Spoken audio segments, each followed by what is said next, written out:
Hey, we are now live on YouTube as well. Hopefully both of those are running well. Let's hope they are. Howdy everyone. How are you? How is everyone? I hope you're having a lovely, lovely weekend. Let's make sure that our friends over on YouTube can see and hear as well. Hey, lovely YouTube people. Is the stream okay?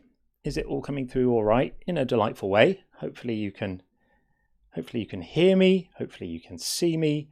If you could just drop me a message in the chat to let me know that you can, that'd be awesome. Hey, so lovely to see you. Nectu is in, Kif is in, Gordon's in, Tim is in, Boogie's in. Who else? Lots of good people as well on that side. Up and running. Fantastic. Okay, this is all working out quite well. We don't yet have a Sean, but I'm told he'll be along at some point soon, so I'm sure he will. And tonight's topic is, as advertised, why is God hiding? What is the point of that? Why does he hide? We're told like, oh, he really loves you. Oh, he really wants to have a relationship with you. And then he's all like coy and hard to get, right? I'm not loving that. What is that about? You either want a relationship with someone or you don't. Imagine if someone did that in real life. Like, they tell you they want a relationship with you and then they completely disappear and cannot be seen ever again. You'd move on, right? You'd get on with your life. You'd go, okay, well, clearly you're not there. Yeah, exactly. He's giving the silent treatment. Absolutely right. Like, why would you do that? Annabella said that. It's exactly right. Like, that would just be game playing, right? We just go, nah, I'm not having that. I'm not having that. And then he sends word via other people that unless you carry on loving him, he's going to light you on fire. I just think that's completely crazy. I'm Andy says, God is my ex. I love that. Yeah, we're done. We're just done, right? Just, that's it. Finished with all of that silly business.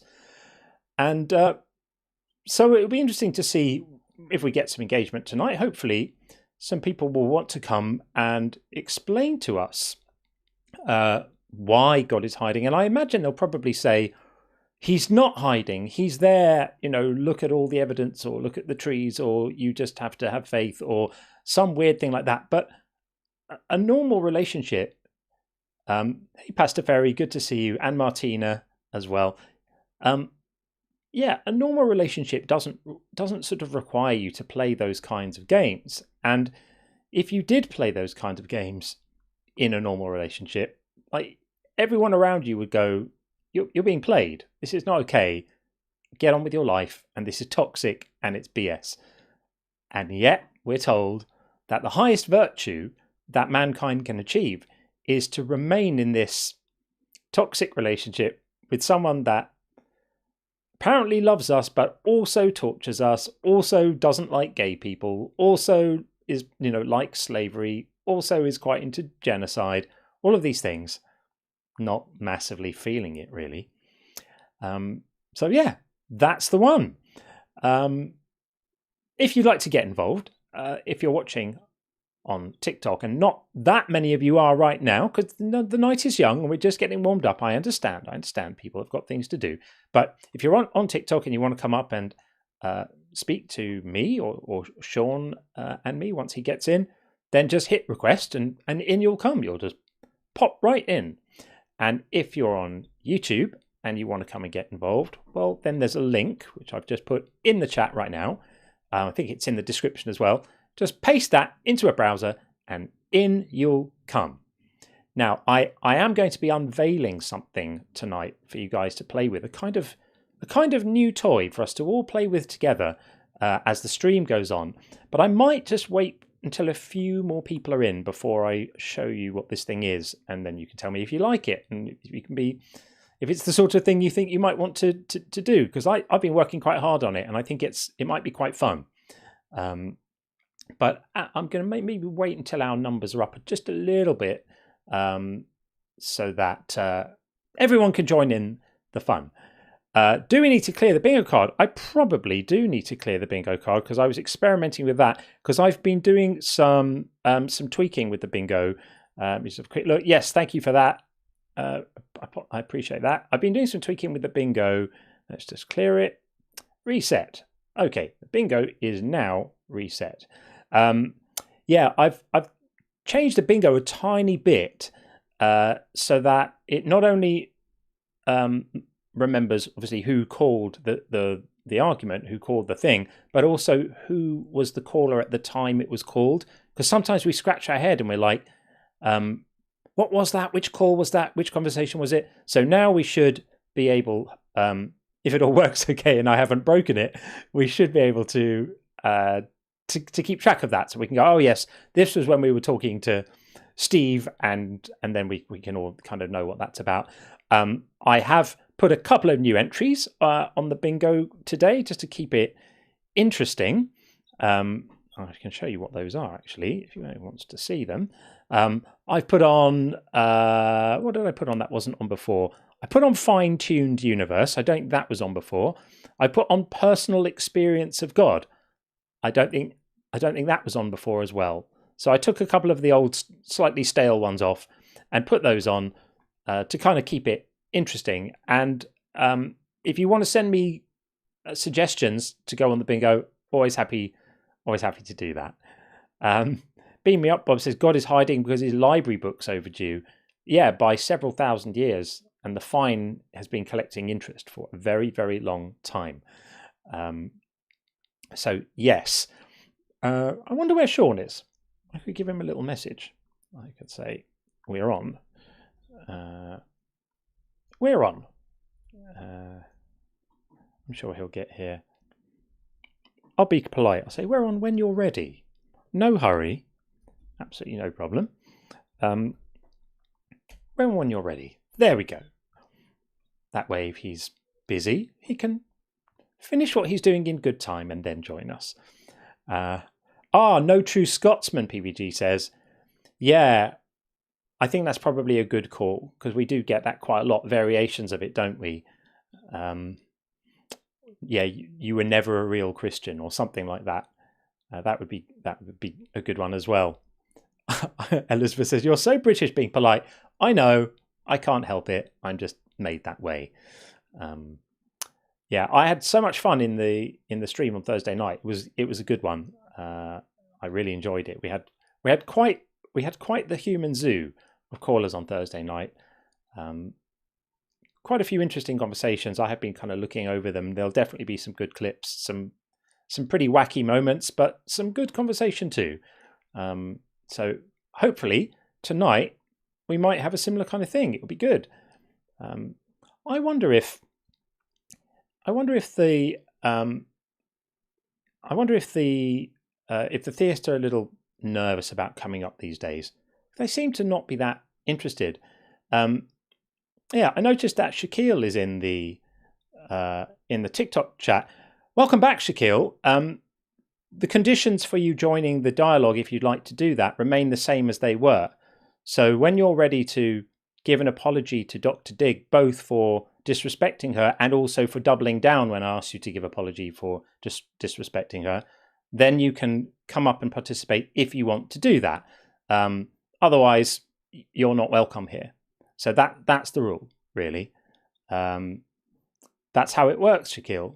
I know that in your world, you can be misogynistic and disrespectful, and that's fine. But in our world, you can't, funnily enough. So when you're ready to man up and take accountability for your behavior, then you can get involved if you want to. And we can all enjoy, having a bit of a laugh because it is quite funny when you come up. But otherwise, I'm sorry to hear. Shaquille made me take a Zanny last time. I was so frustrated. Yeah, I mean, one doesn't want to pick on an individual person, but Shaquille, your behaviour there was not aspirational, my friend. You weren't a role model. You made an absolute banana out of yourself, and everyone was appalled. So it's quite amazing that you're back here again.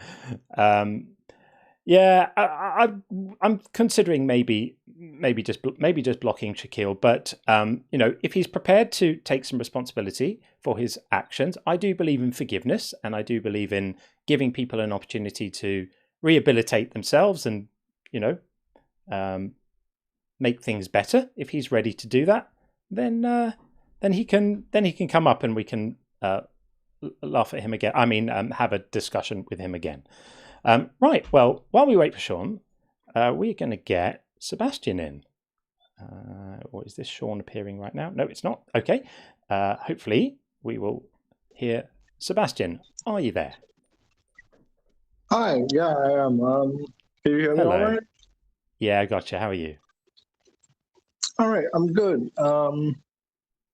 Is it okay if the thing I want to talk about is not quite the topic, but is more like God is evil? Of course. Yeah, of course. Absolutely. All right. Cool. I've just been thinking, and if one is somehow able, as so many Christians are able to do, overlook all of the awful actions the God character takes, like the genocide and the commanding of doing horrible things to women and everything like that. If someone is somehow able to ignore, I still kind of just don't want to be around him because he just seems like a jerk. Yeah. Like he's egotistical and petty and like rude. He talks down to people all the time. Yeah, he's horrible. Yeah. I mean, obviously we have no reason to think we have no reason to think he exists, but but if he is a terrible guy. Yeah, absolutely. Like it's like he's just kind of, I mean, to be a bit crude, a dickhead. Oh yeah, absolutely, maximally. Yeah. They should add that to the omni list, right? Omniscient, omnipotent, omnibenevolent, apparently, and omni-dickhead. I'd definitely vote for that one. That one, I would have no problem making that one make sense. It's so true. He's just such an asshole.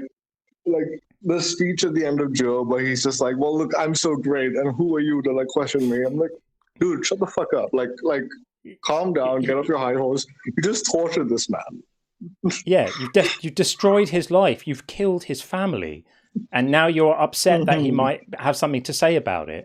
It's horrendous. Right. Absolutely horrendous. Yeah. There's a season of Daredevil, the TV show that's based on Marvel Comics. And Daredevil is like famously a Catholic superhero. And in season 3, he's having like a bit of a crisis of faith. And he has this bit where he talks to his mother, who's a nun, who like had him like in secret, and he's just like, I've been thinking a lot about the Old Testament, and I think the lesson from Job is that Job was like a pushover. He just let God do whatever he wanted, and that's what God considers good. I'm like, damn, yeah. God really is like my way, the highway, might makes right, all the way. Yeah. All of that stuff, and yet we're told it's apparently all good. Apparently, that's what we just have to label it good, whether it is or isn't. We just have to say how good it is. It's all wonderful. And loving, apparently. Yeah. Like, apparently, the greatest expression of love is just like abuse, horrific abuse. Yeah, that's why we're completely in agreement, Sebastian. So, totally agree. Dickhead is a good term. We should all start using it. The omni-dickhead. Omni-dickhead. Yeah, that's the one. Yeah. All right. Well, all right. That's about all I had to say. Good stuff. Have a great night. I'll be watching the rest of the stream. Thanks, friend. Take it easy. Take care. Okay, let's get Home Slice in. And bringing in Home Slice right now. Don't think we've spoken before. Home Slice, how are you? Yep, your mic is working very well indeed.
We're just sorry to cut you, but everyone on YouTube is saying that they can't hear you. People on YouTube, can you hear me? Yeah, this is strange stuff. No audio at all, apparently. Okay, let's see if we can figure out why. Okay, let's try and figure this out. No audio. No audio from the guest, but you guys hear me on YouTube. Is that right? No audio from the caller. That is very strange. And people on TikTok, you can hear the guest, right? Let me see if there's an issue with routing the audio through. There shouldn't be. It's no different to how it's ever been. Okay, let's try this. Okay, try and speak now. I think I might have spotted it. Say something, please, Home Slice. Hello. Right. Hello, YouTube. It's Home Slice. Is that better? You should be getting him in a moment. 1, 2, 3. Hang on a second. There's a little bit of a delay. Can hear caller. Can hear caller. Hopefully you can. I've just changed the setting which had been switched. Okay, apparently we're good.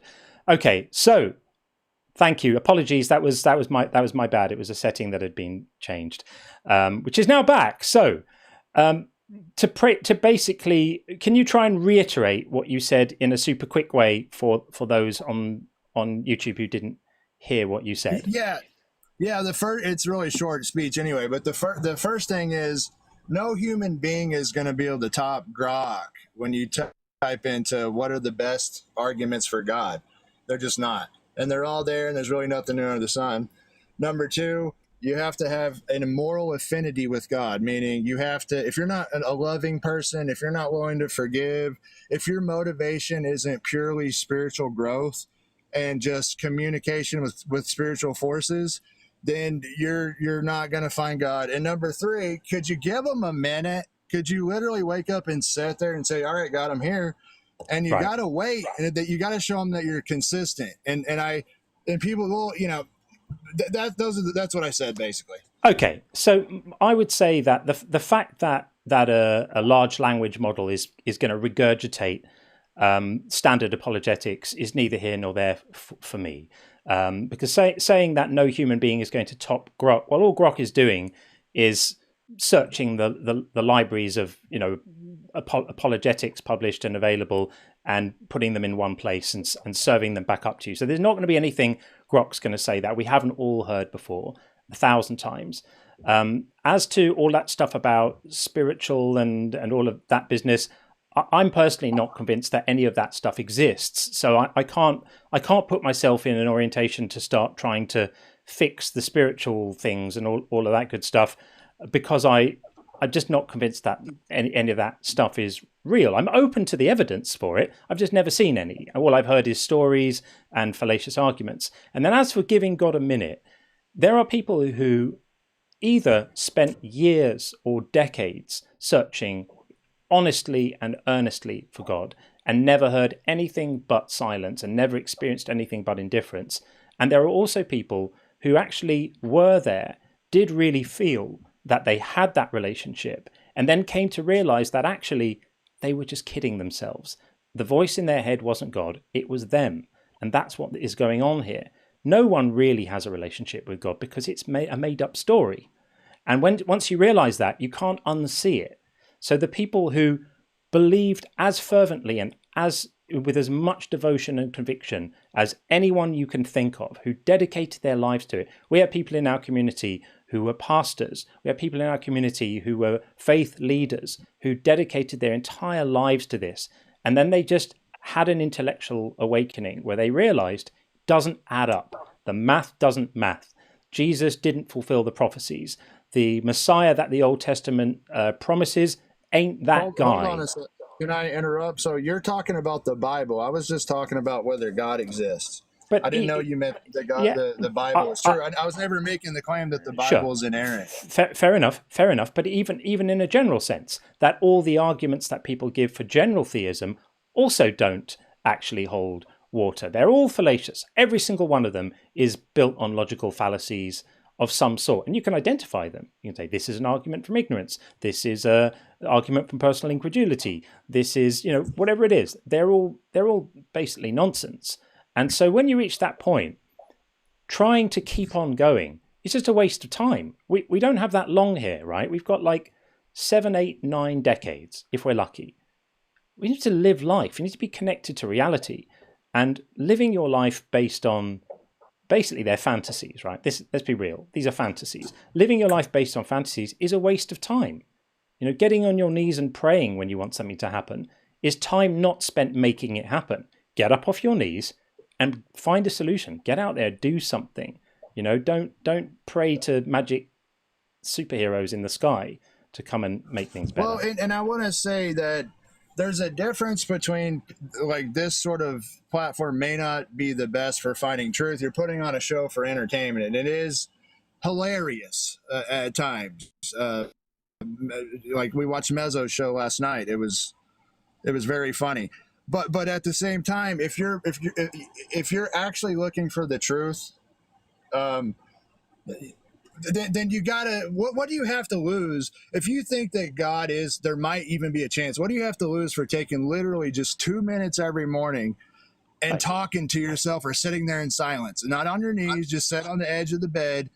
So it's 2 minutes. And now, John, it may not be you. Now, you may say, nah, it's a waste of time, but there may be a chat. This is really who I do it for.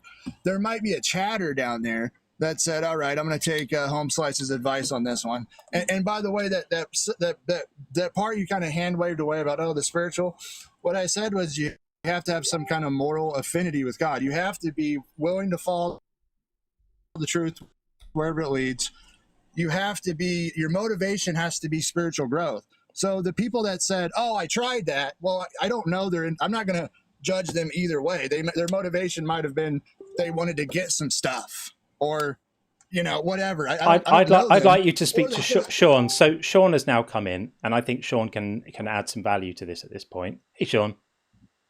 Hey, how you doing? Yeah, so I'm a former Christian myself, and we have dozens and dozens of people between TikTok and YouTube who are also former believers, who also prayed. You're speaking about this as if just spending minutes praying to God, like he's going to answer us. And, some people, they get something they perceive as a sign. Others, like myself, wanted to continue believing, tried to continue believing.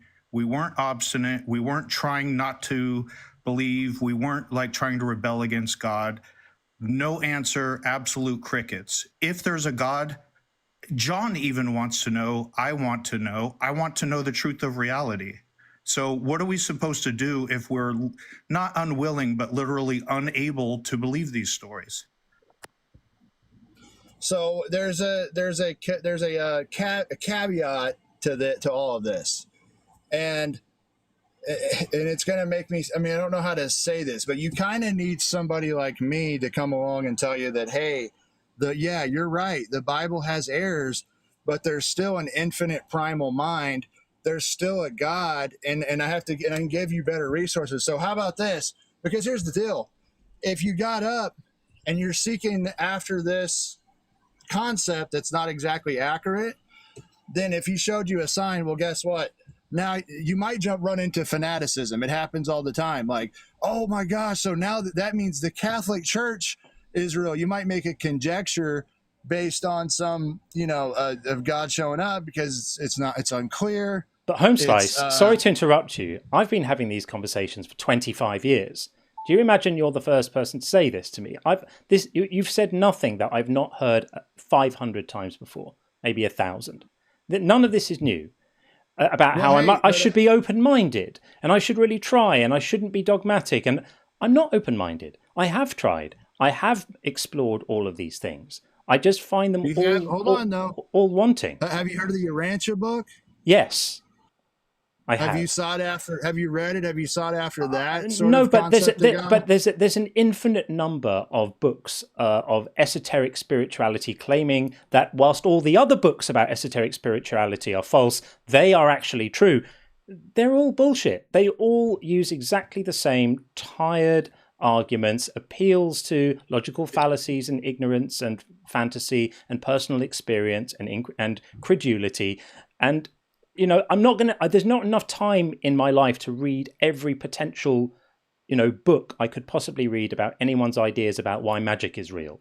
I've got a life to live. I've got things to get on with. I've got real, actual, like, problems to help find solutions for, and things to do, and, you know, be productive and be helpful. I don't have time to read nonsense like that. And we should have grown out of this by now. You know, we sometimes on here run the topic God is silly. And by that, I kind of mean the fact that we are in the 21st century right now, in an age of genomic sequencing and quantum computers and the Hubble deep space field, and we're still talking about gods and spirits, is frankly ridiculous. It's time we just all grow up and stop doing this. That, you know, we don't need to do this anymore. It's understandable how people 300 or 400 or 500 years ago had to do this, because they were so ill-informed about reality. They just hadn't figured stuff out yet. We don't have that excuse anymore. And every time we find a gap in our knowledge, you know, or someone points out a gap in our knowledge, like, you know, what was the ultimate origin of life, or why is there something rather than nothing, or cosmological questions, we go, I've got a good way of explaining this. It's somebody's magic friend. Well, why would we continue to do this when all of human history teaches us that every time we do that, historically, we've got it wrong? And science has come along and gone, actually, no, you don't need spirits to explain weather. We've got the water cycle. Then everyone goes, oh, right, okay, it's a natural thing, fine. And then someone else comes along and goes, you don't need spirits and magic to explain illness. It's germs and you know, bacteria and viruses and things like that. And then people go, oh, okay, we got it wrong before. Isn't it time we learned to just stop doing that? Well, I want to say, like, I just left a Catholic live where they're like, disprove Catholicism. That's the prompt. But and I got up and I did. I said, okay, this is the problems I see with it. But of course, they rationalized, and they went with the craziest example they could to say that it didn't happen, you know? And the point is, I don't expect this. You're doing a job right now, and it's your job to argue with me, and it's your job. I mean, what kind of show would this be if you're like, yeah, oh, you're right, I guess I will go pray. You're right, I never thought of that. You have to push back in some way. So just to be frank, my hope is that I'm talking to the chatter on YouTube that's the sincere seeker. I don't consider you a sincere seeker, John. I mean, as a showrunner, I don't, because you're doing a job. I've always maintained that I'm open-minded, and I've always maintained that if somebody presents convincing evidence for a god of any sort, I will absolutely accept it. Just, I've never heard it, and I've never heard anything coming close to it. I want to know what's true. If there is a God, then it would represent the most important fact about reality that exists, because all other facts would be contingent on that, right? So I don't want to be the guy who doesn't know. So I remain open-minded. But here's the thing, right? Here's really the kicker, is if God wants me to know that, let's say, he exists, then he knows how to do that, right? Yeah, but he can't. He's still reckoning with time. God is still reckoning with time. And if you're not, and again, the moral affinity thing, I don't know any of you. You may be a truly bad person on the inside, and people's insisting, well, I sought God for all these years. How do I know what they mean by that? I've met all kinds of. Can you clarify? Sorry to interrupt you. Can you clarify? God is reckoning with time, because you're making him sound a little inept. I was given to believe that most people's concept of God have him as being quite powerful and able to, like, create universes and stuff. Is he not? If God still has to reckon with time when it comes to your mind. So if you're getting up every day and you get up and you're just rushing around, get your cup of coffee, and and then the rest of the time you're flipping through TikTok and you're on lives that are telling you God's not real, God, saturating your mind with this kind of content. And you're just, and then you got to go see your mother-in-law this weekend. You're not sitting and being quiet and waiting on God. They have to have that. I mean, I don't know. I mean, maybe when you're driving to work or something, that could be the time. But I think it's perfectly reasonable to say that. Plus, you got to show them that you're serious. And if you show them that you're serious and you're really up every morning to or whenever, and saying like, I'm really not sure if you're Home real. slice. Maybe Do you know how many millions of people? Do you know how many millions of people have searched and searched and searched and got on their knees and prayed and asked, and you are here demeaning all of them. You are suggesting that everybody who searches for God finds God if they're serious, and if they don't find God, the only explanation is they weren't serious or they weren't looking in earnest. I think that's extremely rude, and I think it's extremely disrespectful. It is, and you're blaming victims here, people who have really agonized over not finding God. I don't know if you read any it's is it Schellenberg's Divine Hiddenness? I always forget his name. Stuff about the idea of honest, non-resistant non-believers who desperately want there to be a God and spend years and years and years searching and suffering from not having that relationship because they want it so badly. And you're just, with a flick of your wrist, just going, oh, well, God is struggling with time at the moment. He's a bit too busy with Ebola and baby's cancer to deal with the people who are actually looking for him. I think that's really, where's your compassion?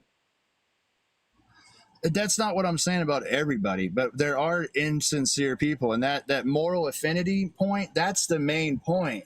If you're not a loving person or willing to be, you're just this selfish person with bad motivations, they're not going to show up. That's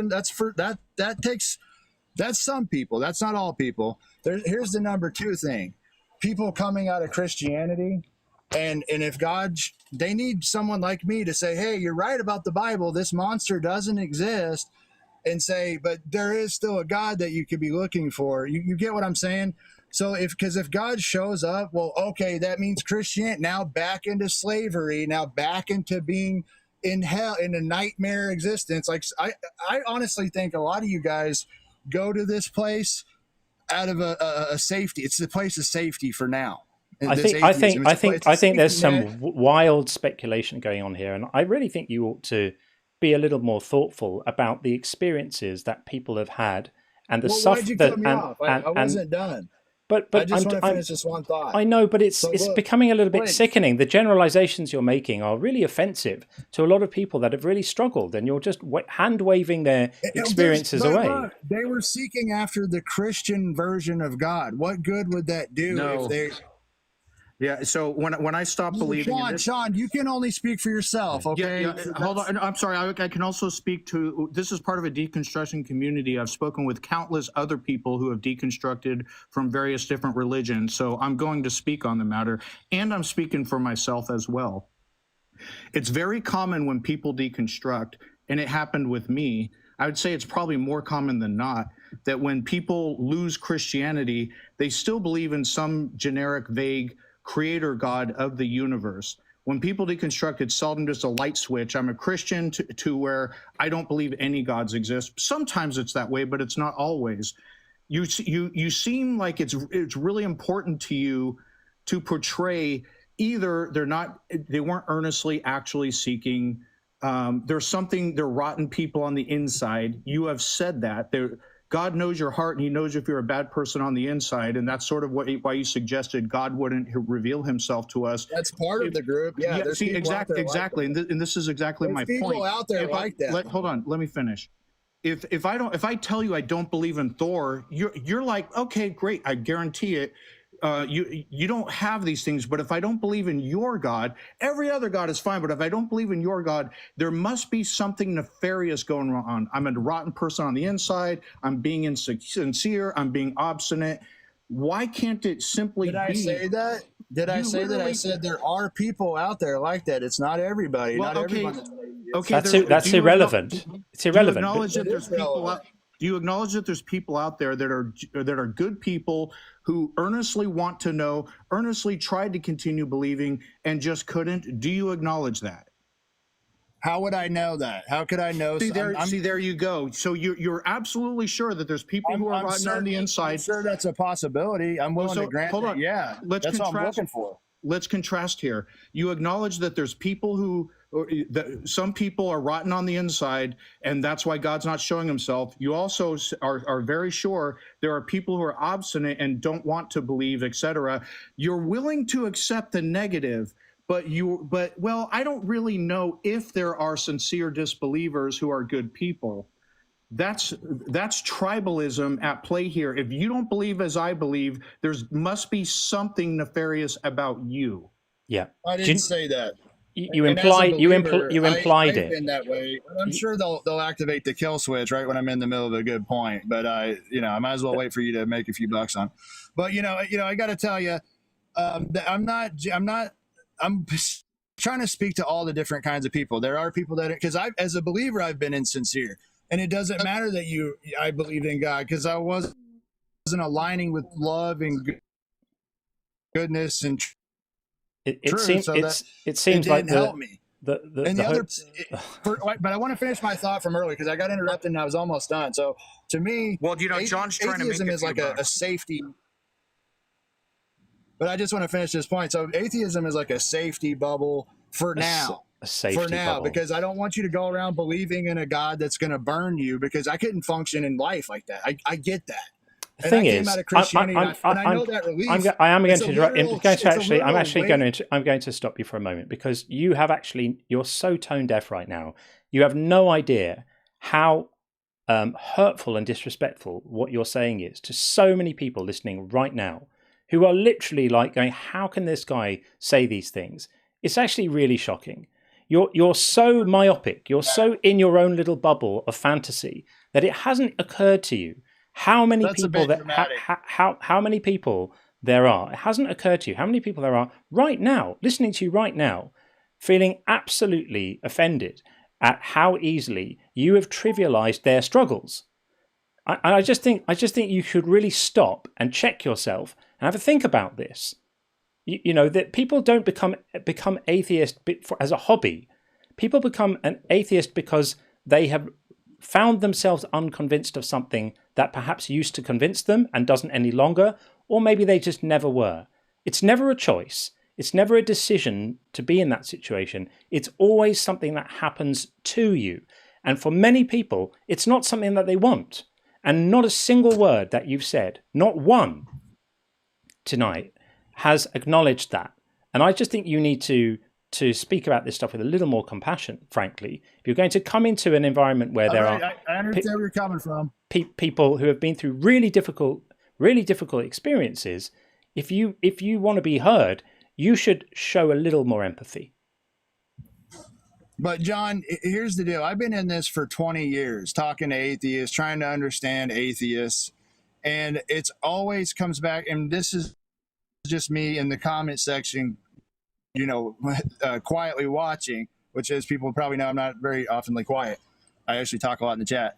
But, it's that you're just, the Bible has errors. That's your whole thing. It always comes back to, it's just, that's what you talk about all the time. It's a lot more. It's a lot more than that. Way more than that. It's a lot more than that. And actually, when we're speaking about the Bible, it's generally to people who are leaning on the Bible as their primary reason for belief. And that's why looking at errors and inconsistencies and horrors in the Bible then becomes relevant. If you're not doing that, then I'm not interested in talking about the Bible. We can talk about other things. But the point is... Well, hold on. I keep getting interrupted, but the thing is, what got me to where I'm at is a sage, a mystical man, whatever, said the Bible's an idol. Okay, and it was a true word from God, because we started to realize I don't care.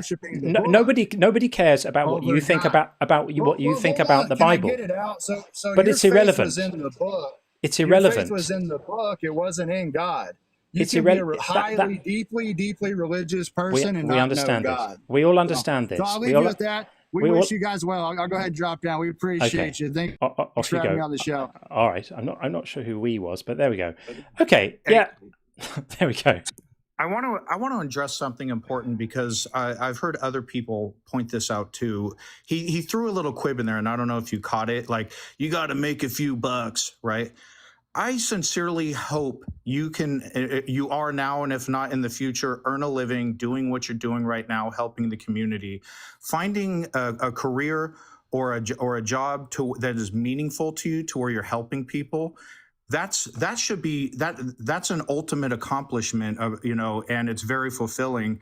I'm in the U.S. Army. I get people all the time, especially if I'm in a non-military town, because we're everywhere where I live. Hey, thank you very much for your service. I don't even think it's warranted, but nobody comes up and says to me, well, you got to go to work or you got to go do this or that and make a few bucks. I want people to go up to teachers and nurses and people in all these professions that help the community and say, hey, thank you for your service. Nobody goes up to them and says, well, you got to go treat sick people because, you got to make a few bucks and try to trivialize it. So I know many people appreciate what you do here, Jon. And if you can earn a living so you can do it full time, I'm actually happy for you. And I want to throw that out there. Thank you. I really appreciate that. And my motivation here has never been about that. If I can focus solely on this and not do the other things that I've needed to do in life, then that just makes me feel fulfilled and able to spend time doing something which is really meaningful to me. But no, I appreciate you saying that very much indeed. So yeah, I'm sorry. I know it's really hard to hear that stuff for some people. And I just think there's nothing more callous than failing to acknowledge how hard something has been for other people and just framing it in such a trivial way. And then throwing on top the overlay that, it might also have something to do with the fact that you're a horrible person as well. Not saying everyone, but just some of you are horrible people as well. Nah, I don't. I think people deserve better than that and more dignity than that and more respect than that, frankly. So, sorry that you guys had to listen to that. So now that we're all here together, let me introduce the thing that I wanted to show you. So I've been working on a bit of a feature, for the show, and it's something that I think that you might enjoy. So it struck me that a lot of people come in, and we get different types of callers in here. We get some people who are really, really smart, but actually not here in good faith. So they'll throw jargon around and they'll demonstrate how clever they are with lots of technical language, and they'll be perhaps very, rhetorically gifted and able to make it seem like they're, spinning wonderful webs.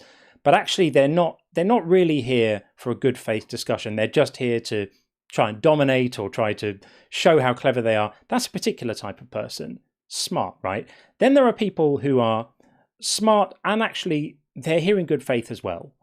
And they're doing the best they can. We may disagree with them, and we may think that actually they have terrible arguments, but they're trying and they're doing the best they can, and there's some substance to what they're saying, even if there's some disconnect and ultimately we don't agree.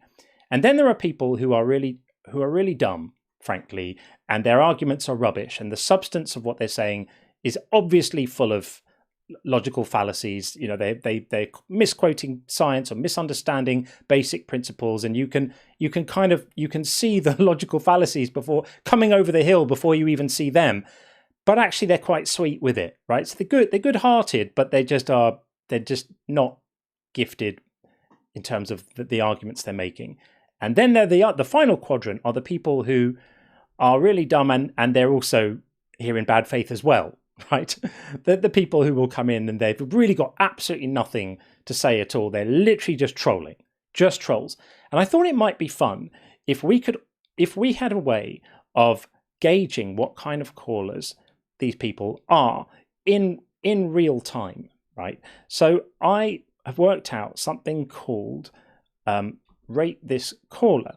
Now, this is how it works. I'm going to give you a URL that you can go to. And you have this ball in the middle, right? So up and down is how like the quality of their arguments. If it's near the top of the square, their arguments are good. And if it's down near the bottom, think of it as like, I don't like to say high and low intelligence because that's horrible. It's not about that. But like, think about the height of the ball as the quality of the arguments you think they're making. If they're making good quality arguments, then you're going to push the ball up, right? And if their arguments are junk, you're going to bring it down below. The middle is 0, right? So the height is what you think about their arguments. And the left and right is really what you think about their character and their good faith, right? If you think that they're here for the right reasons and they're honest and decent and the kind of person that you might like even if you disagree with them, well, then you're going to move the ball over to the right. So if you're over to the right and you think they're quite nice, but their arguments aren't very good, you're going to move it over to the right and you're going to bring it down here.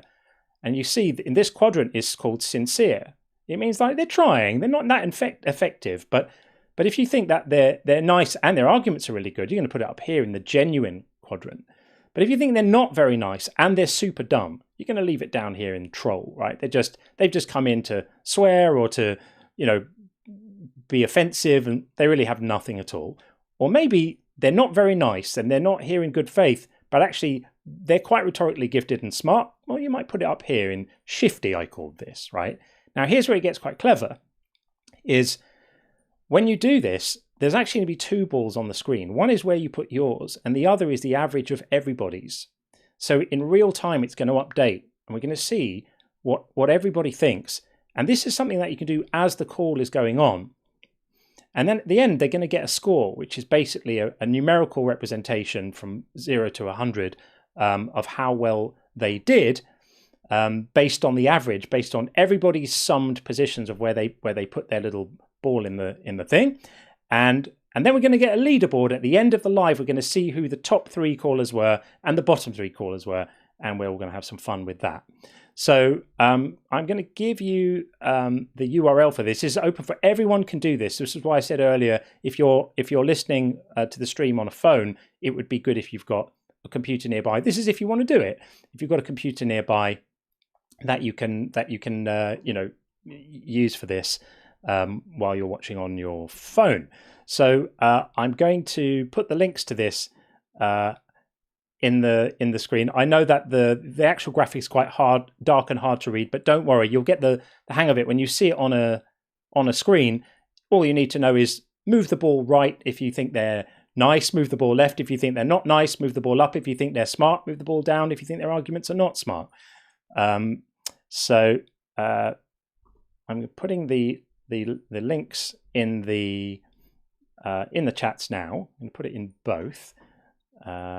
And if you want to join in, that will be fun. And it's the sort of thing that, the more people who do it, the better it works, right? Because then you really do get a true sort of, I think they call it the wisdom of crowds. You get a true kind of representation of what a bunch of people think about someone. And we can actually say this to incentivize callers to make better arguments and to not be, dicks.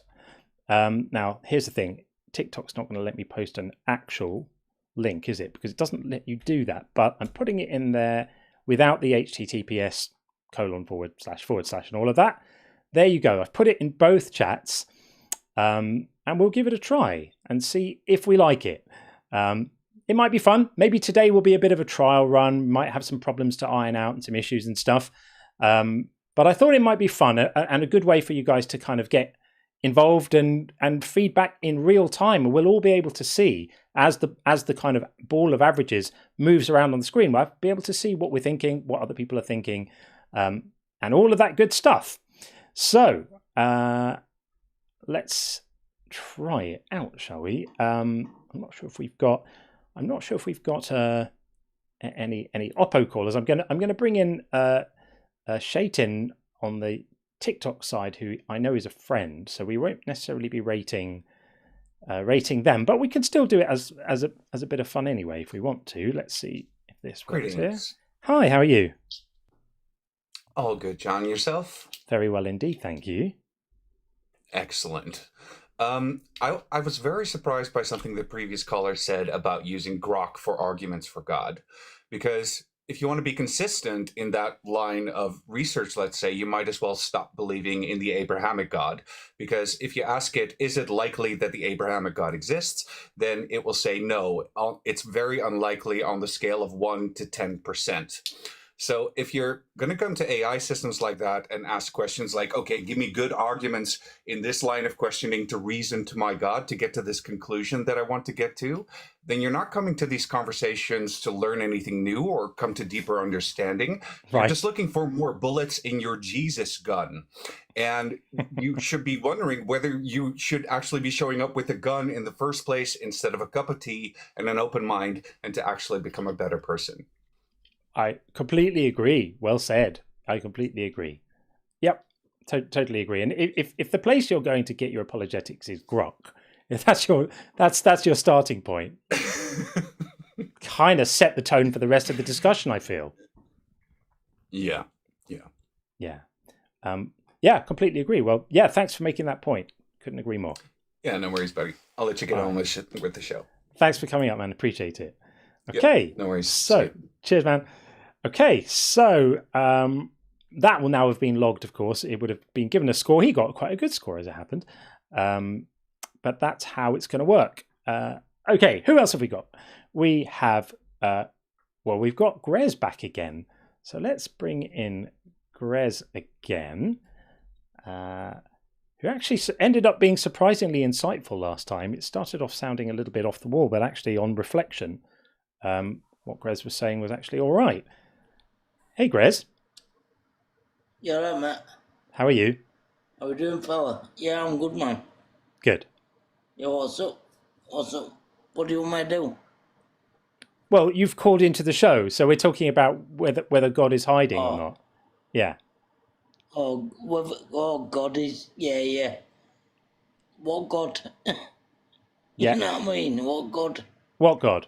Yep. All of them. Exactly. They're all hiding, and they all don't exist. There's never any one of them has ever existed. We agree that that's likely to be the case. We don't know for sure, of course. There might be a God, but the time to believe that is when there's some evidence for it, not when people on Grok say so.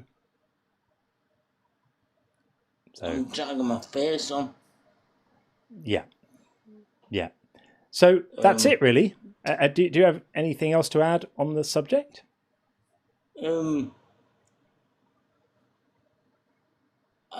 Yeah, I've got it.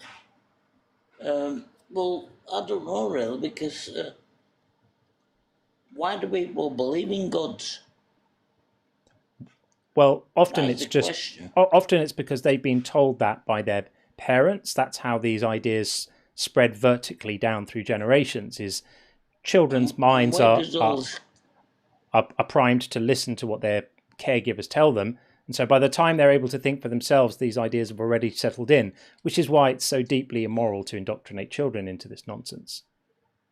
But first of all, where does it all come from? Myths. Does it come from the churches? It comes from myths. It comes from people trying to explain the world, many centuries ago. Pre-scientific people who didn't even understand where the sun goes at night, doing the best they could to understand the world. Yeah, we can forgive them for that, but there's no excuse for it now. Yeah, and it's also spread all over news and TV, and yeah, it's everywhere. You know what I mean? You can't get away from it. It is indeed. Yeah. It's all religious shit everywhere. Yes, there is religious stuff everywhere. Agreed. Well, Grez, thanks for coming up to agree with us again. You're welcome to come up and agree with us whenever you want. So thanks for doing it again.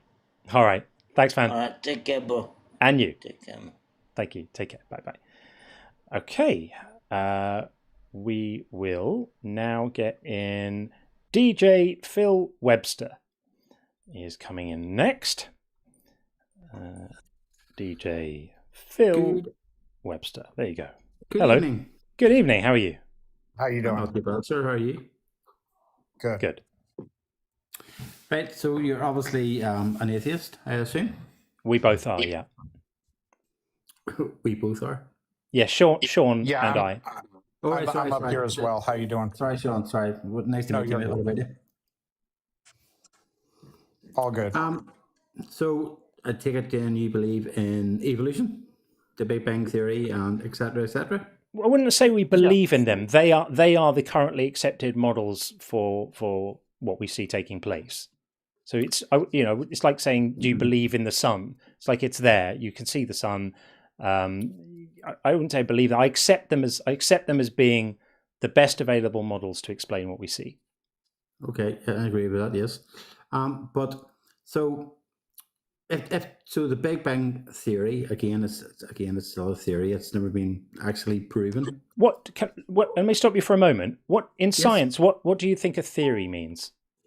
A theory is a thought that is, 99.9%, but yet they haven't. Same way as they haven't really worked out how humans have evolved from prehistoric apes. Blah blah blah. Yeah, They're not missing gene. There's a theory between the evolutional gap. Yeah, so I think you don't quite have a sufficient grasp of the word theory in science. It's not just a hunch or something which is like might be the case. In science, a theory is with a capital T, is the term that we give to the highest level of not just probability, no, explanatory power that an idea can have. For something in science to be called a theory, it has to explain a very, very wide range of observed phenomena. You'll usually be sort of distilled into laws or principles that are broadly observed and explain those things, and also have predictive power. So it makes predictions that you then test to come true. So for something to be called a theory in science is the highest accolade that any idea can achieve. It's different to the colloquial use of the term. Are you aware of that? No, I'm not. Thank you very much for clearing it up for me. I appreciate that. Sure. So when you hear something described as a theory, like the germ theory of disease or the theory of gravity, you can be sure that the amount of evidence for it is probably higher than anything else you've talked about that day. Right. Can I ask you then a question about why you do not believe in a higher entity, as in God or whatever? Sure. Is that the question? Just why do I not? Why do you believe in sort of there wasn't a God, or there is not a God, or there's no? Well, I'm not making the claim that there isn't a God. I'm just saying that the time to believe that there is one is when there's some evidence for it, and so far there's no evidence for it. So if you have some, we'd love to hear it, but no one else has ever been able to provide any, as far as I can see. All we have are, stories, appeals to personal experience, and logical fallacies.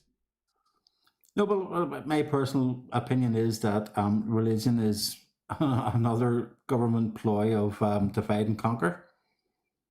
You have your blacks, your whites, your Catholics, your Protestants. Keep the people divided, and they will be distracted. That is my personal opinion. That may be true in some places for some religions at some times, but there are lots of religions that clearly aren't that. I don't necessarily think it helps the discussion. I mean, if you think that a God exists, whether you consider yourself to be religious or not, what's the evidence for that? Well, I find it hard to believe. Whenever obviously in school you were taught about evolution. Yeah.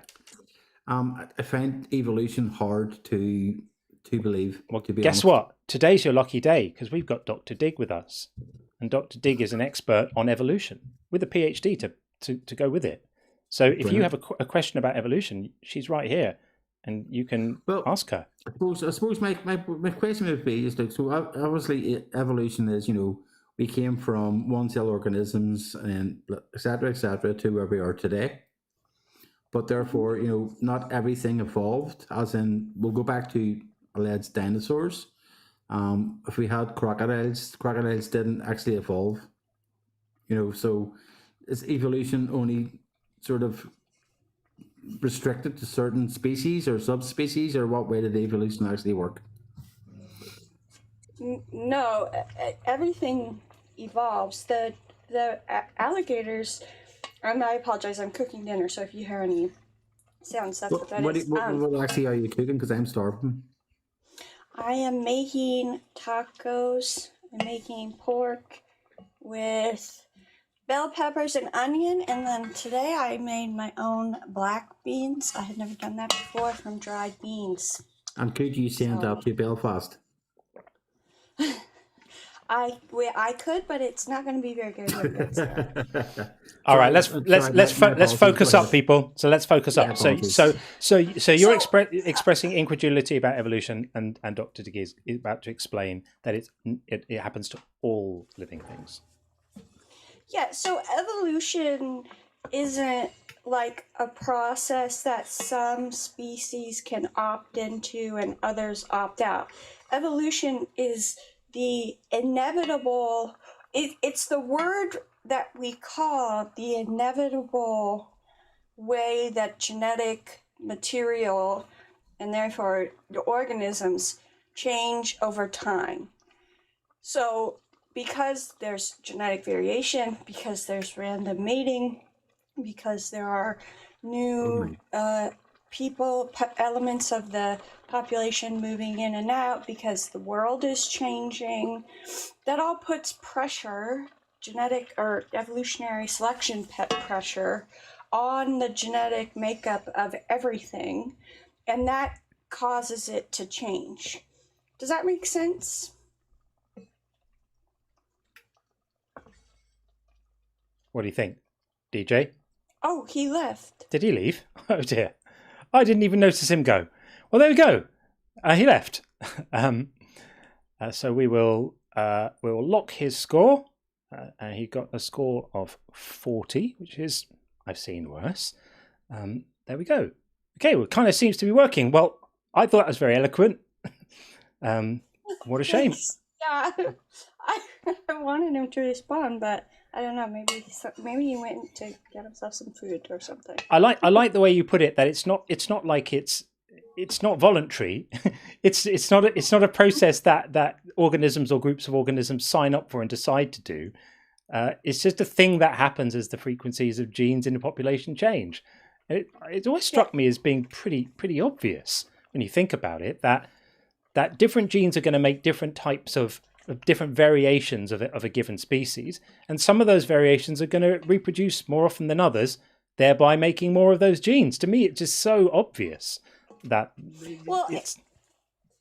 and think too of like the world that we live in right now is completely different than like what it was during the Ice Age. Organisms had to change to survive, because if everything stayed the same, or everything stayed the way God made it, we would be dying left and right when the planet heats and things like that. Like it just it doesn't make any sense. I can drop down now though. All right. Well, thanks for coming in. We appreciate it as always. Of course. Thanks, See you Dr. later. Dig. Cheers, Dr. Dig. Thanks, Take Sean. care. Thanks. I'm Nice not to sure see if you. Andre was joking, but he said evolution is woke. It's a funny joke if it was. But there we go. Okay. Well, we now have with us 40 Days All. So welcome, 40 Days. How are you? Good, and you? We are very Long well. time no see. Very well indeed. Yeah. Well, welcome in. Yeah. Why is God? Hello, Mr. Sean. How you doing there, buddy? Good, and you? Doing well, thank you. Yep. I do have some couple of questions. Sure. So when Christians say that their God is real, in your point of view, do you think that the Christian took God like a laboratory, so Sorry, they can make a scientific? you cut out a little bit there. Can you just repeat what you're saying? When Christians say that God is real, say that God is real, in your point of view, for like scientifically. So, do you guys think that the Christians took that God and put him in a laboratory to have like a scientific process? No, obviously not. No, but some Christians do use science to try to argue for God. For example, the second law of thermodynamics, or the fine-tuning of the universal constants in physics, that sorts of thing. There's not one answer as to why they believe, but no, I don't, of course, think that any particular Christian took God and put him in a beacon in a laboratory somewhere.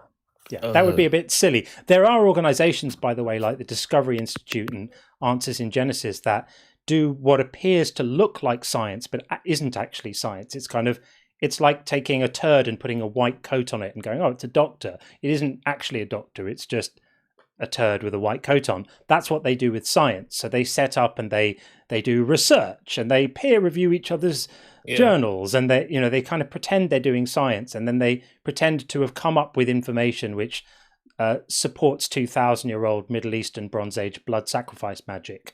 And we all laugh at that, but they pretend that they're actually doing science. But no, nobody has taken God and put him in a laboratory. Okay. Second sort of question. What was it? Are you guys able to give any like scientific evidence that the number 1 is real? It would depend what you mean by real, because it doesn't exist in a sort of magical way. The number 1 is the word we use to represent a single unit of something. So if your contention is no single units of things exist, that would be an interesting position. Is that the position you take? No, not as like the physical, like number 1 apple, like 1 apple, not a physical thing, but actual the number itself. Right. Like well, the number 1. The number doesn't exist in the same way that an apple exists. The number is a concept that we use to describe a single unit of something. So it's helpful to have a word, isn't it? To have a word or some way of representing a single unit of something. And that's what the number 1 is. It communicates that you have this many of the thing that you're talking about. And if we didn't have a symbol or a word to do that, then every time we wanted to explain that, we'd have to use all the same words I just used, and people would get old and die before they could get anything done. So as a shorthand, we just have a symbol to denote quantities, because quantities are useful things to be able to talk about. Yeah, like last question. Were you guys like Muslims before and then became an atheist, or atheists in the beginning? We have different backgrounds. So Sean was previously a Christian, and I have always been an atheist. Okay. Well, yeah. Well, okay. Well, I don't. What about you? Sorry. What's your belief? I am a Christian. Okay. Why is God hiding? What do you mean by hiding? Well, apparently he's there, and apparently he wants to have a relationship with us, and apparently he's going to set us on fire if we don't love him back. So if those things are true, don't you think it would be incumbent on him to make himself known to people who don't believe he exists? He has. Well, he clearly hasn't. Then there wouldn't be any atheists. Yeah. Or believers in the wrong religion. If God made himself known to everyone, I exist, here's the correct religion, here are my rules, it's up to you if you decide to follow me, there would be one theological belief all around the world, and there would be no atheists. Is it a possibility that people may not choose to? No. It would be impossible. No, because belief isn't a choice. So if God made himself known to me, I cannot just decide I don't believe he exists and then switch off my belief any more than if I handed you a pen and you began to write with a pen. You can't just choose to believe there's no pen. Mm-hmm. Okay. I mean, do you think God wants to have a relationship with everyone? Indeed, yes. Okay. Is God capable of providing evidence for each individual person that would leave them in absolutely no doubt that he exists? Is he powerful enough to do that? Yes, he is. Okay. But has he done it? Has he done it?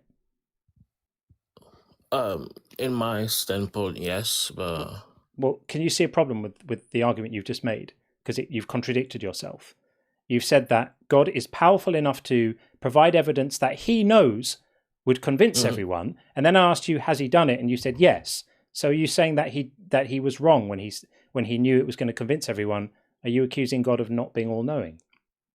No, not at all. Sounds that way. So do you want to reconsider your answer there, because you're kind of contradicting? I will reconsider that. Okay. So then, is it that God is not capable of providing the evidence, or is it that he doesn't want to? Oh, okay. The thing is, he is capable of doing that, but we must be open to like the possibility of that. We are. but he's just not provided any evidence yet. And you can't choose to believe something if you're not convinced of it. And God knows that. And if he exists, God knows that. I'm here right now. God, if you're there, give me some evidence to let me know that you're there. And then obviously I won't have any choice but to believe, will I? Yeah, I see your point. And that's why I say, why is he hiding? Because if God is all powerful, it definitionally must be true that he doesn't want me to believe in him. Because if he did, I would. Well, if he was hiding, would it be the possibility for us to probably chase him as an irony or something? Well, some people would chase him and find him, and other people spend decades chasing him and never find anything. And he would know about that too, right? So any way you slice it, God does not want to be found by at least some people. Do you agree? Depends. What does it depend on? On the person. Why does it depend on a person? If God wants to be found by any given person, he just needs to make himself known. And it would be trivially easy for him to do that. And in the Bible, he does it all the time. He even comes down and walks in gardens with people and does all sorts of things. He's not shy to make himself known. But instead, we get all these silly requirements of you have to believe without knowing and faith and all of this nonsense. And yet he still threatens to chuck people in furnaces if they come to the wrong conclusion after all his silly games. It's ridiculous. Can you give me the Bible verse that God does that? That he does the Bible verse that he does what? Like chop people off instantly. I didn't say that he chops people off instantly. I said that for example, in Matthew 10:28 and 13:42, we hear speak about fear those who can destroy both body and soul in hell, and throw them into the furnace of fire where there will be weeping and gnashing of teeth. So the language about what God is going to do to people who don't believe the right things is pretty stark, don't you think? Well, that verse is like not talking about that. About what you're saying. It's about like the fear of men instead of God, not it's saying fear God, not men. Don't fear the people who can kill you. Fear the one who can throw you into hell. And meaning the reason he's going to do that is revealed in John 3:18 and Mark 16:16, isn't it? And have you read the book of Revelation? I have.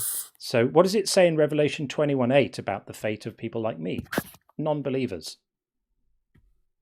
Let me look that up. I'll show you. You don't have to look, I'll show you. So it says, for the cowardly, the faithless, that would be me. The Greek there was apistos, by the way, meaning not believing. The polluted, the murderers, the sexually immoral, sorcerers. Do you see the people that I'm being lumped in with? Just because God has so far not given me any evidence to persuade me, he's now lumping me in with the sexually immoral and the murderers. Their place will be in the lake that burns with fire and sulfur. So am I going to get chucked in a lake of burning sulfur? If you don't believe, but it is a possibility to, well, God is open, but we have to also go and ask. Go and ask. The Bible says, "Ask, it shall be given to you." So you can ask, and the Bible makes lots of false promises. The Bible also says in Matthew 21:22, anything you ask for in faith, believing, you will receive it. But that you and I both know that's a lie, don't we? I don't think so. Because there are millions of people who read that verse, asked for something like for their child not to die or for some terrible thing not to happen to their family, and it happened. So that's obviously another broken promise. But can you see the problem here? That you agreed with me earlier that so far God wants me to be a non-believer, because if he wanted me to be a believer, he's capable of making me one before his morning coffee. And yet we read in Revelation 21 that if he chooses not to make me a believer, then he gets to throw me in a burning lake. Does that strike you as morally sound? You said choose. Are we able to choose whether or not we can believe? No. He said if God chooses not to reveal himself to John or me. I said if God chooses, the choice is his. I can't choose to believe in something that I'm not persuaded is true, can I? Any more than you can.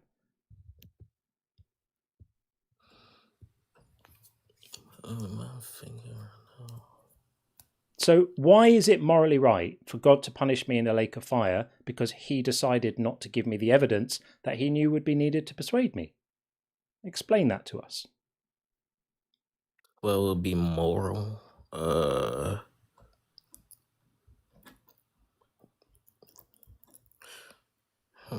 Well, doesn't he? Well, so you're saying that God chooses himself to whether or not. Okay. The cogs are turning. Come on, you can do it. Let's see.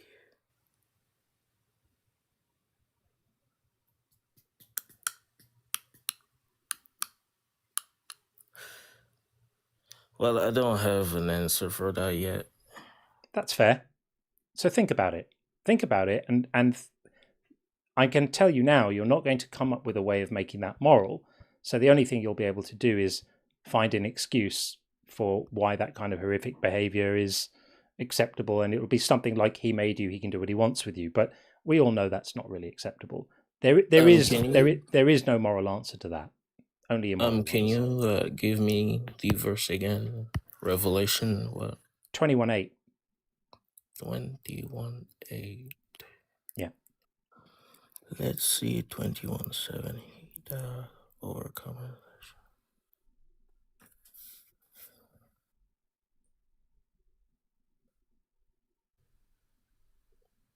You can read 2 Thessalonians 1:8 as well.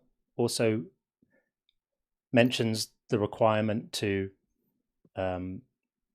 obey the gospel, which, accept Jesus, which you can't do if you don't believe it.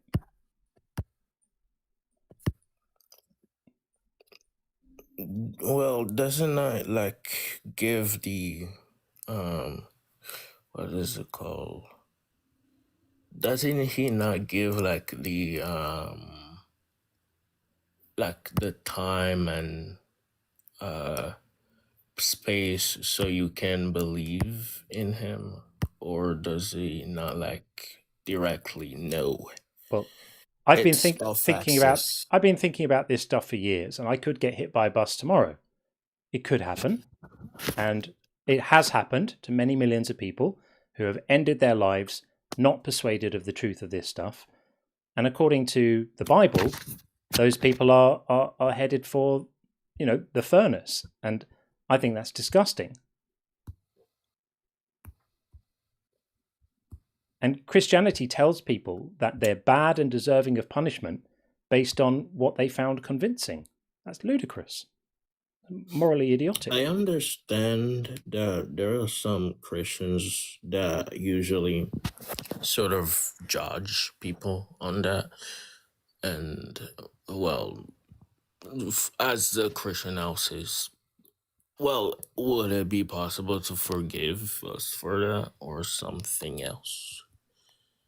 Well, there's in Scripture, there's no forgiveness once you die.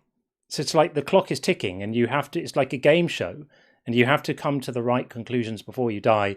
And Jesus is all about forgiveness and loving your enemies and forgiving everything until the point you die, and then there's no more forgiveness. Then you're screwed.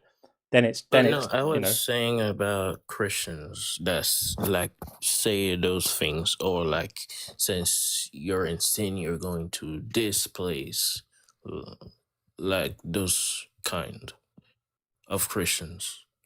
I'm not really worried about the kind of Christians, because there's 11,000 different types of Christianity, and people fall out over things like whether the communion cup should have a handle.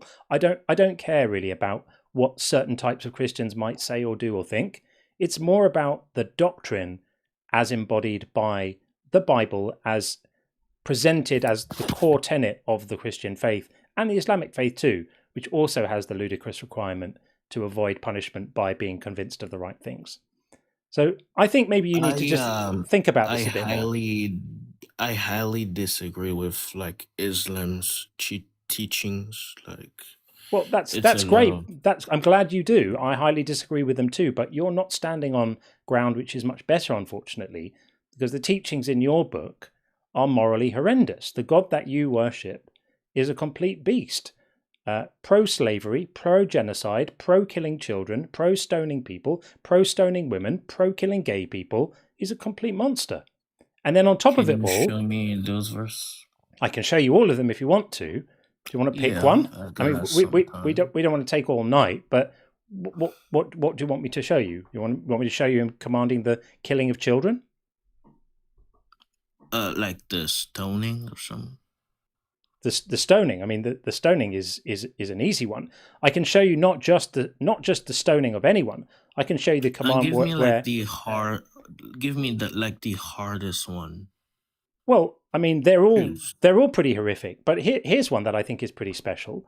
So this is telling parents how to deal with rebellious kids, right? So this says, if someone has a stubborn and rebellious son who will not obey his father and mother, who does not heed them when they discipline him, then his father and mother shall take hold of him and bring him out to the elders of his town at the gate of that place. They shall say to the elders, this son of ours is stubborn and rebellious. He will not obey us. He's a glutton and a drunkard. Then all the men of the town shall stone him to death. So shall you purge the evil from your midst. So this is a direct commandment telling parents what to do with, maybe they've got a teenage son who's doing what all teenage sons do, pushing the boundaries a little bit, having a bit of fun, getting out there in the world and just, living a little bit. You got to stone them to death, man. That's the only thing you can do. It says if a man has a stubborn. Yeah, if you have a stubborn son, you have to kill them. That's what the commandment is. Does it say kill? Yeah, when you stone someone to death, they're typically dead afterwards. Some do succumb of their injuries. Yes, stoning someone to death involves them being dead when you finished throwing the stones. That's what stoning to death means. May you give me some time to read this and then I'll come back? Sure. Yeah, absolutely. Yeah, it was, as you see, Deuteronomy 21:18. So go and have a read of that. And come back and let us know what you think. So you've got a lot to think about, right? You've got the Bible telling people to kill their kids, and you've got God promising to set people on fire because he didn't give them the evidence that they needed to believe. That's a lot for you to think about, and I do understand that it is. So dwell on that, and then come back and tell us when you're ready to leave the cult, and we'll welcome you in with open arms. Okay. All right. Take it easy. Yeah. Bye. Bye-bye. Bye-bye. Okay. Well, that was straightforward. Excellent. Okay, we do have a few people waiting over on YouTube. If you're waiting on YouTube right now, thank you for your patience. I promise we'll get to you. We're just going to take one or two more guests on the TikTok side, and then we'll get over there. And before we do that, I do need to read some super chats because people have been very, very kind and sent them, and I really, really appreciate that. So, with that said, Patrice, is that Patrice? Or, oh my gosh, I can't read. Patrick Erickson, I'm so sorry. Love your way of defending reality. Thank you, Patrick. I'm a big fan of reality, and it's sadly underrated these days, I find. And I'm Andy G, 30 years of devotion, not a single whisper from God. I'm sorry about that, and I feel your pain, not from personal experience, but from the many, many, many stories I've heard of exactly that. And so many people struggle with the feeling of having wasted the time, wasted the years. But you've got years ahead of you, Andy, and they're going to be better. You're not going to be wasting the time anymore. So good for you. Swamperman says, thank you for this. Caller has no substance for his God, so that's why he's focused on the sincerity of people who aren't as gullible as he is. I think we all know who that was talking about. Well said. I completely agree with that. And Aaron, nice to see you, Aaron, says, many of us speak for ourselves. I have questions for him too. What are we running to safety for? again, I think a lot of these are all to do with our first guest, who frankly was one of the most clueless interlocutors I think we've had in a little while. And Gordon loves science. Always great to see you, Gordon. Keep up the good work you're doing, Jon and Sean. Thank you so much, Gordon. I really appreciate that. Thank you. Yeah, thanks. We try. And Winstead says, your work is so valued. Keep it up, Jon. Thank you. It really means so much to get these little affirmations that what we do helps people. It really means an awful lot. So thank you very, very much indeed. And Moustache Boy has sent out an unconvinced gift membership, which will already have been allocated and distributed to someone. Some lucky person is now the owner of a brand new membership. So that's good. Thank you so much for that. Really appreciate it. And Tim Davidson says, rent week, keep it short, wiener. Got it. Absolutely to the point. Love it. And Tim Davidson also says, communion, coffee cup, best deity ever or else. And Richie the One said, hit that like button, guys and girls. Thank you, Richie. I really appreciate that. That's very kind.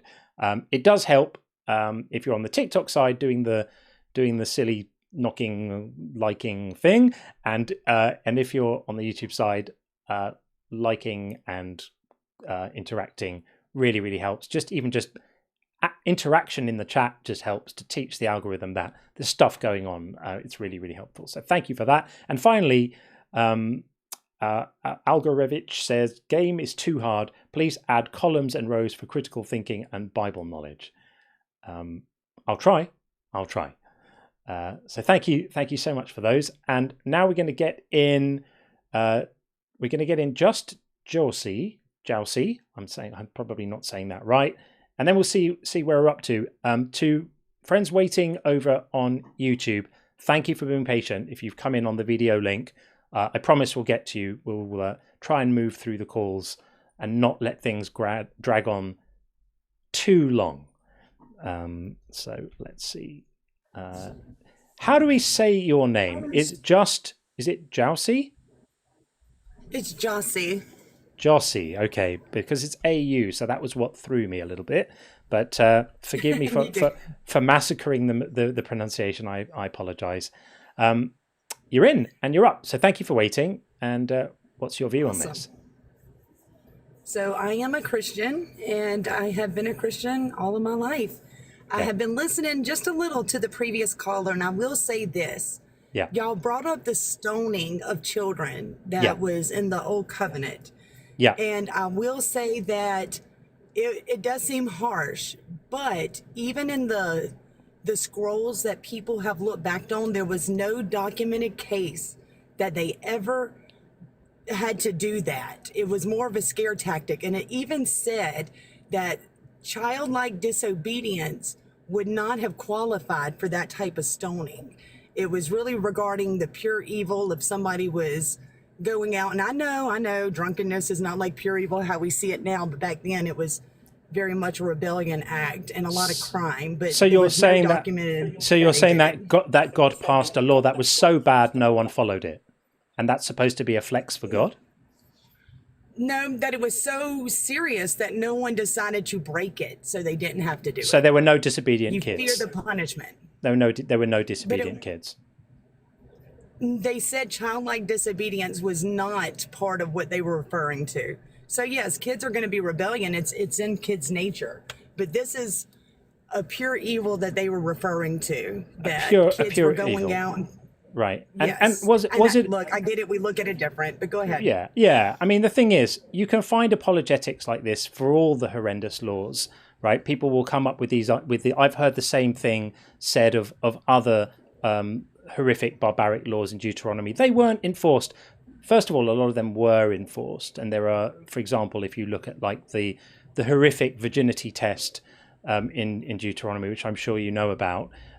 We know from later rabbinical writings that law was enforced, right? And that's just as bad, correct, if not worse than the other one, right? So to be able to come up with an apologetic for one instance doesn't really get us out of hot water, because first of all, it's a morally horrific law.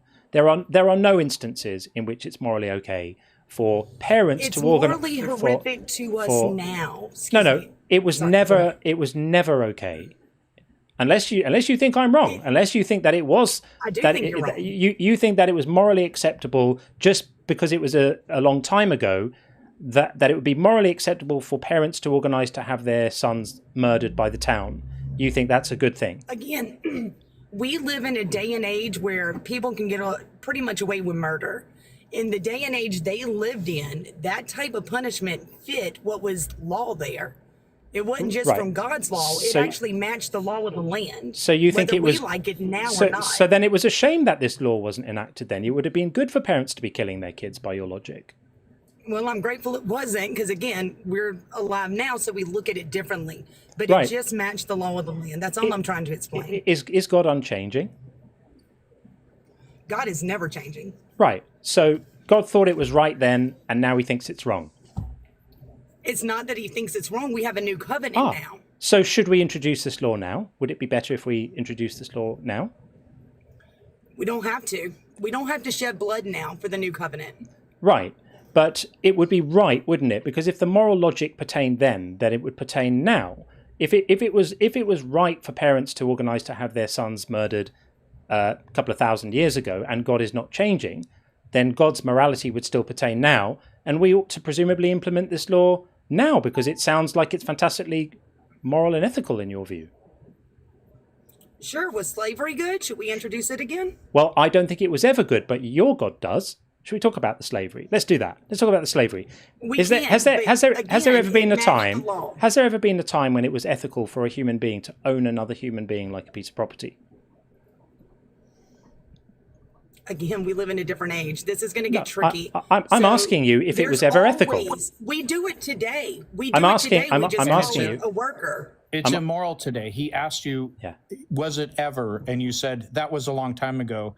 That a long time ago falls within the subset of ever. So was it ever moral to own people as literal property?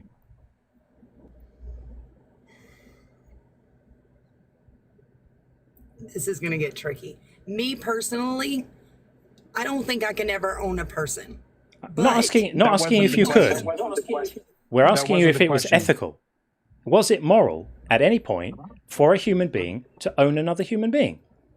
We're not asking you if it was widespread. We're not asking you if it was the norm. We're not asking you if society was different. We're asking you if do it. Or if you would do it. Asking you if you think it was ethical.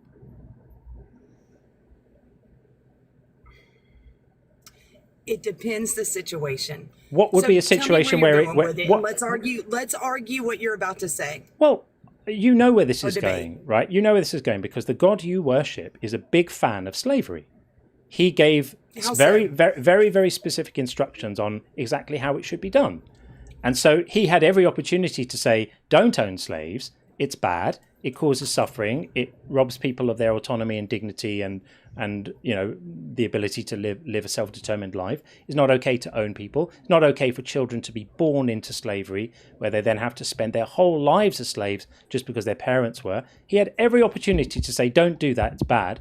But he didn't. He just said, this is how you do it. These are the rules. This is how you do it. Here's where you buy them from. Here's how you can beat them to death.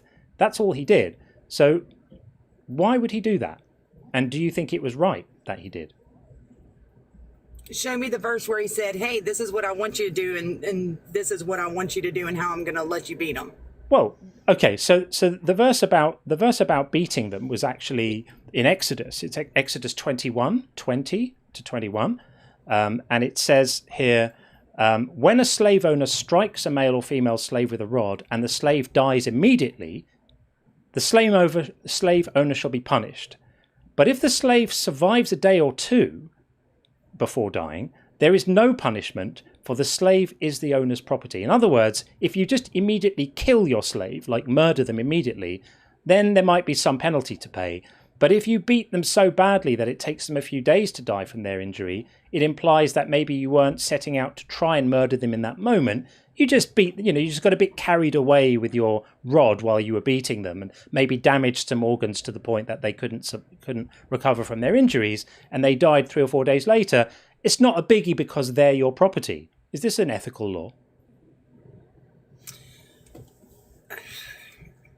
No, I'm going to say it's not. But at the same time, I love how y'all use the Old Testament. And I'm not saying God's changing, but this was the way things were. And whether we like it or not, a lot of times God would spare the women and children, because if you disobeyed God, he would tell you just to go massacre the whole town. We would conquer it. Christians would conquer it. And then if someone who wasn't a Christian was in power, they would conquer the Christians and kill them. It's just how it was until, of course, there were no Christians. There were no Christians in the Old Testament, and what you're saying actually makes it worse. Yes. What you're saying makes it worse, because the laws around what you could do to people when you conquered them and how you could enslave them all and take them all as war booty are laws that were made by God and passed to the Israelites through Moses. So yes, they were horrifically barbaric times, and that barbarism was encapsulated in the laws that God made. So I'm glad that you agreed that this is a horrendous law. The next move that Christians normally make is to say, even though God made these horrendous laws and people lived by them for 700-800 years, causing absolute misery and suffering to many, many people, Jesus came along later and said, all better now, kissed it all better, and it was all wonderful after that. That's normally what happens. Now, that fails for two reasons. Both of them are devastating to your case.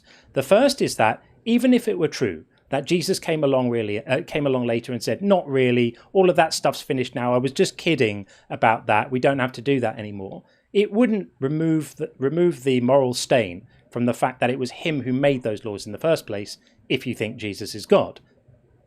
Is Jesus God? Yes. Right. So he was the author of these laws. So he sanctified slavery. Yes. He commanded all the genocide, all the killing of children, all of that stuff was Jesus. The fact that he came along later, in your view, and said, okay, we may not have to do that anymore, we don't cease from prosecuting war criminals because now they mainly just do fly fishing and oil paintings, right? Because they've retired from being mass murderers. We hold them accountable for the actions, even if it was decades before. So that's the first problem. Well, the second problem is even more devastating. It's not like just because Jesus came, we quit slavery. As we know, slavery still continued until the 19th century, and in some countries, it's still going on. Guess why? Because people looked in the Bible and they saw it sanctified by God, and they said, well, if it's good enough for God, it's good enough for us.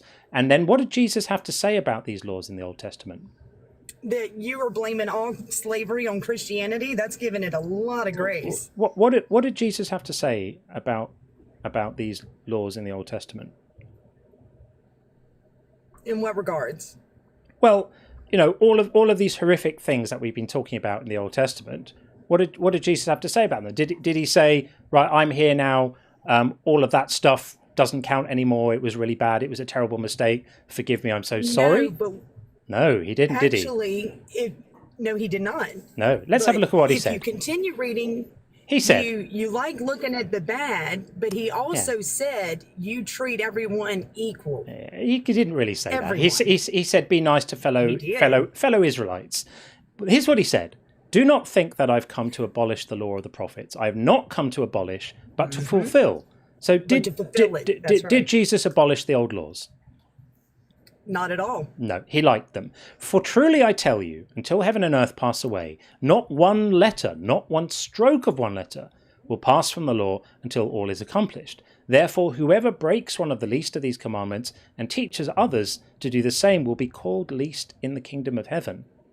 But whoever does them and teaches them will be called great. In other words, he was saying, whoever follows these old laws, including the slavery laws, including the stoning laws, including the genocide requirements, including the war brides, all of that barbarism, whoever does that will be called great in the kingdom of heaven. So that tells me that his moral compass is as broken as yours.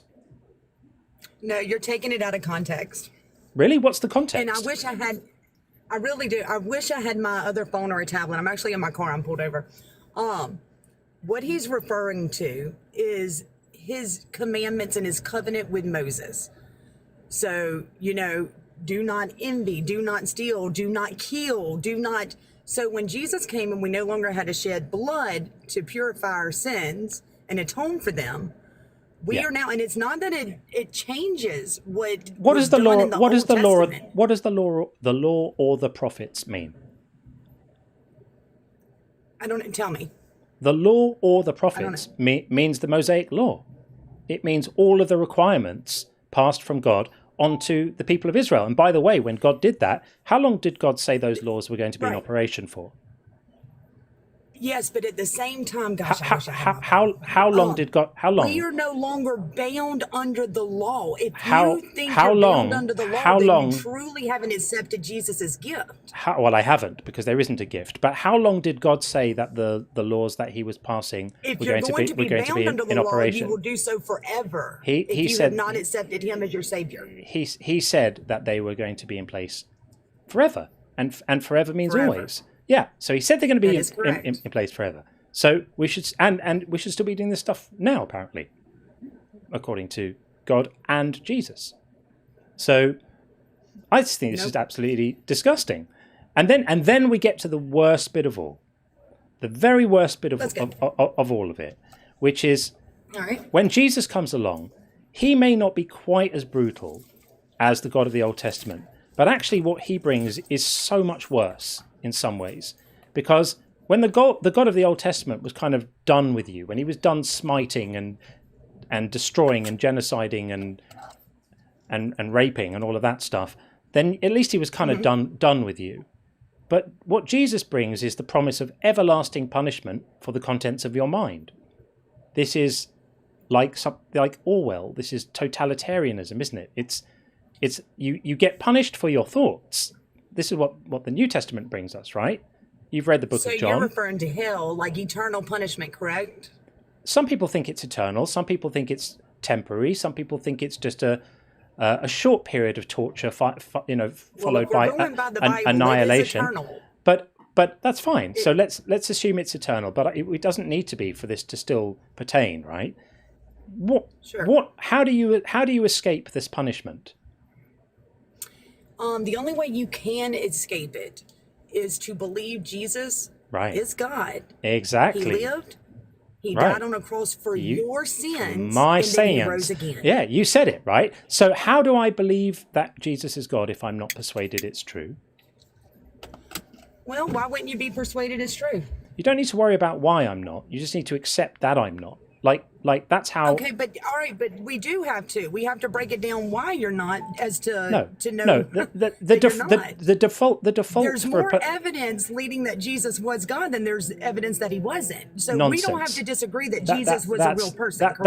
That's nonsense. All you need to accept is that I'm personally not persuaded by the claims you make. Right? We can talk about whether that's a reasonable position for me to take, but it is the position I take.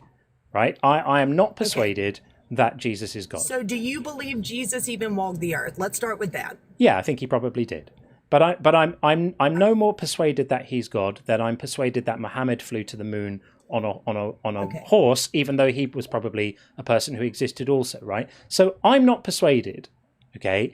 And you might think that it's unreasonable for me to not be persuaded, but that's fine. That's how differences in human minds work. We can start with that. But explain why it makes sense for me to be tortured purely because I'm not persuaded of the same things that you are. Because even though he's a loving God, he's a just God. And I know you've heard it. This is what you do for a living, but let's discuss it. So in the Bible, it says, knock and the door shall be open, seek and you shall find. And what a lot of people miss out is in those verses, it says wholeheartedly.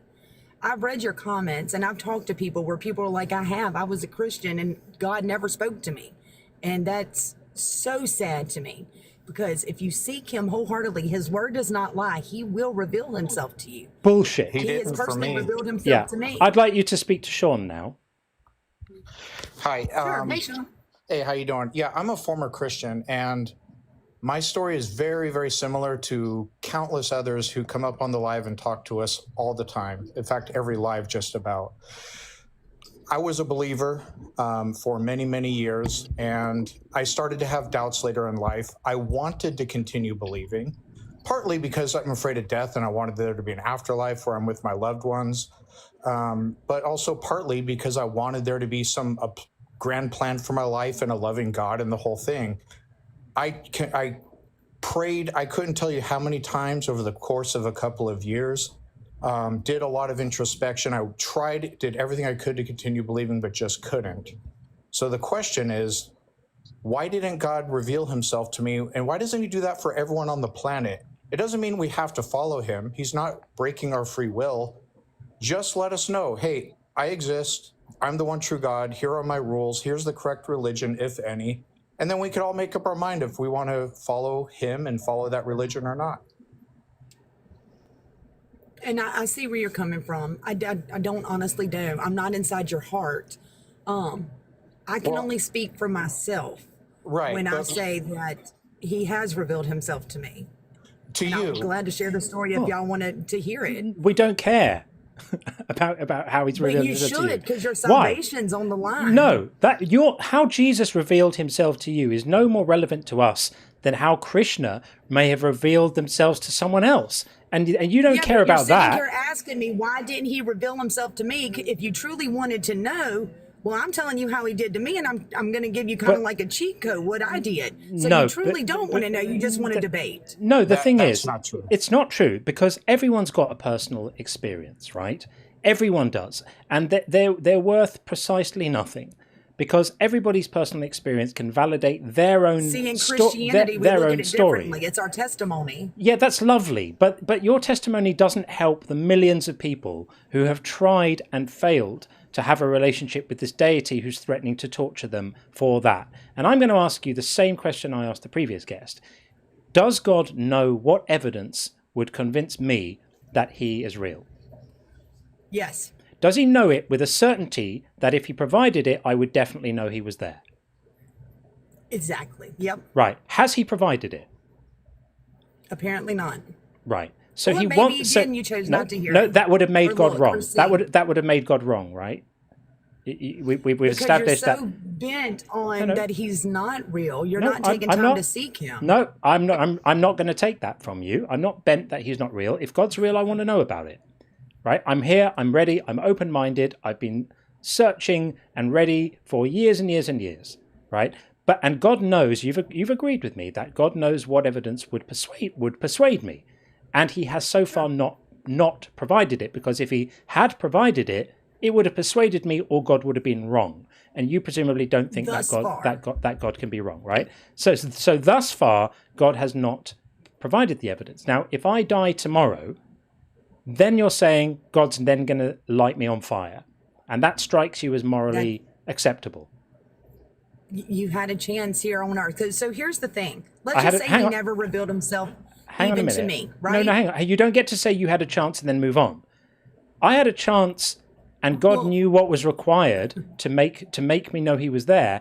And He also knew, by the way, knowing my mind, He also knew what combination of evidences would fail to persuade me, right? So He would have known that. But He also gave you the opportunity to seek Him, and apparently you haven't, because His word doesn't lie.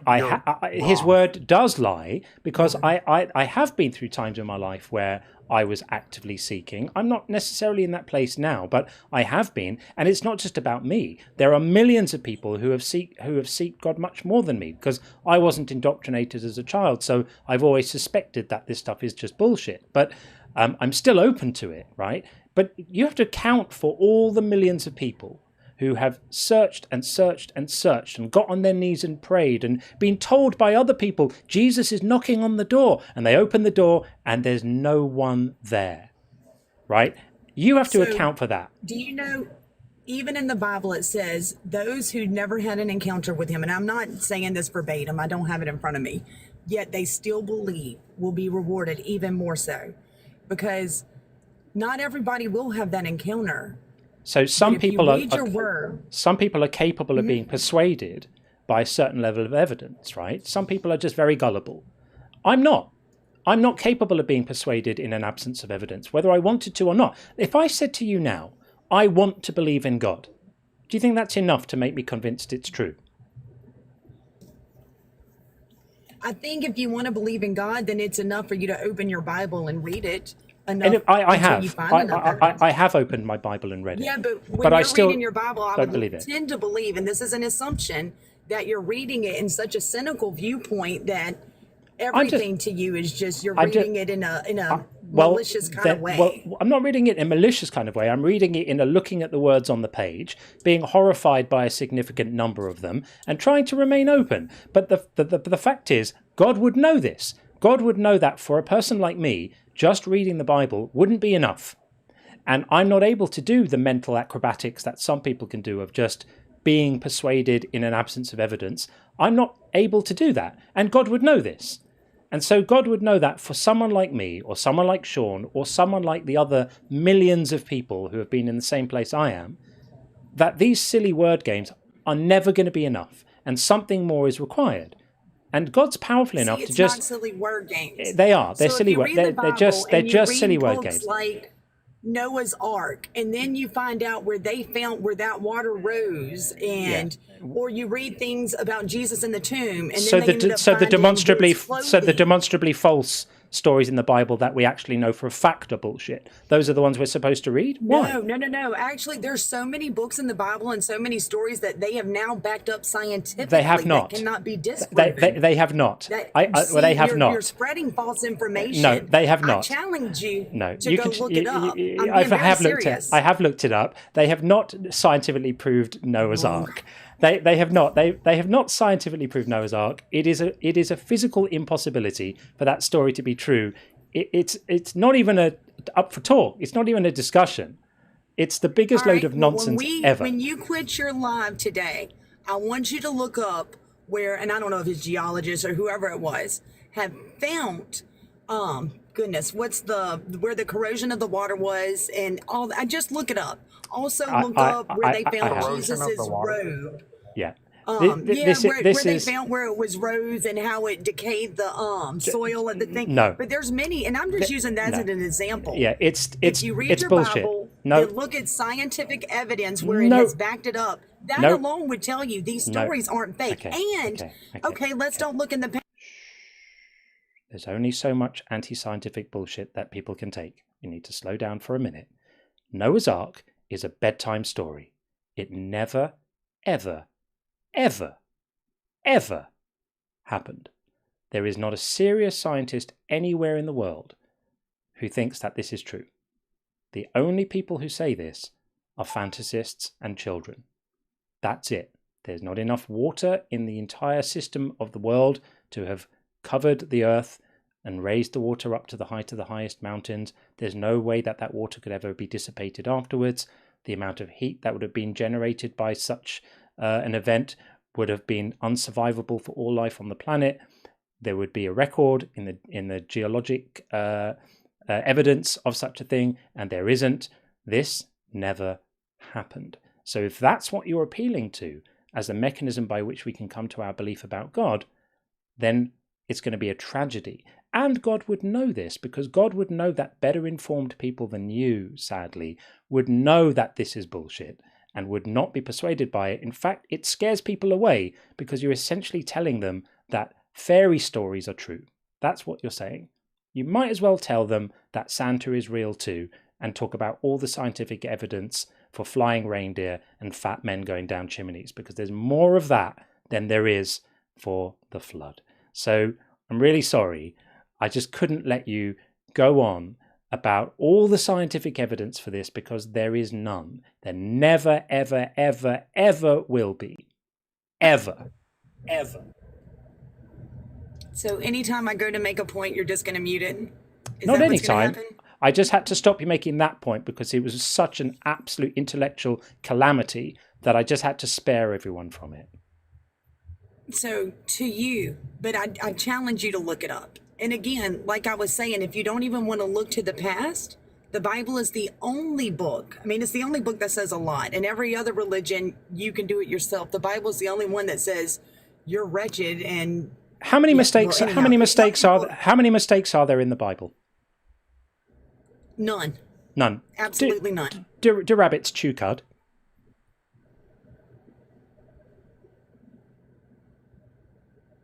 What are you getting at? Do rabbits chew cud? I'm not really sure. I don't know. Well, Leviticus tells us that rabbits and rock badgers chew cud.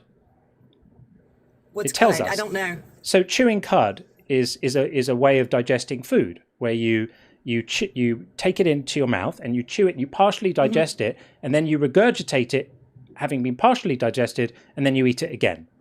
And Leviticus 11:6 tells us that for the hare, for even though it chews the cud, it does not have divided hooves. It's unclean. So this is God telling Israel through Moses that hares chew cud. Is this correct? Do hares chew cud? I mean, if it said it there, I guess it does. I don't know. Except there's a problem. I'm not a rabbit expert. Right. Well, funnily enough, I kind of am a little bit, because I've looked into this. You were talking about looking things up. So chewing cud is done by ruminants. Ruminants are types of animals that have multi-chambered stomachs that allow them to chew cud, because one chamber of the stomach has enzymes that are used in the first pass of digestion. Then the food is regurgitated and is eaten again and digested by the next chamber in the stomach. So these multi-chambered ruminants have digestive systems that are configured to chew cud. Guess what? Rabbits don't, and rock badgers don't. This was a mistake. The people back then... There's no mistake. Well, this is a mistake. So I'm sure if I had my other phone here and I looked that verse up, there was some context or something. There wouldn't be. This is just a mistake. It's just because the people back then looked at rabbits and rock badgers, and the way they looks a little bit like they chew cud, so they just said they chew cud, because they just didn't know better. It was a mistake. Like there's lots of other mistakes too. This is just one of them. But there are many, many, many more. So you think you found the mistake of the Bible, and that's what you're not going to believe because of chewing cud, which I'm sure there's context there. There isn't context there, and that isn't the reason why I don't believe the Bible. The reason why I don't believe the Bible isn't because there's the odd mistake in it, because it could have mistakes in it and still be broadly true, right? The reason I don't believe the Bible is because it's bullshit. Okay, so have you ever looked up the future prophecies to see if they are coming to pass? Which ones? Like the Euphrates River drying up. Let's go with that. We'll go with an easy one. The Euphrates River has been dry many times. Correct. Yeah, that's not a prophecy. I could prophesy that it's going to rain some point in the next few months. That's not a big deal. And the Euphrates River drying up was one of a number of prophecies, wasn't it? In a sequence of seven, many of which of the other ones haven't come to pass. It was to do with the cups, wasn't it? Have the other ones come to pass? Like the blood and all of that stuff? Or is it just a partial fulfillment? It's partial. Partial. But there are some other ones that have come to pass. Such as?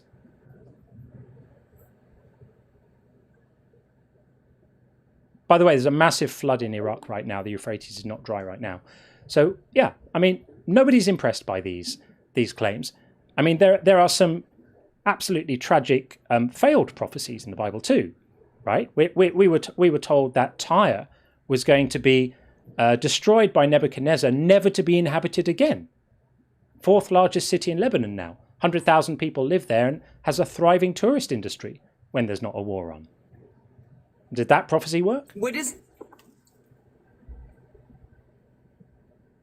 Hello, can you hear me? Yeah. Which land are you referring to? I'm talking about the city of Tyre, Tyre, in Lebanon. Hold on real quick. Gosh, if I hit my home thing, I think it's going to erase you off of TikTok. Yeah, you're not going to be able to go into other apps because we won't be able to speak to you if you do that. But appealing to prophecy in the Bible is never going to go well, because the prophecies in the Bible are either written after the events they prophesied, or they're vague enough that of course they were going to come true. If you go to a restaurant and say, "I'll have a steak, please," and then the waiter brings you a steak, you kind of made a prophecy, didn't you? But it's not very impressive. Right?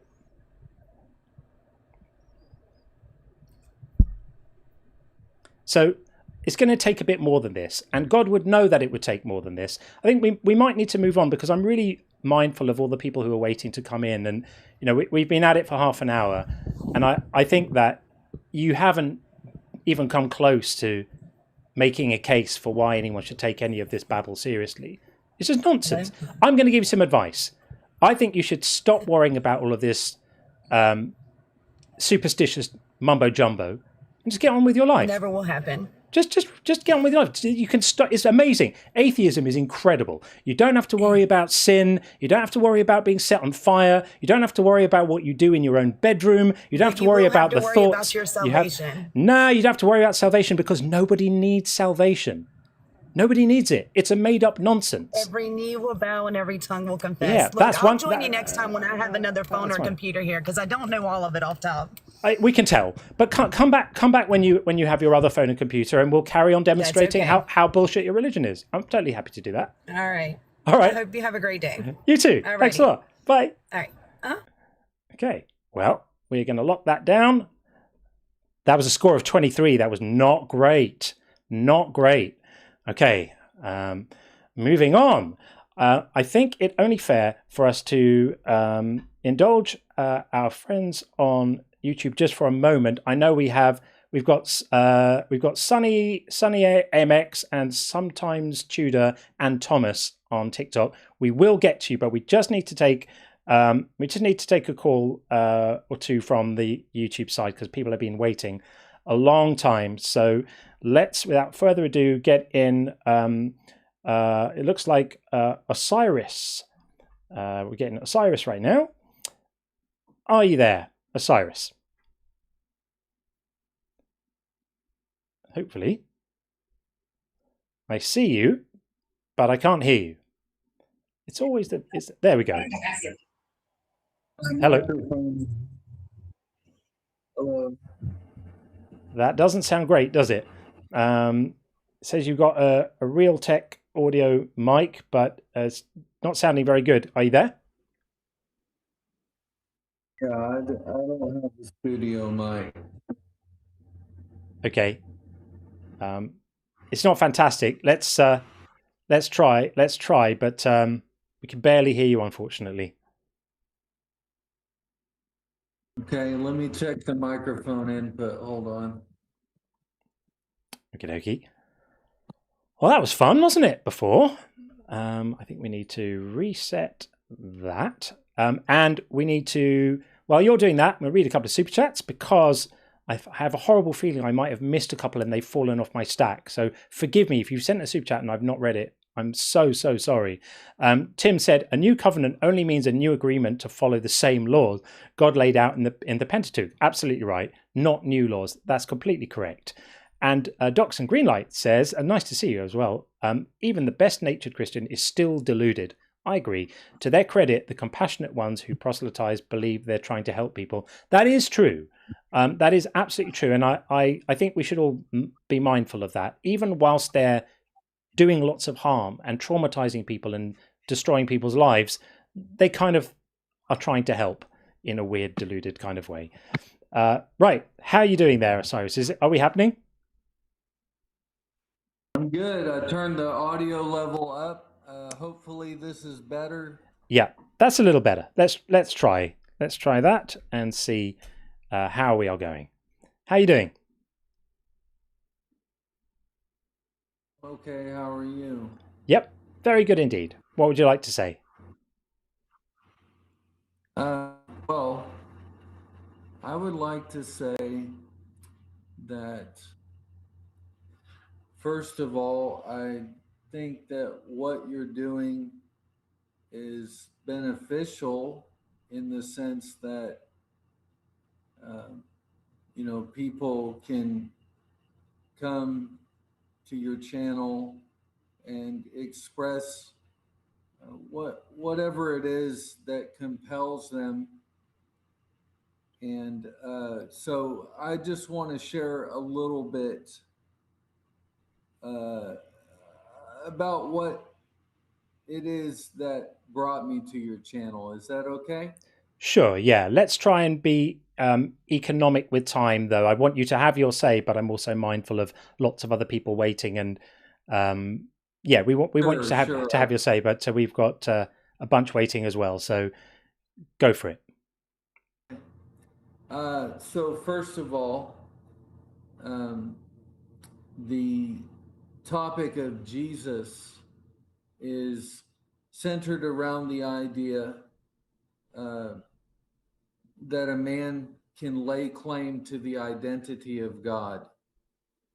And this brings about a common fallacy, which is that any man can lay claim to that identity.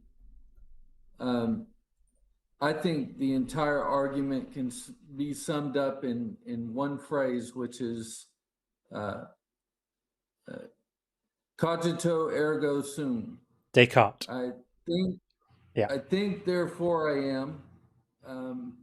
So whatever it is that I think I am is generally going to be what I believe in.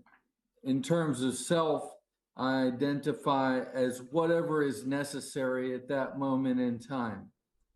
If I'm looking at a tree, I identify with the tree.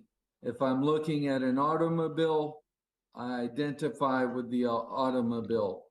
So any man can see something and mirror the identity of what he's looking at.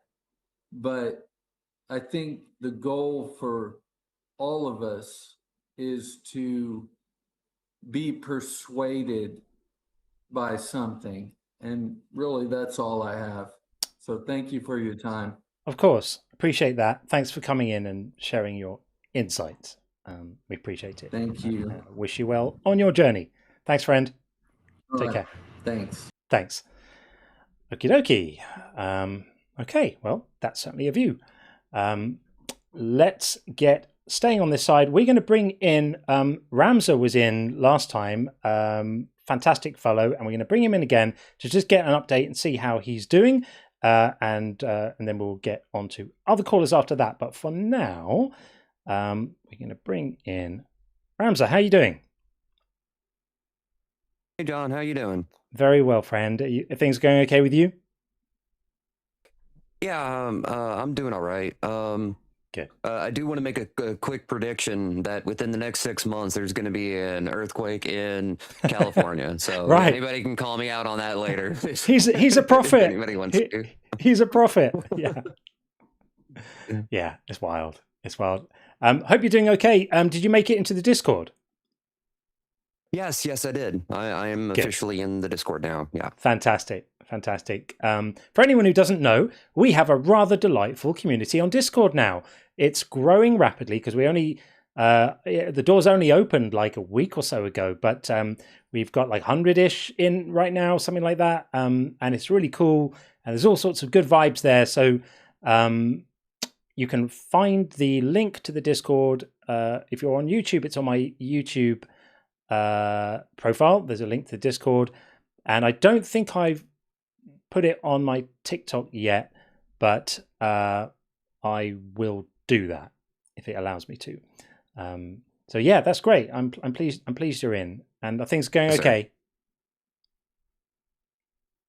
Things are going all right. I did want to come up and touch upon your topic for the day is why is God hiding? Sure. Well, the big thing for me is that in the Bible it specifically says, seek and ye shall find, but it also says that God only calls those whom he wishes. So what happened to my free will in the middle of any of that? Because I know how hard that I ended up searching for God and looking for God and trying to understand and doing the best that I could. But if God didn't show up to me, even when I was fervently searching and wanting to know the truth and wanting to know him, why didn't he ever bother showing up? As you have stated multiple times, God knows the exact way in order to convince you or I or anybody else here that he's present, that he exists, that he cares, that he, but nothing after all the searching, all of the questions being asked, all of the absolutely nothing. Yeah. That it seems a little bit like he's not living up to his word. It really does, especially when you consider the non-resistant non-believers, the people who actively want to have a relationship with him. Actively want. These are not people who are turning away to enjoy their sin and all of that nonsense. There are people, many, many, many, who desperately want to want to feel it's true, want to know it's true, want to have that feeling of a father, a holy father, or someone looking out for them, or some point to give them that meaning and purpose and connection they need.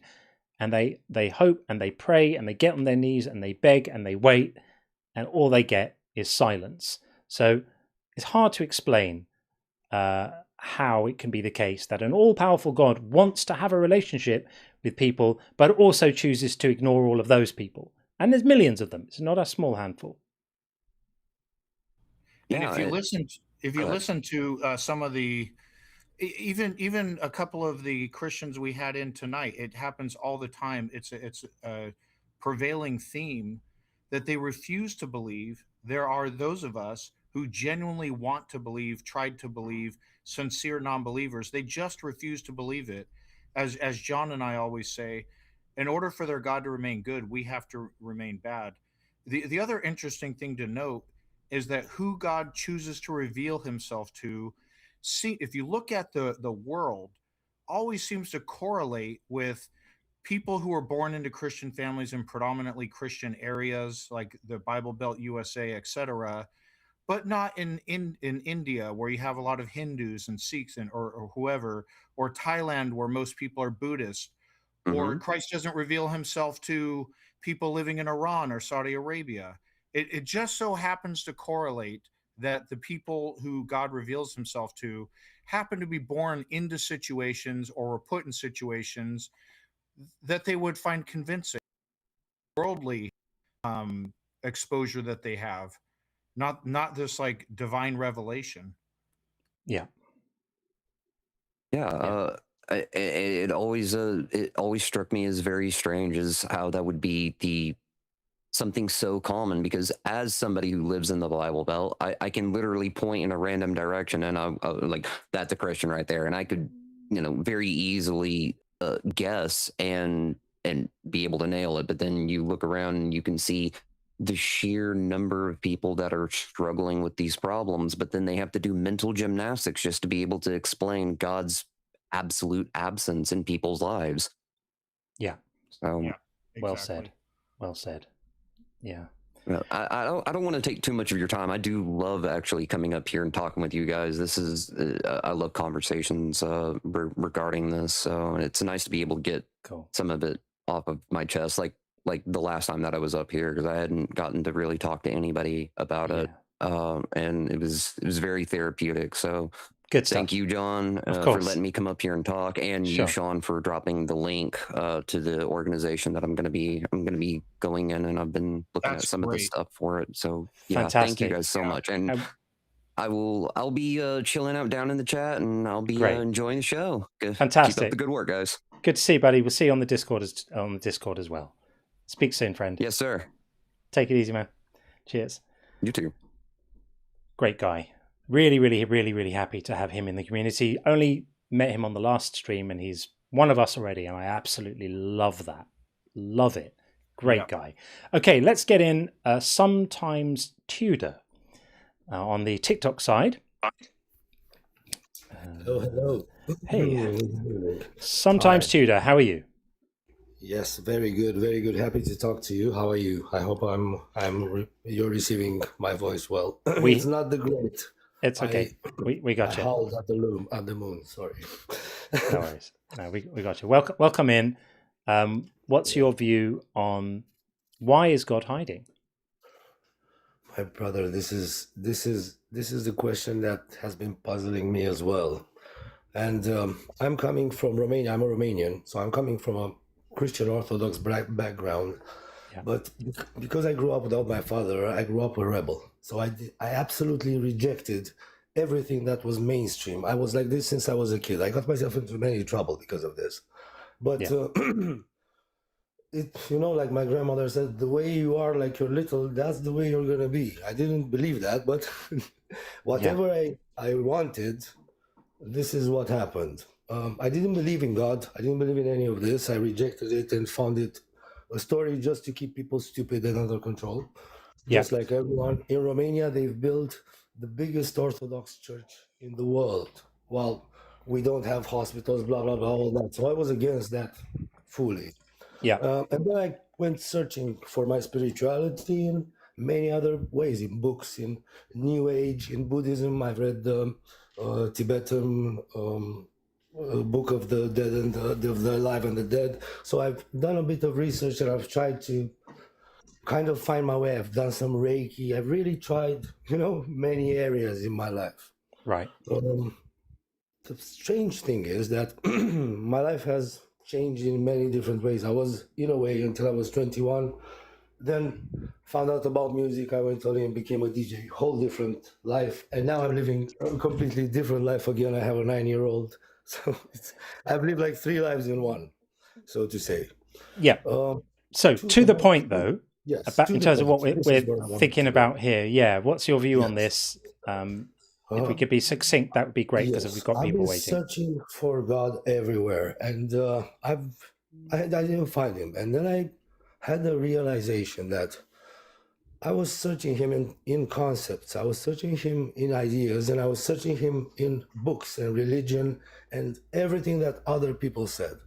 So I threw all that away, and I decided to just talk to him in my own words and just speak to him alone, face to face, or just speak by myself. It mattered nothing. And I'm telling you, brother, that is the moment when I encountered him.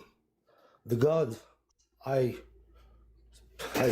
try to serve because I can't serve. I'm too low of a man to serve him. But the God that loves me and I love him, I have a direct interaction with him daily. He's not in my head. He's not abstract. So let me ask you a question then. Yes.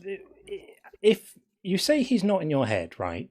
But if he was in your head, do you grant that a really, really, really well-formed God in your head would be hard to distinguish, if not impossible to distinguish, from a God in reality? How can you know he's not in your head? Because I can't find him in my head. I can't imagine him. I cannot think about him. All I'm thinking is about abstractions about him or ideas I've heard other people say about God, but that's not him. But that difference could also be in your head, like, because I'm going to put it to you. That's in my head. But the interaction I'm talking about is an interaction like I'm having with you now. It's an interaction that I can feel directly. So you hear actual audible voice. No. So it's not quite like the one we're having, is it? Nothing. No, nothing. It's as real as we are talking now. I mean, it isn't, is it really? If it's not in your head, where is it? It is as real as you and me are speaking now. So while I'm speaking to you, I feel many emotions. I feel things. It is the same kind of interaction. It's only that I'm not using any words. But it's an internal dialogue that you're having. By definition, it is in your head. That's what it means to have an internal dialogue. No, because it is not in my head. This is what I'm trying to tell you. But no one else is privy to these communications. Nobody else can participate in them. There's no way that they can be detected or sensed in any way. So they are definitionally in your head. No, the only thing I'm saying is that God is a personal God. I cannot tell you about him. I cannot, if anything I tell you is not him. Sometimes if it's not in your head, yes. Where is it? So John, I'm not talking to, let me give you an example. I'm not talking to John in my head. I know he's physically located in the UK. Yes. I'm speaking to him through my phone, through audible communication. So I've said where the sound is coming from. It's coming out of my phone, etc.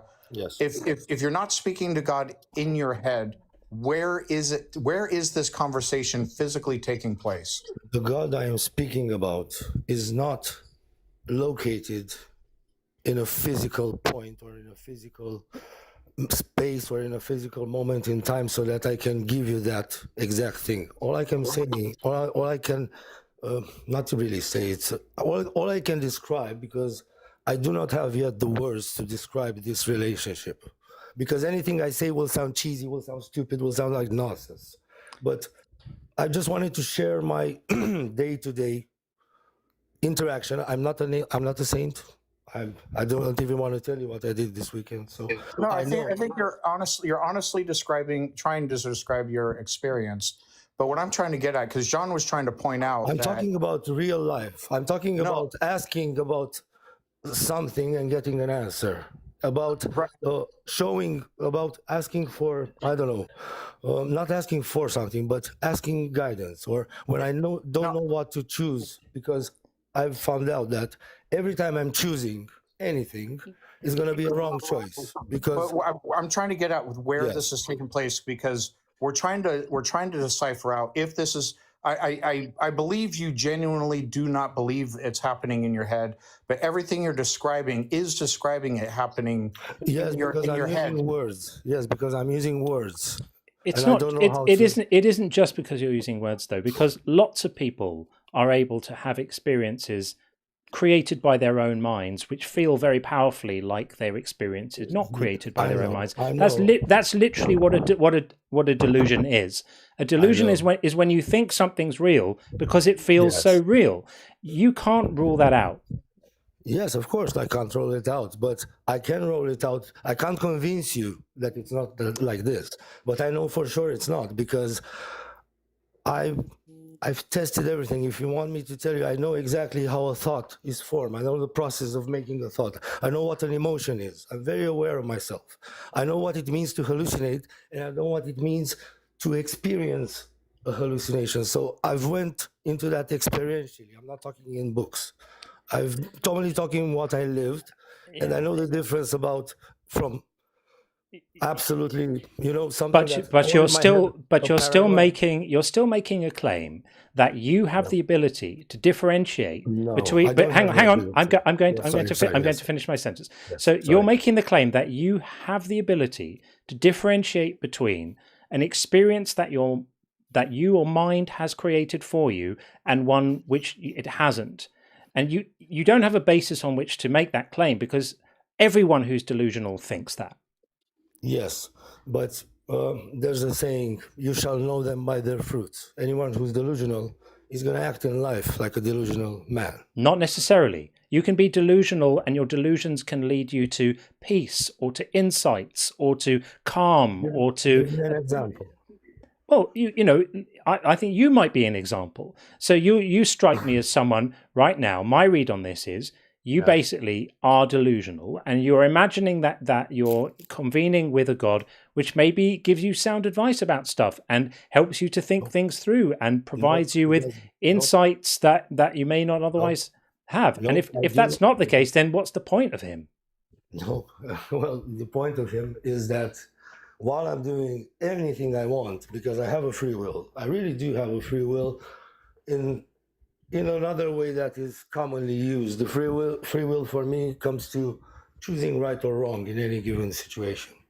And he's not helping me do that in no way. He's letting me do anything I want. But every time I've asked for something, it was given to me. Every time I wanted to go on a specific road and I went on that road all in, I made it. But people make these claims all the time, and then they appear. Right, but I'm saying people make these claims that they've had the same experiences all the time, and they will attribute that to their various, deities or ancestor spirits or whatever it is. None of this is compelling. I mean, look, at the end of the day, as long as you're not telling other people that they deserve to burn in hell for not agreeing with you, or for not coming to the same, I haven't even asked you what God you think it is that you're convening with here, but I just told you about him. Yeah, but is it a God that anyone else would know? Is it a God of the Bible? Is it a God of it is the God that revealed himself in Jesus. Oh, it's Jesus. Okay, so it's the God who's going to set me on fire for not having the same experiences that you're having. No, I don't think so. No. I think many of that is put there just for control and just for the church to gain some things. So then the Bible's not reliable. I can't make a claim on that because. But I know this for sure. I know for sure that it's coded because I've tried to read it so many times in my life. I grew up in an Orthodox Christian community that I didn't go to church. So I didn't follow that. I was baptized at 4. So my father was an atheist. He was a doctor. My mother's a university teacher. Yeah. So we didn't grow up as church people. But I've tried to read it because everyone was reading it. Yeah. So I tried to read it. I found it bullshit many times. But you're And still now I'm saying reading it's the same Jesus thing. though. So how do you decide which verses are bullshit and which verses are real? Because you've identified your, I'm going to say, imaginary friend as Jesus. Why? It's not imaginary because I cannot imagine him. This is what I'm telling you. He doesn't live in my head. But you are imagining him. No, I'm not imagining him. I cannot imagine God. I can imagine Jesus as the person. Jesus, yeah, because I saw some icons and some pictures, but I cannot imagine God. Right. I can imagine.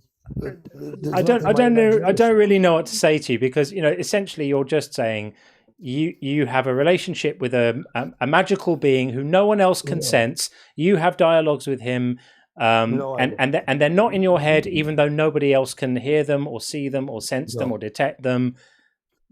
You're basically what you're making is a set of completely unfalsifiable claims, and if a set of claims are unfalsifiable, they're kind of pointless. Anyone can say this stuff. I don't doubt for a second that you're sincere.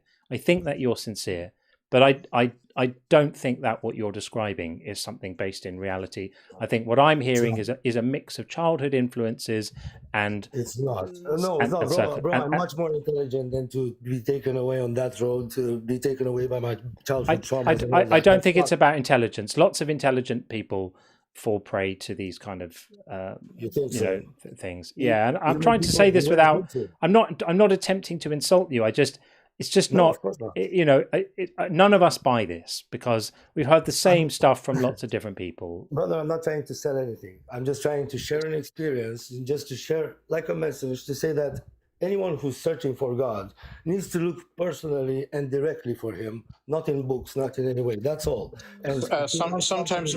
Yes, many of us have done that already and not gotten the answers you have gotten. And I just have a question, something for you to think about. We talk to people of alternative religions that are incongruent with Christianity. They believe in different gods or what have you, or so they have this. They describe the same experiences of having direct communication with their gods, and they're as sure of it as you are. You can't all be correct, but you can all be wrong. How do we tell with a high degree of accuracy which ones are correct and which ones are not? You can't tell. You need to look for him yourself in your own way. You can't tell. You can't take it from anyone else. If we can't tell the difference, then it's indistinguishable from just a conversation in your head. You need to have the thirst, but you need to go all the way with everything that you're believing now, because now you believe in materialism, you believe in evolution and all that. So go ahead and investigate that with the same amount of energy you dismiss Christianity. Oh, I do, but we have overwhelming evidence for evolution. We don't have evidence for any God. So what we have now is you telling me I have a direct relationship and communication with my God, someone of an alternate religion telling me they have a direct relationship and interaction with their God. And you, as you admitted, it's indistinguishable, no way to tell the difference between they actually are talking to their God or it's just a conversation in their head. Yes, no one can help you with this. No, there's no one who can guide you, and there's no one who will tell you what to do. You need to just walk in the darkness by yourself and find your own way. That's the way I see it. Maybe it's wrong. I'm not the ultimate judge of this. Fair enough. I've taken enough time to look into it. And All one more thing that I'm done. When the universe was created, let's say from the Big Bang, there were 3 elements that were necessary: time, space, and matter, right? I'm not necessarily going to join you on this journey because neither Sean nor I are going to agree that the universe was created. So no, okay, I just wanted to ask: at the moment when the Big Bang happened, in order for this to exist, there were needed 3 elements that needed to come into being at one time: matter. I'm not 100%, but I'm 80% sure. Neither of us are physicists, but at Planck time, at the beginning of the Big Bang, there was no matter. No, I could be wrong on that though. So I might be speaking out of turn, but either way, you can fact check. Either way, the Big Bang is not necessarily the beginning of the universe. That's a problem cosmologists are still working on. I understand. What I want you to fact check me is to see that in order for all this to be, 3 elements were necessary to come into existence at the same precise moment, which is... By elements, do you mean things? Because they're not elements. If you can call space a thing, then yes. I mean, space isn't an element, is it? I don't know how else to call it. I don't have the language. All right. So yeah. So it's time, space, and matter that needed to come into being so that everything can exist. Not necessarily come into being. They may have always been there in some form. Correct. Well, the Bible describes all this in 3 words. In the beginning, you have the time. But you've already described the Bible as bullshit. No, but there are some things which make sense. I'm just trying to point to you something that makes sense in real life and goes with scientific exploration. It's something that goes with it, not against it. It's the hard. Genesis account of creation is false. Exactly. Okay, I'm just saying that in the beginning, that's time. God created the heavens, that's space, and the earth, that's matter. That's all I can say. From here, you can debate it a lot. All right. Well, I think thank you very much. Nice talking to you. I think I'm not sure there's really much more we can really say, but no, it's okay. Thanks for coming up. Thank you. God bless. Have a good one. Bye bye. And you. I think the meter there got it really correct on this one. Really a nice and honest guy, just bad arguments. Yeah, I think so too. Okay, well there we are. Let's see. I have to say a huge thank you to Tim Cooney, who has just sent out 10 unconvinced gift memberships. That's amazing. Thank you, Tim. That's huge. Thank you, my friend. Really appreciate that. That's very, very, very kind. Right. Who shall I have in next? Let's go. I think I did promise if we go over to the YouTube side and we get in Real Truth. From the YouTube side. I like Truth. I'm a big fan of Truth. So, Real Truth, are you there? Yeah, can you hear me? Yes. How are you today? I'm pretty good. Excellent. Man, you know what? You and Sean, I think you've really helped me. I think you've convinced me to believe that there really is a God. Really? How so? Because it has to take, it absolutely takes a God, something supernatural or something to give you guys the patience that it takes to deal with some of these idiots. There's got to be a God. That's the only explanation. I appreciate that. I appreciate that. I have listened to your show. I've heard people call you smug, arrogant, and a guy that you had on earlier was the personification of smug and arrogance when he says and tried to convince you that if a person does not accept God and all the evidence he's given, then they weren't real Christians. They didn't really have their heart into it. Yeah. When people say that, I can't help but wonder, do they appreciate the arrogance? What are they thinking? Who are they to think that they are the special ones? Yeah. Out of all the planet and all the nations and all the suffering and all the cancer and all the everything else, that God has favored them. Yeah. Now, true, the Bible does say that God in all his claimed masterfulness is the one who is big and powerful. He can do what he wants. He can put people who are vessels for destruction. They seem to overlook that. And I don't know what kind of God that's supposed to be. But, and at the same time, they say if you seek him, you know, if you have a right heart, you're supposed to reach him. Yeah. Connect those dots. Yeah, it's craziness. It's a contradiction, and they're stuck with it, and they can never ever resolve it. And we come back to the same thing I was saying earlier, which is he wants to have a relationship with us, but he specifically knows what would fail to convince people, and he allows those packages of evidence to be distributed liberally to people like me, knowing that it won't work, having the option to step in and just go, look, guys, I know, like, how many apologists do I speak to every week? Dozens, right? He knows they're all going to fail because they're rubbish. He could just step in and go, look, don't worry about that. I'm going to give you the good stuff, right? And he doesn't. And yet, yeah, it's crazy. They all think they have something outstanding, something really new, something so different that you've never heard it, and boy, you just won't be able to. You will not be able to tackle this one. Now, so are we supposed to be? Are we the vessels meant for destruction, or what's going on with? Yeah, I couldn't say, but yeah, apparently a bunch of us are.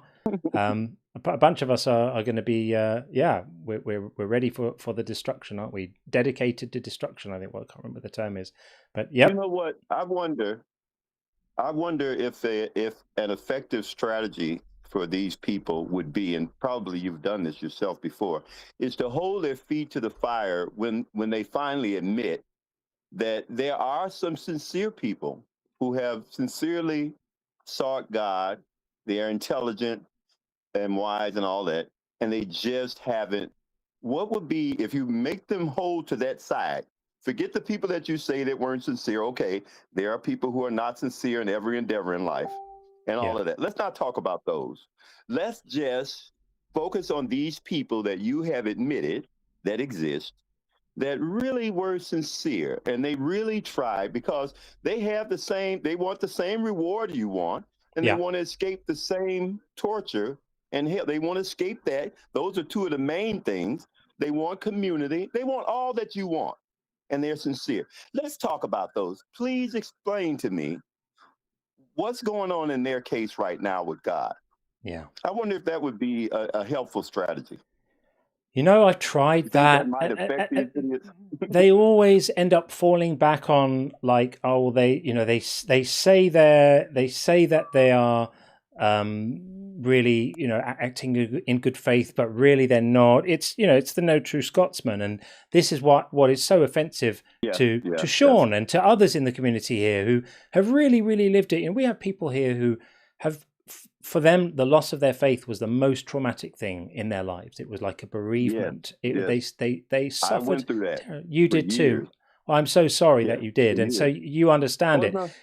It's so to me, it's so disrespectful to someone like you or like Sean who had to suffer the pain of that, and I can only imagine how it must hurt to. When you're in that place between belief and non-belief of like questioning and feeling uncertain and reaching out for just that little bit of help to help to enable you to stay connected and hearing only silence, it must be heartbreaking. And the fact that people can't reflect on that is astonishing to me because I've never experienced it, but I have such a huge amount of empathy about it. Yeah. Now, I've never experienced it exactly that way. I think what started me to deconstruct was what I brought up earlier. I just couldn't figure out how I was special. I mean, what could there possibly be about me that enabled me to get this truth? And everybody else is going to be destroyed.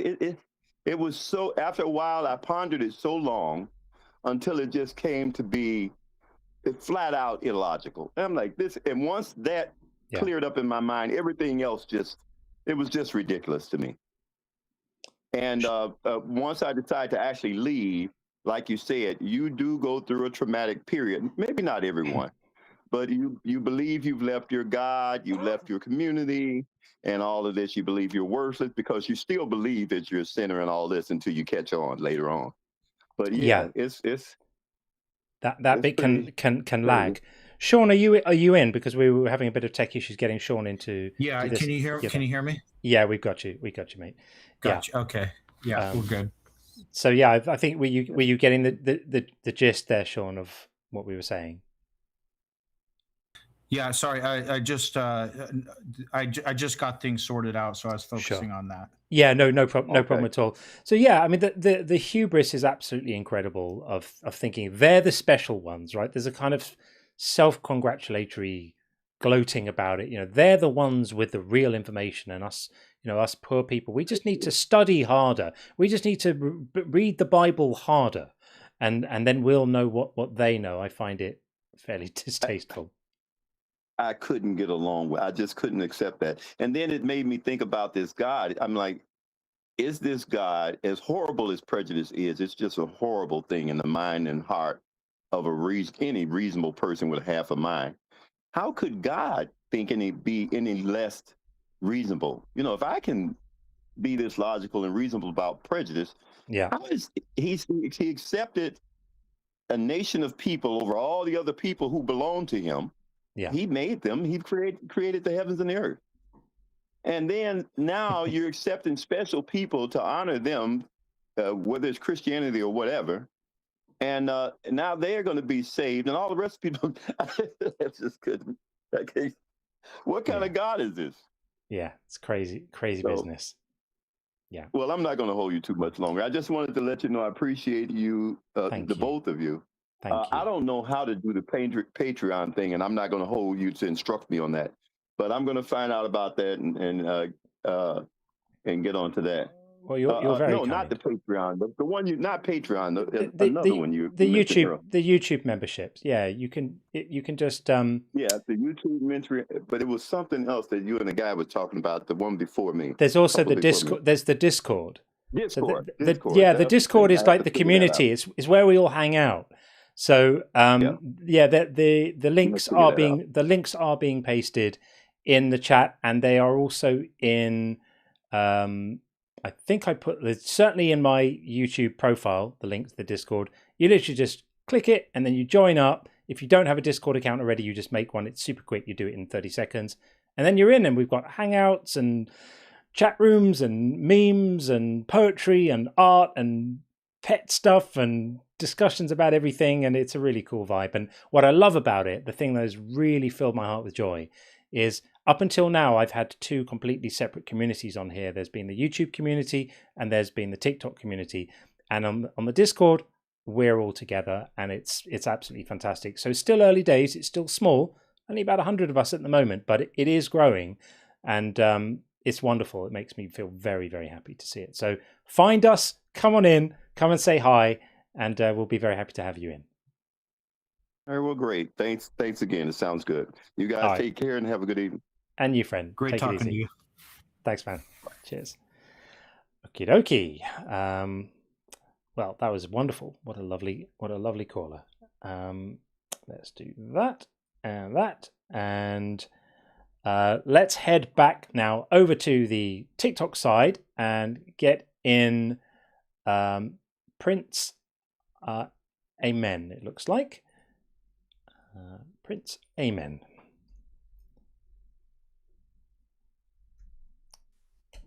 Good evening. Prince, are you there? Yes, do you hear me?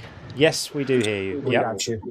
Okay, I just got a new headset, so first time I've used it to make sure I had the right buttons pushed. Thank you for allowing me to be on your show. Sure. It was I was scrolling, and then your title caught me. Just, why is God hiding?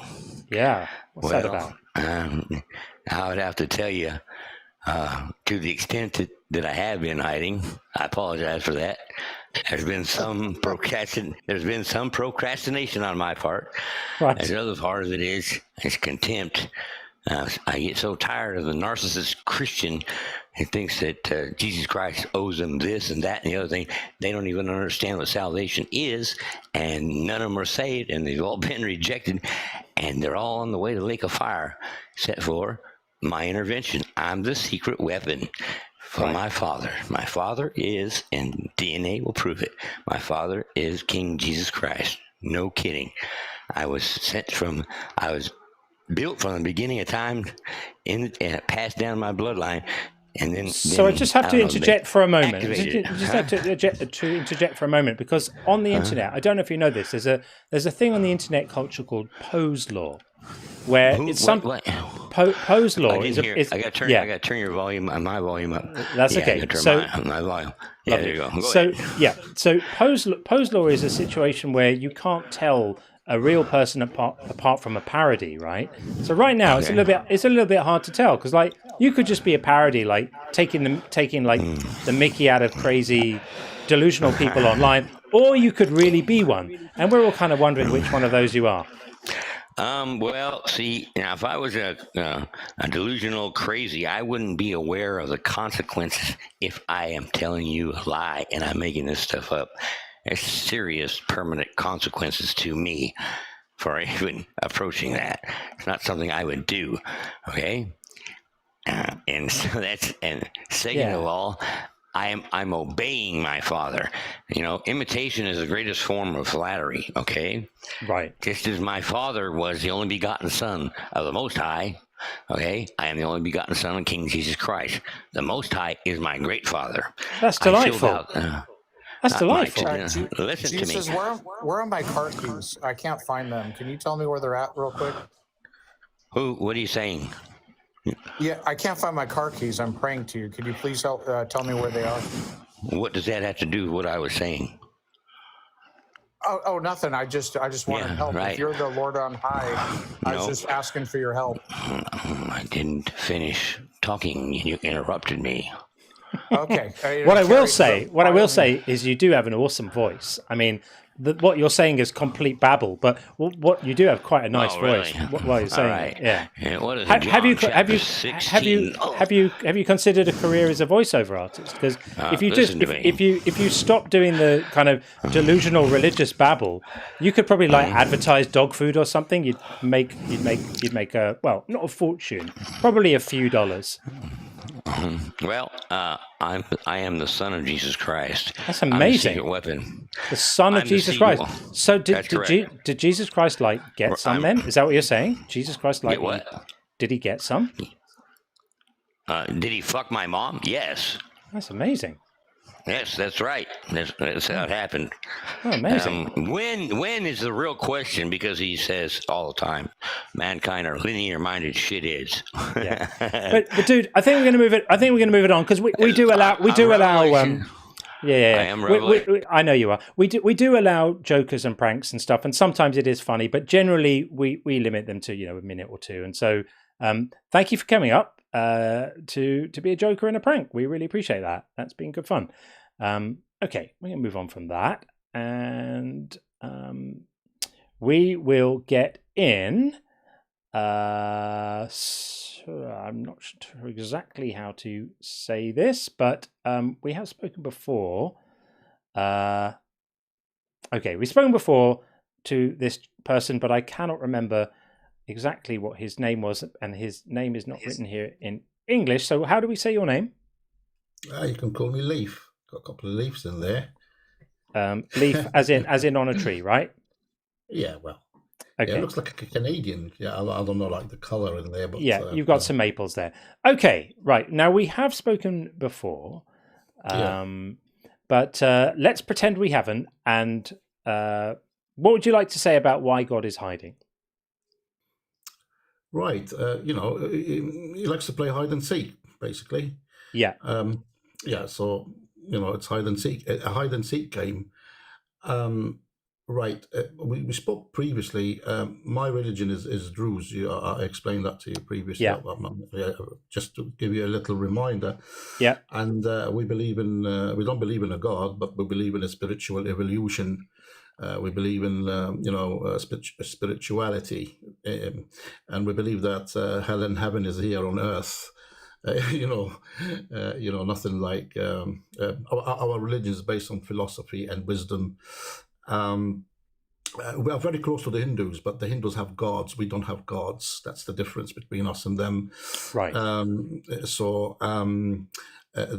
isn't a god in our beliefs, and because if there was to be a god, if you have the Christian God or the Muslim God or whatever God, it's so easily, you can easily debunk these, absolutely so easy.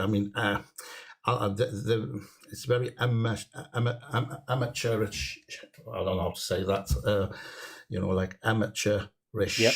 Yeah, I got it. Yeah, very. It's so easy to debunk these. I mean, you could ask a child. Children are very intelligent, and you can ask a child a question, and they will tell you straight away. They're very intelligent, but we do believe in spiritual evolution. I believe that we do, and that will aid the actual physical evolution as well. Spiritual evolution will aid the physical evolution. Well, physical evolution isn't a thing that happens to individuals, right? Are you aware of this? Like evolution, as we understand it, is just changes in like how populations are made up and what kind of genes statistically are favored in populations, and therefore how those populations change their average physical characteristics over time. So I don't think it needs any help from spiritual evolution. It just happens. It's just a fact of nature. Right. Have you watched documentaries on animals and insects and how do they adapt for survival purposes? Yeah. What's his name? The famous Richard Attenborough. Yeah. I've watched his documentary. David Attenborough. David Attenborough. Yeah. And it's absolutely amazing to see how they evolved, through time. And they had, certain defense mechanism systems to, it is absolutely brilliant, very fascinating. Now, I'm just going to ask you a question. Do you think time is an illusion? Just a quick question, yes or no? Or no. No, for me as well. Right. So time is not an illusion. Okay. Right. Do you believe that there is a creator, not God, but who is the creator? I believe what a creator is. Right. So there's no creator. You're saying there's no creator. Absolutely no creator. Not that I'm aware of. I see no evidence of one. I can't rule out that there's one, but I'll believe it once there's sufficient evidence. Right. I think your answer, Sean, we've met before. We met on. I think we spoke on another live. Correct me if I'm wrong. You also believe in reincarnation, correct? Yes, absolutely. Okay. Spirituality, obviously, the spiritual evolution and reincarnation, and yes, we did have a chat on. Is it Z? Yeah, atheist. Yeah, on Z's live. When you're done, I don't want to cut you off, but when you're done, I have a question for you about reincarnation. We'll go on to that, but I'm just coming up to the point, and we can go back onto reincarnation. Now, the strange thing I did discuss previously that the universe, right? It's made out of matter, and you know where I'm going to head to. The universe is made out of matter, and me and you are made out of matter, and a tree is made out of matter, and a rock is made out of matter, and obviously the matter does have exactly the same stuff, but different amounts, numbers of electrons. I would correct one little thing. Parts of the universe are made up of matter. Right, there's matter and antimatter. You're talking about antimatter? Well, I mean, there's empty space, there's energy, parts of the universe are made up of matter. Yes, correct. And we are made out of matter, we are made out of matter. So how come matter is aware of itself? Now, that's a question that you need to ask. You need to ask someone, how is matter aware of itself, while the same stuff that a rock is made from is not aware of itself? So I don't think the question is as deep as it sounds. So obviously the hard problem of consciousness, which is what you're alluding to here, is a very, very tricky problem that we may not ever solve. But I think that to say how is matter aware of itself is to miss a great deal of nuance, which is that matter, when it's organized into particular configurations like brains, exhibits certain properties and certain behaviors, right? From the same stuff, though. Am I right? And it's the same stuff, but it's not the stuff. It's not the stuff being aware. It's particular conglomerations of the stuff under certain conditions leads to certain behaviors, and those behaviors create the experience of awareness, right? So it's not just like the stuff is aware. It's more than that. It's more than that. Where's the logic? Well, the logic is that brains are super sophisticated things, very, very complex. We don't really understand exactly how consciousness emerges from brains, but we know it's something to do with the electrochemical reactions in them, and eventually it's an emergent property of the correct operation of brains that consciousness is experienced. And I grant you it's a deep question, but I think it's too easy to just say matter is self-aware, because it's not just matter, not any matter. If you take all the atoms in a human brain, right, and you configure them differently, always existed then. So you believe that the universe always existed. Then. Well, that's a different question to the question of consciousness, isn't it? That's a totally different question. Do you believe that then you must believe that something must have always existed? Because there's no reason to think there was. Yeah, there's no reason to think there was a time that the universe didn't exist. But I sort of feel a little bit like we're sort of swimming in a sea of esoteric ideas without necessarily paddling towards anywhere in particular. And I feel the audience will feel a sense of psychological relief if we can point to a destination and then get there. So let's do that. Let's do just that. That question, then I'll come back to the thing, and I'm asking you. And right. So there's no reason to think there was ever a point that the universe didn't exist. Right. So in other words, it must have always existed then, if there's no creator. Not must have. So we can't rule out that the universe didn't always exist. We don't know at that point is the honest answer to your question. Cosmologists are still working on that. But we've gone away. Did you understand his analogy? Because we're dealing with consciousness. Yes. So the universe is part of consciousness. So there's consciousness within the universe. Right. So if you're an atheist, this is the question. If you are an atheist, you must believe that the universe must have always existed because there is no creator. You don't. No. If you're an atheist, all your position of being an atheist only entails that you are not convinced of a God. Any other position about anything is perfectly compatible with being an atheist. Right. So that means the theory of me convinced that there is a creator is true. That means what? Sorry. It means what? Sorry. A creator, not a God. But a creator, that must be true. It doesn't mean that it must be, and it doesn't mean that it mustn't be. It could be that the universe was one of many universes created in a laboratory by some aliens somewhere who have got universe. Possibly there's an infinite regression of universes creating other universes. We have absolutely no idea, and the point that Sean and I are trying to say, the point that Sean and I are trying to say is that being an atheist doesn't commit you to any position other than that you don't believe a God exists. We can have hunches about things. We can say we see no reason to believe something. There might be a creator. There might not be a creator. So you do agree that there might be a creator, which takes you that your mind is not limited, because if you don't believe there might be or not be, then the mind is limited to a... I mean, there might be invisible fairies at the bottom of my garden, but the time to believe it is when there's some evidence for them. So there's no evidence for a creator right now, and there's no evidence for a God right now. And some people think that the creator is the God, and some people don't believe in a God, but they do believe in a creator that isn't a God. And right now, we don't believe in either. So you don't believe in either. Okay, so a God does, the God or a creator must have always existed, right? If something must have always existed. Sorry, something must have always existed. Leaf, I need to correct you on something, because you keep trying to saddle us with, then you must believe X. John and I have both said we don't know if the universe always has always existed, or if there was a beginning. And if there was a beginning, we don't know the cause, whether it was a conscious agent, i.e. a creator, or some other explanation that we're just unaware of. We're just in a state where we don't have the answer to that question.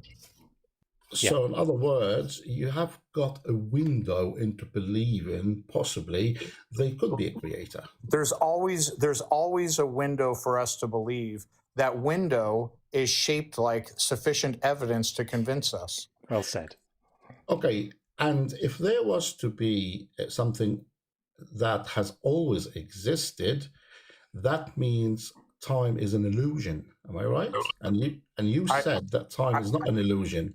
No. So How does that follow? That's why I came to this subject. To catch How does you that? there. How does that follow that if something always existed, time is an illusion? Right. What's the logical dots from one to the other? This is where I pulled the trap and I went back. So you're saying to me,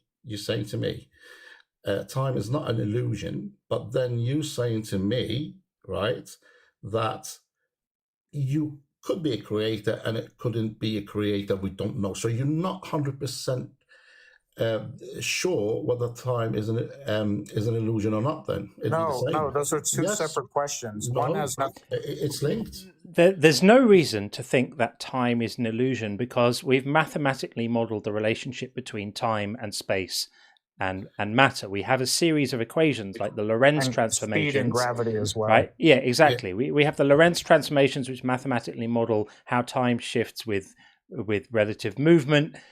There's no reason to think that time is an illusion. It's extremely unlikely that that's the case. Our views on the likelihood extremely unlikely, still not definitive. Well, I would say almost even definitive, because you could say, well, anything could be an illusion, but it's not meaningless. Why does Brian Greene thinks time could be an illusion? You know, I have no idea. And again, he's a very famous physicist. No, I know who he is. I'm saying I don't know why he thinks that. You would have to ask him. As far as I'm concerned,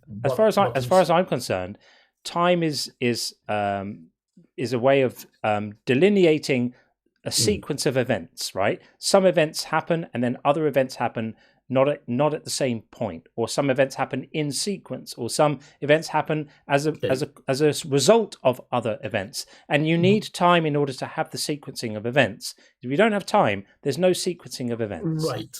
The reason why Brian Greene? Yeah, Brian Greene. The reason why he's trying to explain, Brian Greene, just to remind you, he's trying to explain that all these mysteries that we have in this universe, that time being an illusion will solve most of these mysteries. So this is what he was on about, and he was saying. What does this have to do with God, though? Because we're kind of getting into. It does. Yeah. Okay, so let's say not God, creator. I'm not talking about Jesus or. No, I know that. I know that. I'll just say your God. Okay, so let's say I'm not granting it, but let's say for the sake of argument, time is an illusion. What does that have to do with God? With a creator, to use your parlance. Right. It does solve a lot of questions regarding the universe about something that always has existed. That's what it is. If time is an illusion, then there couldn't be a creator, because a creator would have had to have created, and creation is a sequence of events from things not being created to the decision to create them to the execution of that decision, which is a sequence of events that requires time. That requires time. How can time? We have no problem. We have no problem with an infinite regression or without an infinite regression. Time is still the sequencing of events. It doesn't. Time would be an illusion if there's an infinite regression. Why? Because it's infinite. What? But that's a nonsense argument. Let's assume for a moment that there has never been a point where the universe didn't exist, right?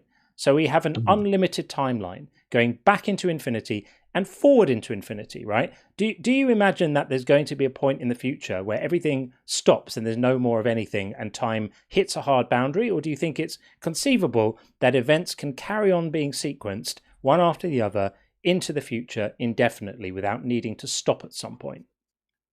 Well, you can't measure time unless you have a beginning. Why? That's not true. If the universe is infinite, if the universe is infinite in size, would we not be able to measure the distance between the Earth and the Moon?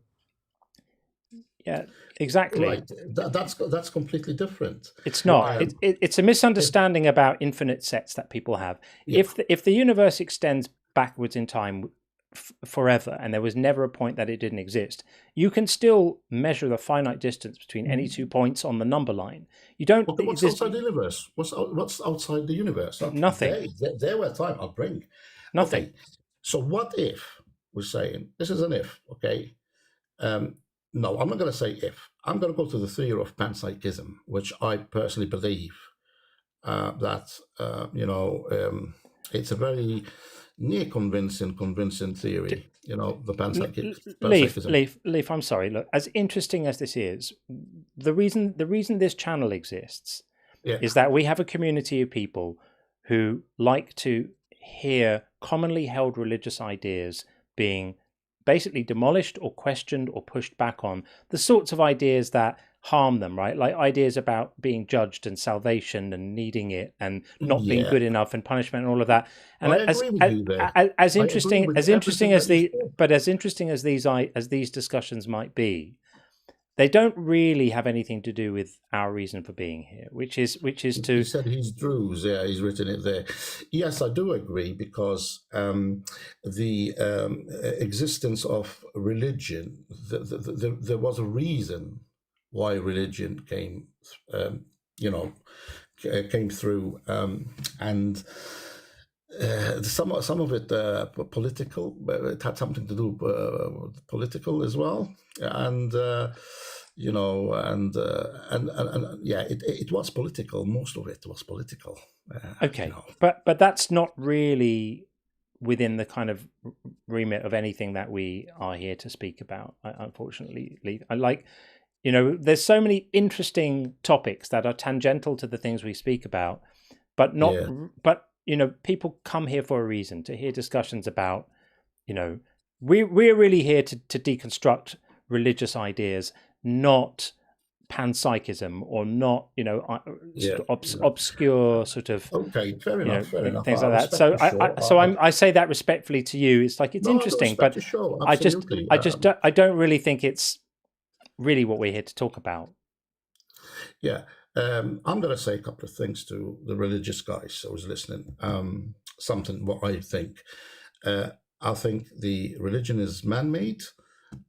Absolutely man-made. I'm convinced, because there's so many contradictions out there. It's very easy to debunk, very easy. And we've said all of this. We've said all of this already, Lee. You came in and said that at the beginning. We appreciate you commenting that religions are easy to debunk. We agree, which is why we do it 3 times a week. Yes, that's good. And I hope that the world will wake up one day and profiling and things like profiling and discrimination and all these are out of the equation, and love is everywhere, and accepting that we are all equal.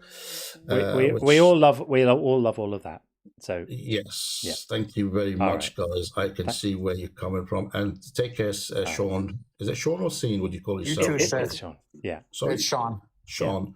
You have a great day, guys. Thanks, Lee. Take care. Thank you. Thanks. Okay. I hope you guys feel that was the right move. I just feel like we could have spent another half an hour talking about esoterica, and I don't necessarily think it would have served anybody's interest. I think it was a good call. Nice guy, great conversation. Lovely guy. I'll talk to him again out in the wild. Ask him about reincarnation. Good stuff. Yeah, amazing. So incredibly, Bacon and Bush has now sent out 20 unconvinced gift memberships, as well as Tim doing so. So that's unbelievable. Thank you so much. That's really super, super kind. I'm sure they have been distributed already. That's amazing. That means 40 more just today, or in fact 41. I think it was another one. That's absolutely incredible. Thank you so much. And Docs and Greenlight says, "Hey Jesus, tell me about the incident when you were caught with the child in the garden and he ran off. What's with that?" I'm sure I know about that one. You know what he's referring to, who he's referring to, right? Yes. Okay. Yes. Yeah. Thank you for that. Okay, let's get in Sunny it looks like Sunny Sam X on the TikTok side. Hey, Sunny Sam X. Hello. Hi there. Hello. How are you? Hi. Yeah, I'm okay, thanks. How about you? Very well indeed. Why is God hiding? Just to say my position, I don't necessarily believe, but I'm not completely sure. I would say I'm agnostic. Yeah. But I do want to believe. And the reason why I might think, or one reason that potentially God might be hiding, is that faith and also the journey to believe in God might be an important ingredient to actually end up believing in God. So if we didn't have the faith, i.e., or we didn't have a journey to get to God, for example, if it was just given on a plate, then that would lessen the value of actually getting to the point of believing in God. And which God is it that you say you want to believe in? Is it a God that we would know, a God of a religion that we would recognise, or just a general one?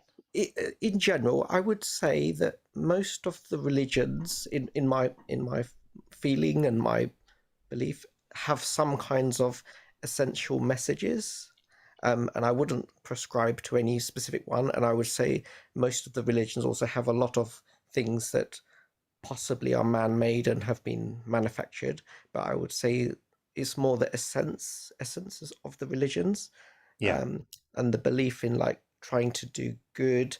So I wouldn't necessarily prescribe to a specific religion as such.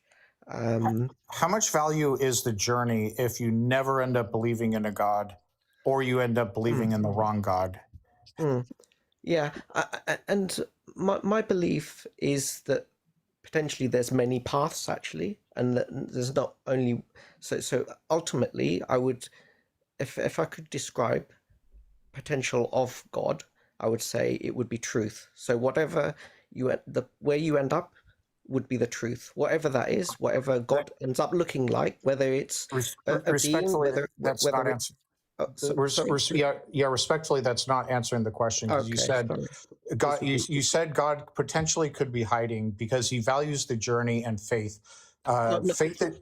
I'll start with the journey itself. So we have all these people all over the world believing in all kinds of different gods, which can't all be true. Yeah. And then you have people who never end up believing in gods. Hundreds of millions at least. Yeah. So how much value is there to the journey if they never end up believing in a God, or they end up believing in the wrong God? Yeah, so maybe I wasn't explaining myself correctly. What I believe is that you can, just like, for example, if I want to get from A to B, I can go from A to C to D but ultimately I would get to a point. So I would say that you can detour and you can go on a bit of a wrong path, but ultimately if you're trying to seek truth, and ultimately potentially God could be considered truth. And when I say truth, I would say understanding what everything is, whether God ends up being a person, whether being an energy or something else that we can not even comprehend with our minds. Because we are effectively, in my belief, if we are completely humble, then we should be accept that humans are very, very limited compared to what they could be. So just imagine, for example, that we didn't have eyes. Everything else around us would still exist. We couldn't see it. There may be other senses that humans just don't have, that aren't able to detect things that are beyond our limitations. So I'm not sure if I've explained myself correctly, but basically I'm saying that there's many paths to get to whatever the truth is in the end. But here's something that I'm not sure if you're really considering, right? So if there is an all-powerful God who's created everything and is kind of in charge and is watching what's going on, and I don't know exactly what attributes you would ascribe to this God, but let's say super clever, knows about a load of stuff, and super powerful, right? Yeah.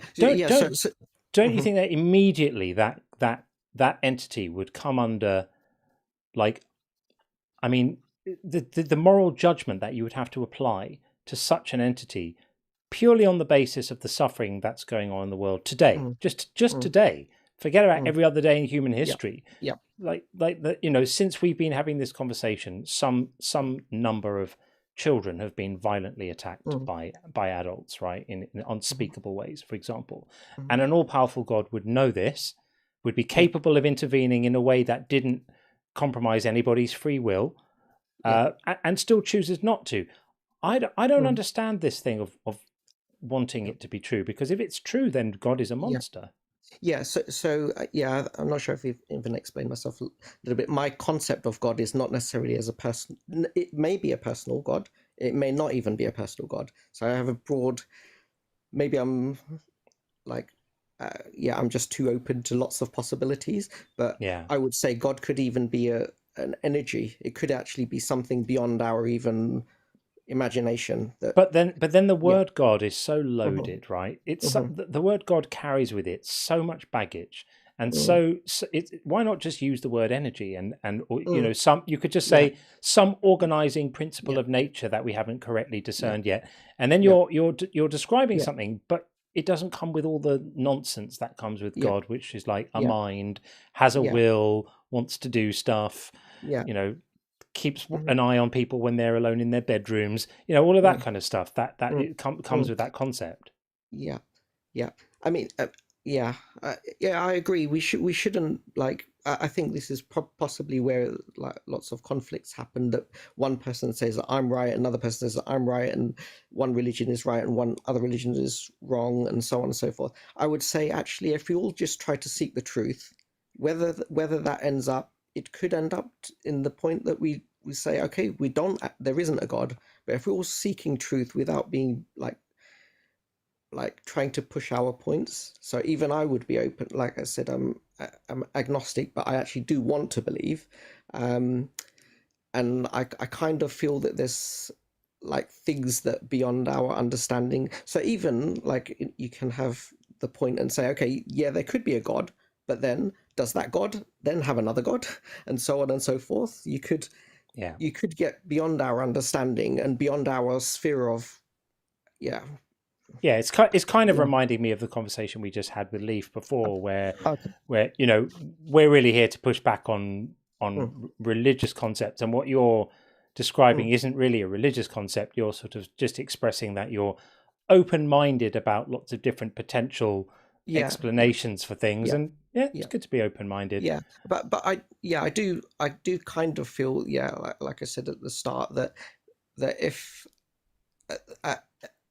there is a God, and whether that's personal or not non-personal, actually it is quite important that they wouldn't easily reveal themselves, because to get to that truth, whatever that truth might be, actually the journey is important. And to actually an all-powerful God could get you. An all-powerful God could deliver all the benefits of the journey without people having to do the journey. So many people feel a sense of anguish because the idea of a God sets them up for having the need of it, right? So people feel the lack of it if people have been told that they're moral failures for not perceiving a relationship with God, or they feel anxious about what life would mean without a God because the culture set them up for that particular fall. And God's watching all of this and going, well, I must put people through this journey. Why not just, your God, click your fingers and deliver the benefits without the pain? So one, I'm not sure if I'm able to express it properly, but I would say one thing that I think holds back pretty much all of us, me included, is our ego. We often will think that we know, even if we're wrong, our perception is like, I don't know if you've heard the story of the blind men holding the elephant, and one says it's like the ear, one says it's like the trunk, and so on. So we all have our perceptions, and we all have our experiences that have led to where we are at the moment. So actually, and I think that our egos are actually holding us back. So if we are able to release our egos, and that would be part of the journey. to actually. Why are our egos holding us back? I mean, we've got really, really well developed methods of interrogating reality, which are designed specifically to mitigate bias, to deal with, you know, we can, you know, we've got the scientific method is built to deal with these things, and it works pretty well. Yeah, well, I would say it works pretty well from where we are now, but where we were 100 years ago, where we are now is much further than that, and in 100 years' time, it will be much further forward. So we are in a minuscule part of time, so we could just extrapolate and say in 1,000 years' time, whatever things we've taken for granted, it can have been refined, it can have been completely changed, it could have been proven correct even. But where we are now, if we are humble and without ego, we'll look back and say, okay, we are much further than people were 1,000 years ago. And in 1,000 years, they will be much further than we are. So we need to recognize that what we don't know as well. So there's lots of things, I think, even dark matter, dark energy, that we just don't really understand, and possibly lots of other things. So I often think that we know lots, but we don't recognize what we don't know. And that's where I think we could be a bit more. Yeah. All right. Well, we'll leave it there, but thank you for your musings. We appreciate that. Okay. Thanks, okay, Sonny. take care. Bye-bye. You too. Bye-bye. Okay, there we go. Not entirely sure what that was, but there we are. Let's get in 001 Devo. Still on this side. Hey, Devo. Hi. How are you? I'm doing well. Excellent. I hope this is okay. I know you've had a couple of folks join who weren't exactly addressing your topic, and I'm sorry to say that I might be amongst those. Another one. Oh God, here we go. But here I'll give you a compliment in the request, because I do feel like, you know, I watch a number of lives, deconstruction lives, and I feel that your space is like the most friendly for the friendlies. Like, you're very welcoming when people come up and want to share a little bit of their story or ask a question. So I feel like maybe this is a safe space to do that. And if you don't want to engage, that's also fine. Sure. But like I said, I watch a lot of these deconstruction lives, and the thing that stands out to me a lot is like how few women want to take on this subject. And it's, on the one hand, I think why, and on the other hand, I think, well, I know very well why, because Christianity puts women in this place where they don't feel that they have ownership over the thoughts. But I suppose I just kind of wanted to pick your brain about it a little bit, and think about, like, why is this? Like, it seems like I never hear women come up, or the ones who do want to come up and defend go like straight to sort of Karen land or whatever. Yeah. But it's just a really interesting, it's very fascinating to me that there's a very clear gender divide. And I wonder, what your thoughts are on why that might be the same way. Yeah, thanks for that. I think it's definitely something we've noticed, and we speak about it, and it's the elephant in the room. Like, what percentage of people who call in to have these discussions are women? It's very, very few. I mean, we had one today, right? We had one earlier today, and it didn't go great, but in a way, I was glad to take the call from her. There's definitely something in the Christian culture that tells women to know their place. First Corinthians says women should be silent in churches, and they should ask their husbands at home, and things like that. Creates a culture of it being wrong for women to challenge men. I think it's appalling. And the thing that really gets me is so much of the stuff we speak about is looking at how badly women are treated in the Bible. I mean, we sometimes run the topic, God hates women, because it's like the Bible is so misogynistic and it's so derogatory about women. And I find it heartbreaking that women don't feel a sense of like not wanting to be part of that. It's horrendous. I don't know. I think, Do you have a theory on this? Yeah, I think looking at the comments, I know like Hedonista just said something like the basis of Christianity is to subjugate women. And I think that's kind of where I land, is that like men come up because they see the topic and they feel defensive. And the reason that they feel defensive is that it threatens their ability to maintain control. Yeah. That the dogma of the Christianity allows them this position of control. And so they want to perpetuate it. Yeah.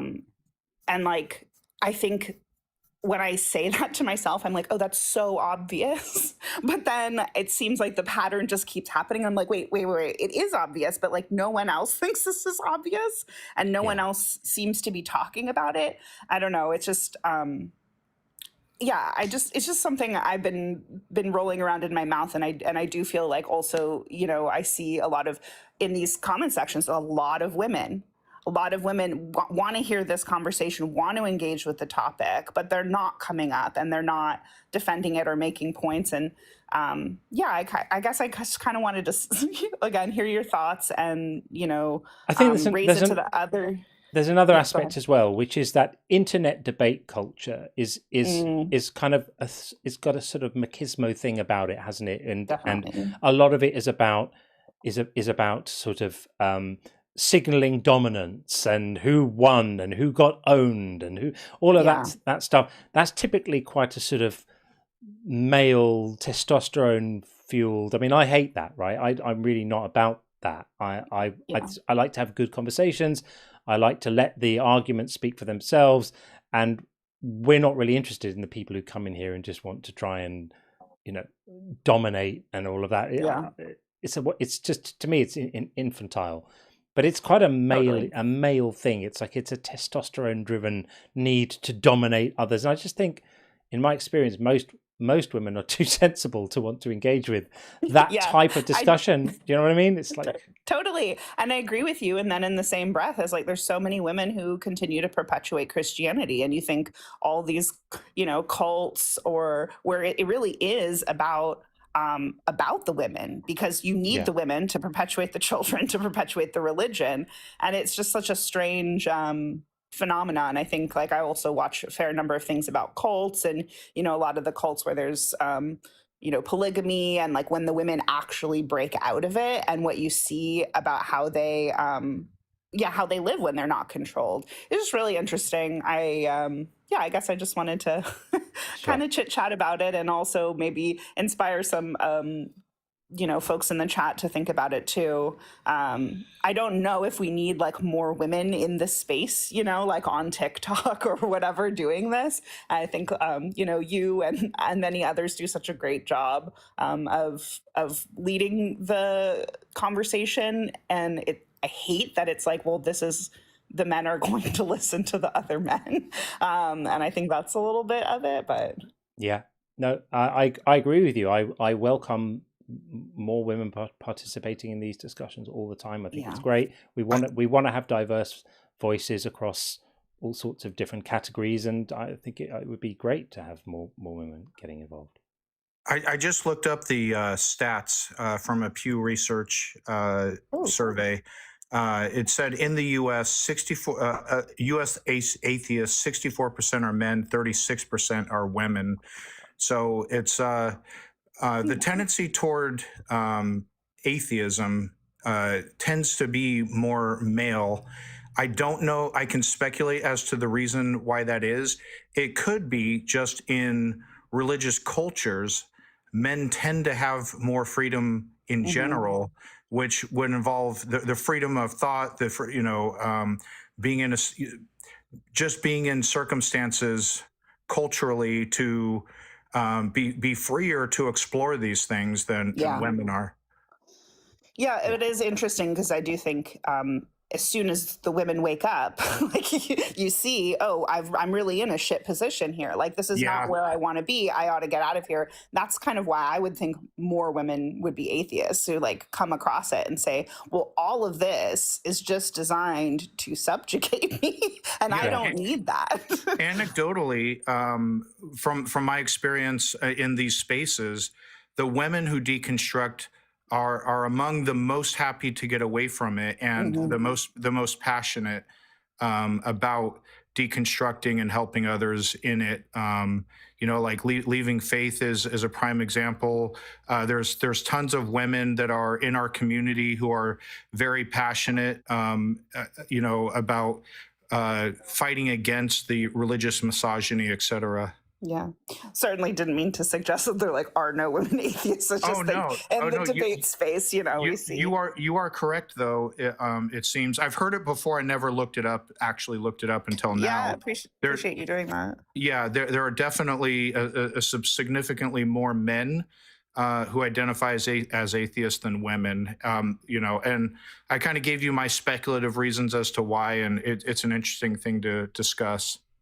Yeah, I think what I want to do is keep thinking about more ways to leverage these deconstruction conversations to draw, shine a light on, you know, the patriarchy and the ways in which it has, you know, really gone into our society, and like the way that, you know, women even have these patriarchal thoughts about ourselves and how we control. And I just think like maybe there's an inroad here because they are so inseparable in a lot of ways. So that's something I'm going to keep thinking about, and maybe you guys can think about it too. Carol in the chat made a really good point. Carol said, Sean, also women are more vulnerable and may hide atheism to avoid being hurt. Yeah, I suspect there are a number of factors, societal, sociological, at play here. It's not going to be a simple answer to this, but it's a question that we should think about. And we're all up for it, of course. Like a little food for thought. I appreciate it. Thank you. You know, again, finding an opportunity to engage without detracting too much from your topic. No, it was a great topic and great conversation. We appreciate it. Yeah, thanks for coming in. We appreciate you. Thank you. Speak soon. All the best. Bye-bye. Thank you. Bye-bye. Yeah, lovely. Good stuff. I have to say, this is absolutely remarkable, but Bacon and Bush has just sent out 50 unconvinced gift memberships. That's absolutely wild. Thank you so much. That's incredible. I'm almost speechless. I'm watching them be distributed out there. That's absolutely incredible. Thank you so much. It will just allow people to get involved in the channel in a deeper way, participate in the bingo and all of that kind of stuff. I really, really, really appreciate that. That's really amazing. And speaking of the bingo, we are going to get our next guest in. We have a few waiting still. If you are waiting in the queue, thank you so much for being patient. I promise we'll get to you. So don't give up. We will get to you. We're going to get in. We're going to get in T next, and then after that we have Primindi, it looks like, and then we've got a couple over on TikTok as well waiting. We've got Kat as well. We'll get to all of you. We just need to check in on the bingo because, again, I've been horribly remiss and let the bingo go. And look at this. This is crazy. Oh my God. We've nearly filled the board before I've even been able to check in on anything. So I'll go through it quickly so it doesn't take too long. So basically, PVG called Just Have Faith from Home Slice, and boom to that, and then PVG also called Personal Experience of God from Home Slice, and Anonymous Pie called Crash Out from Home Slice, who did kind of crash out. So yeah, we'll have that too. There it is. And PVG called Nothing Comes From Nothing. That was from DJ Phil. And Kif called Fine Tune Universe from DJ Phil. It's good that I've added this now so we can actually see where things came from. Elizabeth B called You Can't Prove God Doesn't Exist. I can't remember who said that, and there was not enough room on the tile to list it. I think I remember that coming up. I don't remember from who. Yeah, we definitely had it. So that was a good call for sure. PVG called Read It in Context from 40 Days. PVG also called No Morality Without God. And that's a bingo line there. And Kif called Jesus Fulfilled Prophecy. Just Josie said that. He really didn't fulfill any at all, funnily enough, not a single one. PVG called Jesus Fulfilled Prophecy as well, but that was too late. PVG called Without God, Life is Meaningless. That Josie said as well. She did speak a load of nonsense, that one. PVG said Look at the Trees, also by her. And Philbro Babble, also by her. And Kif quite rightly called Free Will, which we have also had in. So that's absolutely brilliant. We're completely killing it, people. I'm going to have to extend the bingo board because I have extended it once. It's going to need extending again. So for the rest of the stream, all we have is... I don't think any more will fit on the TikTok side. Yeah, I think it will scale. I think it might go down. Okay. So yeah, we'll figure it out. But yeah, all we have for tonight left is how do you account for logic, and I'll pray for you. So there we are. That's an incredible showing on the bingo. Really appreciate that. That's absolutely amazing. Right, now let us get T in next. I wonder if it's our T. T, is that you? It is your T. Oh, it's our T. Welcome, friend. How are you? I'm good. How are you? Hello, Sean. Is Sean there? Is he here? Where is Sean? He is in. I don't know what's up with that. Maybe he's not hearing on the YouTube side for some reason. But for I'm anyone... muted on the video side. Yeah. Oh, that's it. Gotcha. Thanks, Sean.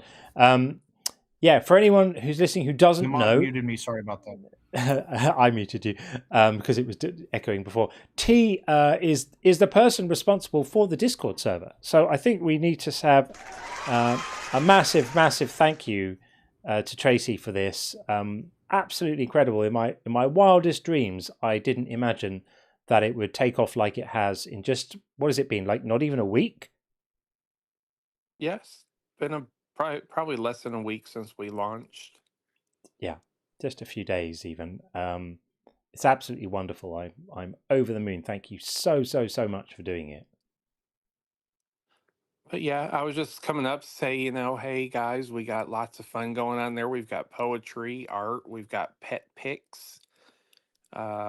We've got John, of course. He sometimes graces us with a little banter. Yes. Haven't got Sean yet. Yeah, so I tried to join yesterday. I really only use it on my phone. I need to sign in on a desktop because I got a message that said it's 18 and over, and it won't allow me because of the App Store through my iPhone, so I have to do it through my desktop. I had to do that on a server the other day too. Yeah, but for 100%, I'm going to be on there very shortly. Good. Yeah, we need you on. I would like to extend the invitation. I don't think John would oppose this to the theists. You can also join. Just come in and be friendly. Don't come in to fight. Come in, just have fun and enjoy each other. And maybe you might make some friends that are atheists, or maybe an atheist might make a Christian friend. You never know. For sure. Yeah, I think it's... But there's no reason we can't mingle. Exactly, yeah. It's not a debate space, but come and hang out. We're nice people. We're nice. We like animals and stuff.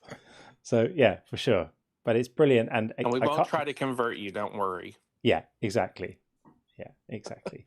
Yeah, well, that's brilliant. And again, thank you so much for building it, organizing it, modding it. Unbelievable. What a total hero you are. So you are the person who brought the streams together. Another, I can't remember their full name without looking at it. It's Axel. Axehead Gaming is in as well. Yeah. Axehead. Yes. Axehead. Yeah. I'm They're sure that also modding on the server side, which your live mods also have access to mod privileges on the server as well. So if they see something that shouldn't be happening, they have authority to time them out, or if it's real heinous, they can be banned. Yeah, that's brilliant. Yeah, brilliant. Well, yeah, again, I can't thank you enough. And we're just getting started. We are just getting started. So it's a good feeling. Well, I'll get off of here. It looks like you have some more guests to come up. All right, friend. Well, thanks again. And yeah, we'll see you on there shortly. All right, see you later. All right, pal. Thank you. Thanks so much. Okie dokie. As promised, we're going to get Premindy in. We'll do that right now. Like that. And how are you doing, Premindy? How are you? Yeah, good, man. Yeah, my name is Indy. So Prem Indy was actually a name that a cult gave me, and which is a whole other story. But yeah, Indy was the name that I kind of took with them, and the only reason I ever kept it was because of it was like I just didn't want to change it on account of it was kind of like a bit of a middle finger to them. Like I'm keeping, you know what I mean? Like I'm not changing my name just because I'm bailing out of here. But gotcha. Yeah, it's a weird name. So it kind of looks like my name is Pre-Mindy, or yeah, it's a weird one. But yeah, just Indy is what Indy. people call me. Fair enough. Yeah. Okay. Good to meet you. Good to meet you too. Good to meet you. Good to meet you too. Yeah. What are your thoughts? Firstly, thank you for for reaching out. When I reached out to you after my car accident, I was pretty heavily medicated. But yeah, it was like I was at a bit of a loss as to what I was going to do for the next few months, and it meant a lot to that you were so quick to reach out and offer a hand. Yeah, that last call was an interesting one for me because I've been probably for about 15 years now. I've been involved, or that's been how long it's been that I've been really heavily working on my own process of getting out of having grown up evangelical, becoming a youth minister, leaving there, but then kind of getting roped into weird, vaguely Buddhist-y kind of cult stuff that feels different, but then you kind of, you get a couple of years in and you realize that you're still kind of, it's still the same kind of thinking that's underlying it all. You're still dealing with the same kind of fuzzy thinking, non-scientific, working with your feels. And I'm starting to now look at some of these people that have been kind of heroes of mine through that process, especially in the light of the Epstein files. Sorry to, I don't know if I'm allowed to say that stuff, but Lawrence Krauss and some of these other people that are coming out as, actually being really close to this guy. And I'm starting to see it more in the light of what would it be like trying to be a woman coming into that, into that environment? How welcoming would that be? And yeah, I know there is a part of it where it is a male-dominated kind of field, going back to Greece and the agoras and all of that. It's always been a heavily male-dominated area, I think, just because of opportunity. Men had the opportunity to go and do that. But there's some really horrible stuff coming out about, people actively being not very nice to women in that community now. So it was a bit of a kick in the guts, that these people that I think we've kind of looked at to be a beacon, to be leading the way for people to get free in their mind and to actually start to think scientifically and get free of this old thinking. Yeah. And it's is it just more of the same? It's do you know what I mean? Are we actually really setting a difference? Or I'm just turning the kettle off, mate. Are we actually being a difference, or are we just talking different words and trying to sound better and just doing the same the same stuff. Yeah, I don't know. I still think we should be led by principles, not people, right? So that the good thing for me about like a whole sort of like atheism and non-belief thing is we don't have popes. We have thought leaders. We have people who come up with cool things to say, and then even if those people fall from grace, if it turns out that they were disagreeable people, we can still value the insights they gave and the lessons they taught and the knowledge we gained from them, and we don't fall because they fall. And so for me, it's always been about ideas, not people. And I don't think we're just the same. I think in any group of people, you're going to find some who live the values that we value, and some who don't live the values that we value. And it doesn't surprise me that you're going to find a mixture of people, even in the atheist community, even in the non-belief community. People have done great work, and they just turn out to not necessarily be great people all the time. Yeah, no, I agree. And I didn't mean it to sound like, I think we're all, I certainly didn't mean to equate the two. I think that the evils that have been done in the name of religion, it's not an us versus them thing. There's no comparison. I don't think you can compare anything to religion in terms of actual harms done.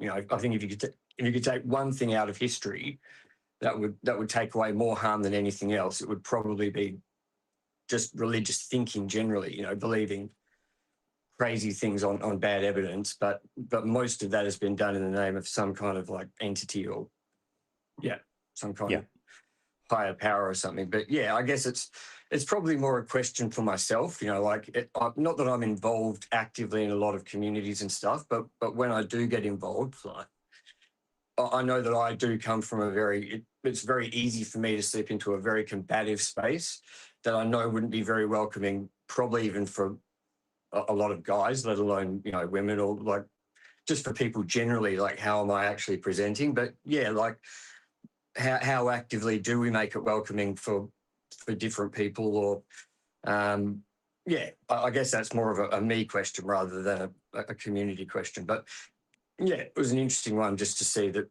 and maybe a reminder for myself as well, not to put people on a pedestal in the first place when everyone is just people. That's it. Yeah, that's it. And it's not about the people; it's about the ideas.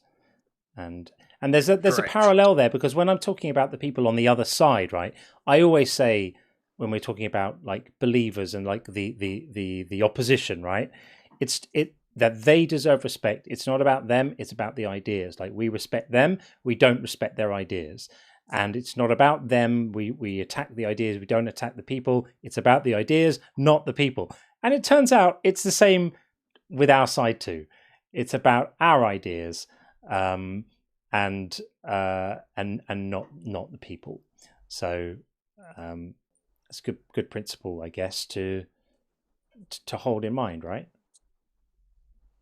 Yeah.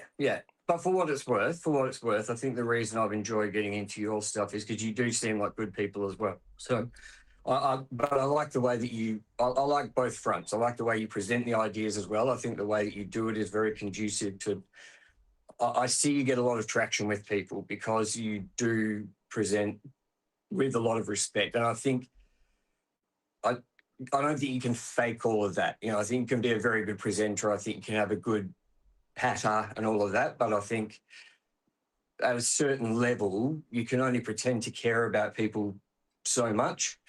For what it's worth, I've really enjoyed your content, and I think that really comes through. You seem to, there's like a genuineness with your I guess pursuit of getting people to a place that there seems to be something in it for them and not just for you, which I don't always get with all presenters.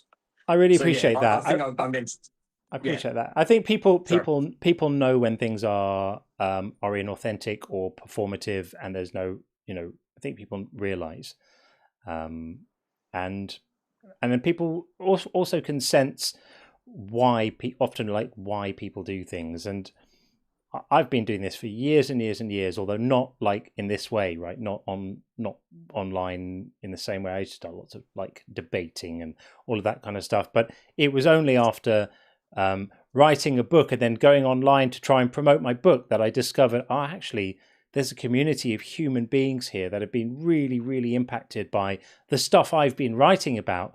And that affected me so profoundly, and still does, that I think that it will be my life's work for the rest of my life to do this, because I can't ever see a point where I don't want to, now that I've like had a taste of the actual human aspect to all of this, not just the ideas, you know. Yeah, so that's how it is. I'd love to think that, but I don't think that will ever be the case. I think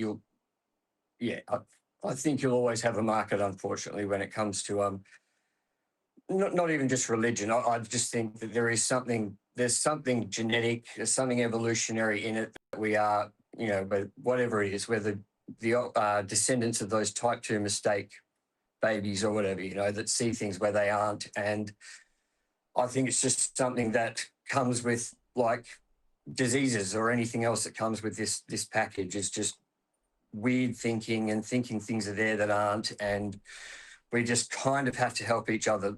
Like, I guess we just kind of have to help each other through it, because we kind of can't see our own blind spots. So we're kind of, it's that image of the cave thing where everyone can see each other's shadows or whatever, you know, that whole Plato thing. So yeah. Well, thanks for coming up. I appreciate it, and it's good to speak to you and know that you're doing okay. You too, mate. Good to meet you. Have a good one. Take it easy. Cheers. Thanks. Bye. Okay, excellent stuff. There we go. Okay, Cognitive Dissonance has just signed up to the inner circle. So just to let you know, I've just posted a post, a community post on YouTube with the link that you'll need. That's the link you'll need. The one that you want is the one you'll need. Okay, let's see. Well, who else do we have here right now? We have. Who else do we have on TikTok? We have Cat Color and Draw, who's been waiting for absolutely ages. So let's get Cat Color and Draw in. And we also need to stop the previous thing like this. There we go. Cat, how are you? Are you there?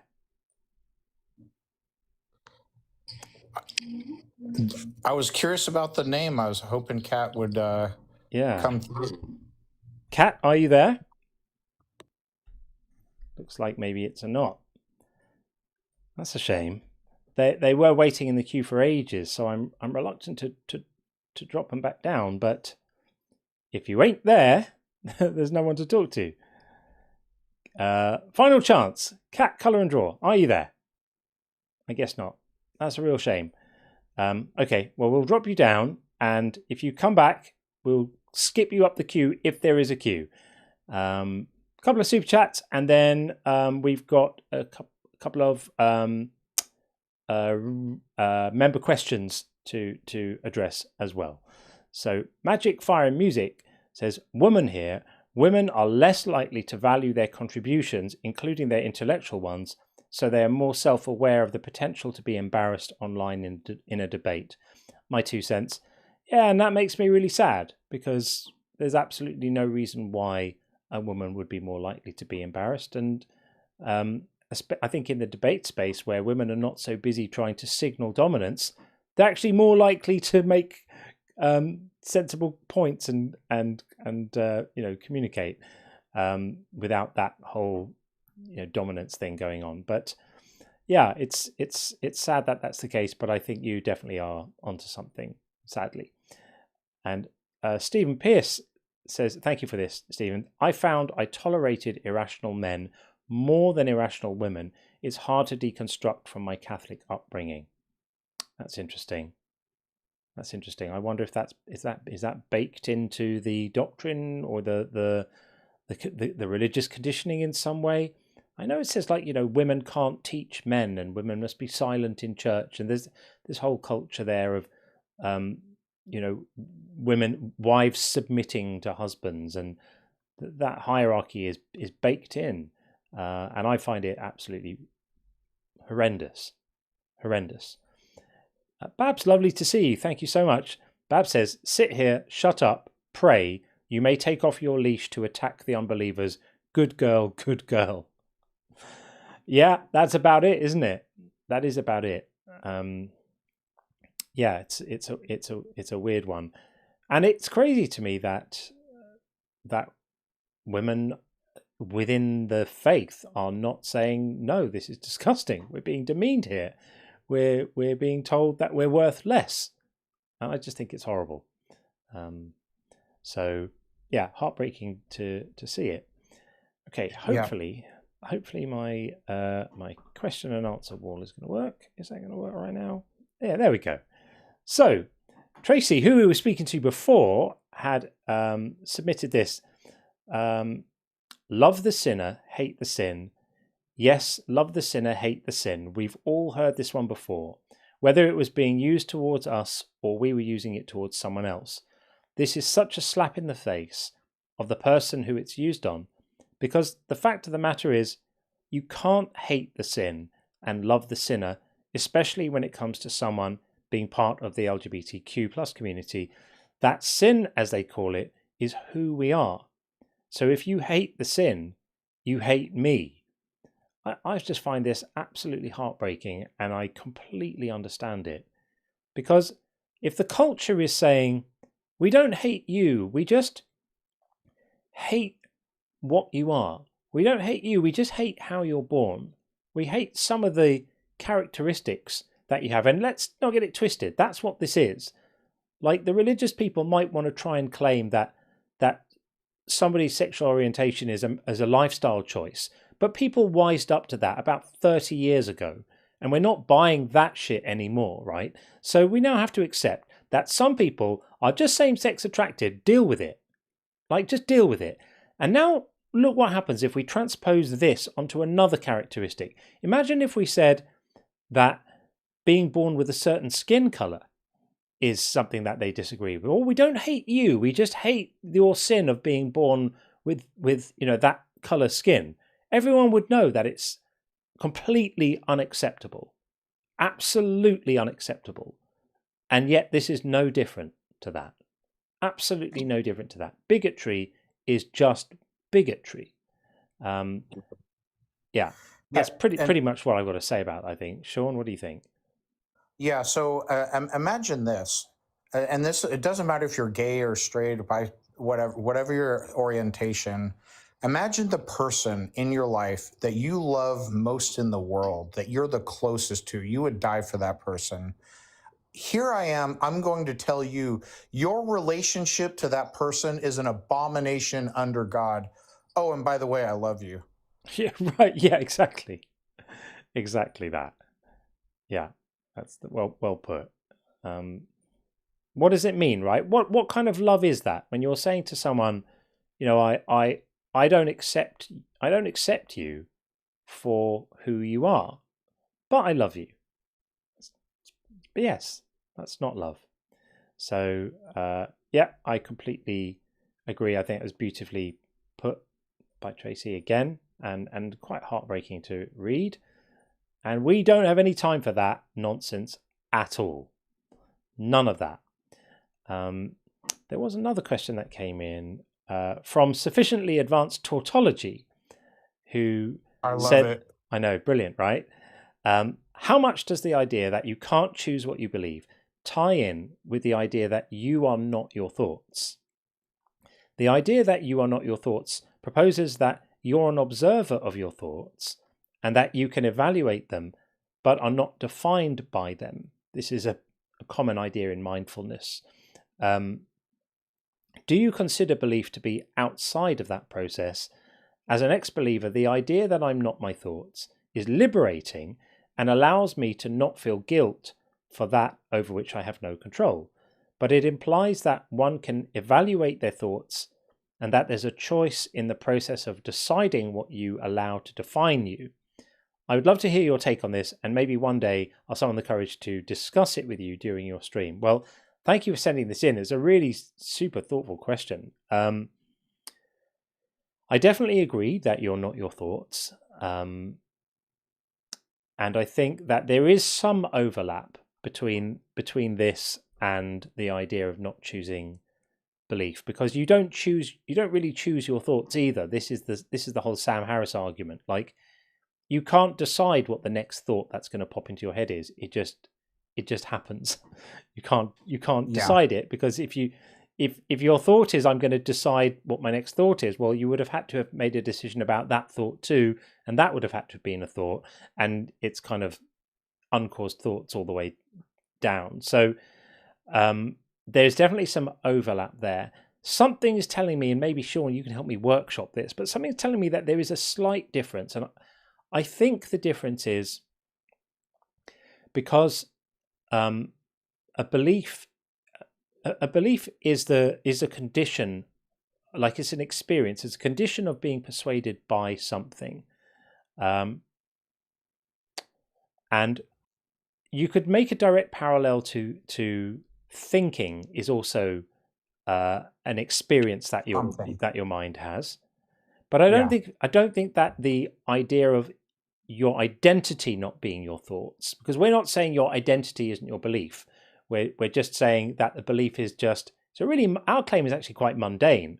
It's just that you believe something once you're convinced of it. When you think about it, it's completely obvious. And the people who try to argue against us are really just being contrarian or feeling threatened because they realize that it throws the logic of their religion into, well, down the well. But I'm not sure if it's to do with actually identifying with your belief, and that might be where there's a slight disconnect. What do you think, Sean? Yeah, so you are not your thoughts is sort of true, but this is just my perspective. Your thoughts are a tiny aspect of you, and what I mean by that is if you try to identify who are you, I would say we are our consciousness. And I've used this analogy before to where an android body like Data on Star Trek, there was an episode where a nefarious individual sort of suppressed Data's consciousness and projected his own consciousness into Data. So he was in Data's body, walking around, doing things, what have you.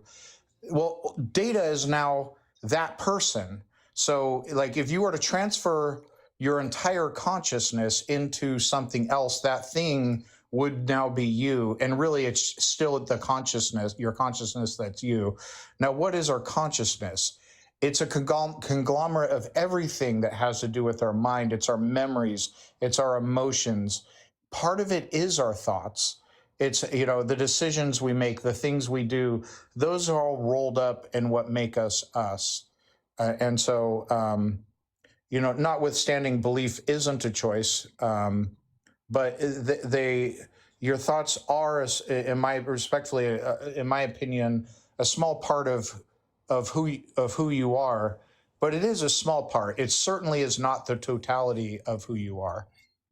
Yeah, absolutely, and I've always been interested by the idea that if you think about like what does it mean for you to even have an identity as a person, because you're changing all the time, your cells in your body are changing, there isn't like is there really a who, or is the self just an illusion brought about by the fact that you perceive continuity in your awareness, and so you go, oh well, there's a who there, I'm like a ghost inside the machine. But I don't know, I was always waiting for someone to write a sort of Sam Harris style book about the illusion of the self, because I'm pretty sure that there's a lot of value in that. It gets great. I'm certainly a different person than I was when I was 7 years old. However, I would say, refer to myself as me, hey, when I was 7 years old or what have you. But the totality, like I've changed. Who I am has changed over time. And so it is a difficult question. I'm sure there's like entire branches of philosophy based around that, you know, the concept of self and everything. But yeah, I do think, and I'm open to hear other ideas. We are the totality of our consciousness, and so some of those are our beliefs, and some, you know, and our thoughts, and we are ever changing. Who we are is ever changing, which is interesting. Yeah. In terms of Tracy's thing before about you know, love the sin, hate the sinner, hate the sin, and all of that, Sydney has said, so gay companionship is bad, but in Genesis, God offers all the animals for Adam's companionship and all unsatisfying before creating woman. It's such a good point, right? so good. I love that. Brilliant. And Tim Davidson, of course, responds, I like boobies and tits and other funny named birds. Cockatoo. So rely on Tim to have one in the barrel for that, of course. I appreciate that very, very much. So the call queues are currently empty. We had some amazing action going on earlier. We had the call queues were deep and long, but right now both queues are currently empty. So if you're listening along and thinking, this might be a moment to come and have your say. If you think that we're full of nonsense, if you don't think God is hiding and it's our own fault for not finding him, then come and tell us why. If you're on TikTok, you know what to do. Just hit the request button and up you'll come. And if you're on YouTube, then you know the link. It's the usual one. I'll put it in there anyway, just so you have it. We got one in the barrel now. I see that. So there's the join link on YouTube as well. And let's get Carol in, and we'll see what Carol is saying. Hello. Hey, Carol, how are you? Hi, Carol. I'm good. I just found your channel today, and I've been listening for a while, probably like 2 hours.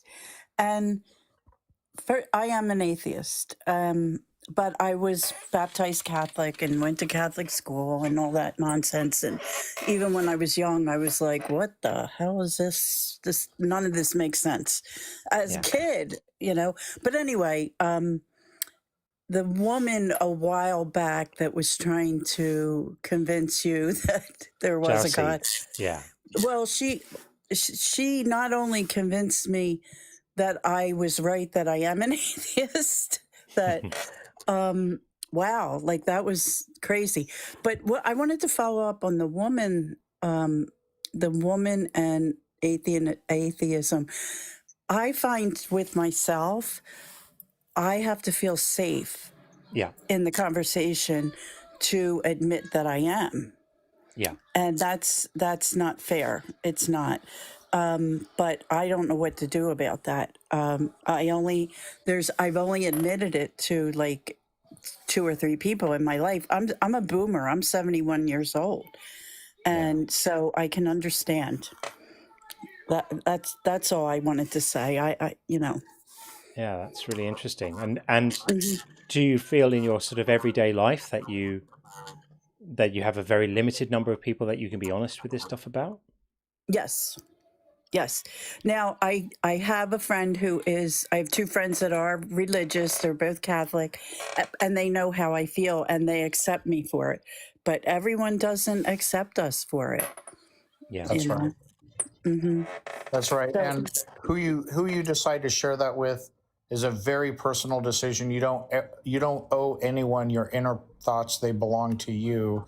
So it sounds like you're very comfortable with it, but if you're ever kind of hiding it, or from other people, I don't want you to feel any sort of way or like you're being dishonest or what have you, because a lot of times there's repercussions, actual tangible repercussions for divulging that sort of thing. So don't never feel ashamed to like keeping that close to the chest and not sharing it. or even, kind of playing along with other people to keep, things copacetic and to avoid problems, that's perfectly fine. If that's what you choose to do. And you may at some point decide, screw it, I don't care what happens, and tell everyone, but that'll be a personal choice that you should make, but you're not morally obligated to share that with anyone else except if you choose to do so. Okay. And the other thing that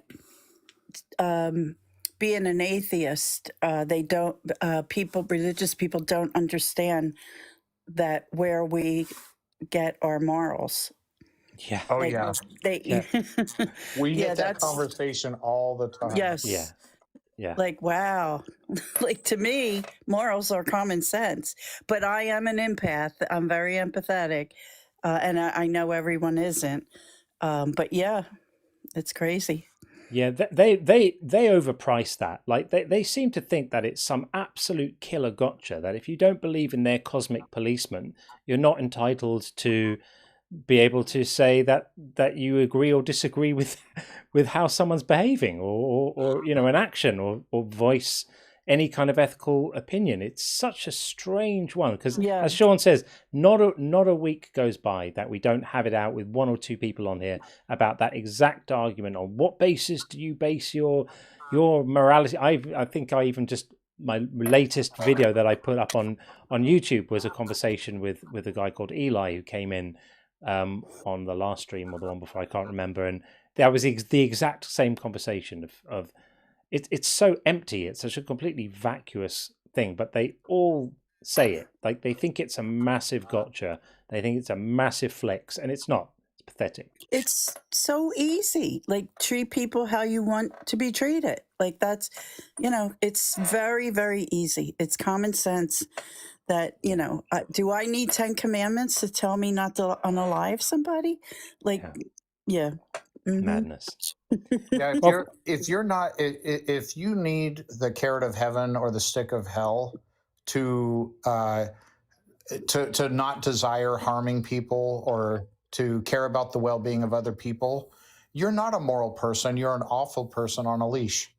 Absolutely. I hear them every day. Yeah. In political lives. Oh yeah, for sure. Okay. Yeah. Okay. Well, thanks. Thanks for coming up, Carol, and we're really happy that you've discovered the channel, and we hope we see you around more. How do I get on your Discord? You literally just follow the link. Let me find it for you. Because I'm on Discord. Yeah, well, we definitely want to come and hang out with us in the Discord, because it's definitely the place to be. Let me get the link for you right now. In fact, I'll do it once we drop down. I'll put the link in the TikTok chat. It won't let me. TikTok doesn't let me post full actual links with all the HTTPS and all that, but I'll just put the Discord thing, and you'll be able to find it. And come say hi. We'll look out for you. Okay. All right. Thanks a lot. Thanks for having me. Nice talking to you. Thanks, Carol. Bye. Okay. And awesome. John, I actually have to leave early this evening. Sure. But really enjoyed it thus far, and Thanks, keep Sean. up the good fight, and I'll catch you on the next one. Of course. Yeah. Have a good one. Take it easy. Thanks, guys. Thanks, Sean. Thanks, man. Excellent. Okay. Well, we have mental gymnastics coming in on YouTube. There we go. Mental gymnastics. Are you there? Yes, I'm here. Hello. How are you? I'm good. How are you?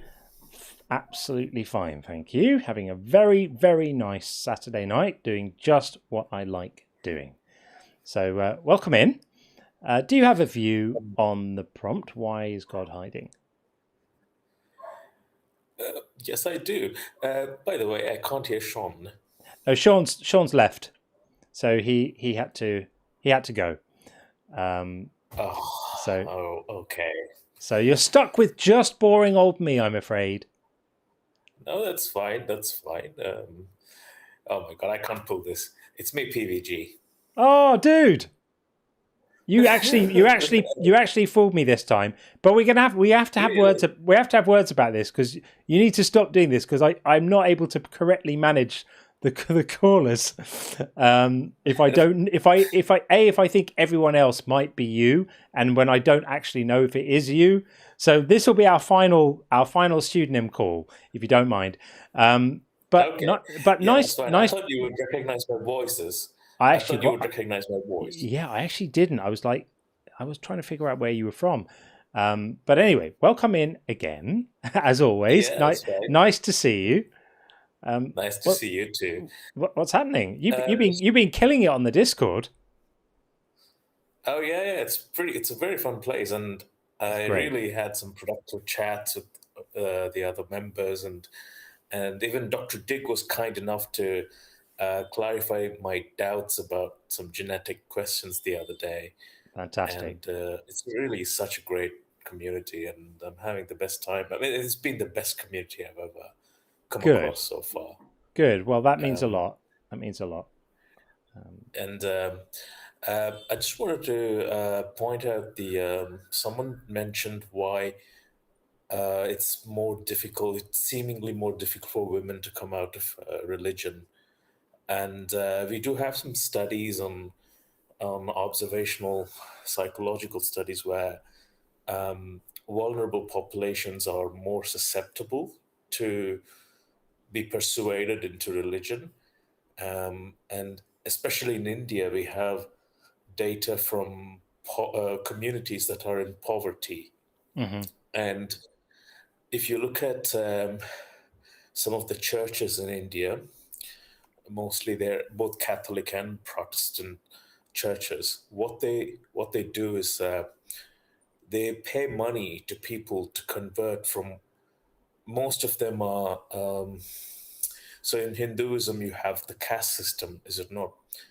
And the churches usually target the lower caste members for the untouchable community or the community that's been sidelined or marginalized as tribal and quite lower caste. And they target them and they give them a good, probably 5,000, 10,000, which would be like £50, £100 up front. And here's this money, and we want you to change your name to a Christian name, and this will be your new name. Get baptized, and you have to, come to our church. And it sort of becomes like a pyramid scheme.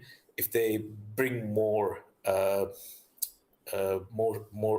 participants or more people from their community to come and become Christian, they get more money. And they always target people who are living in poverty.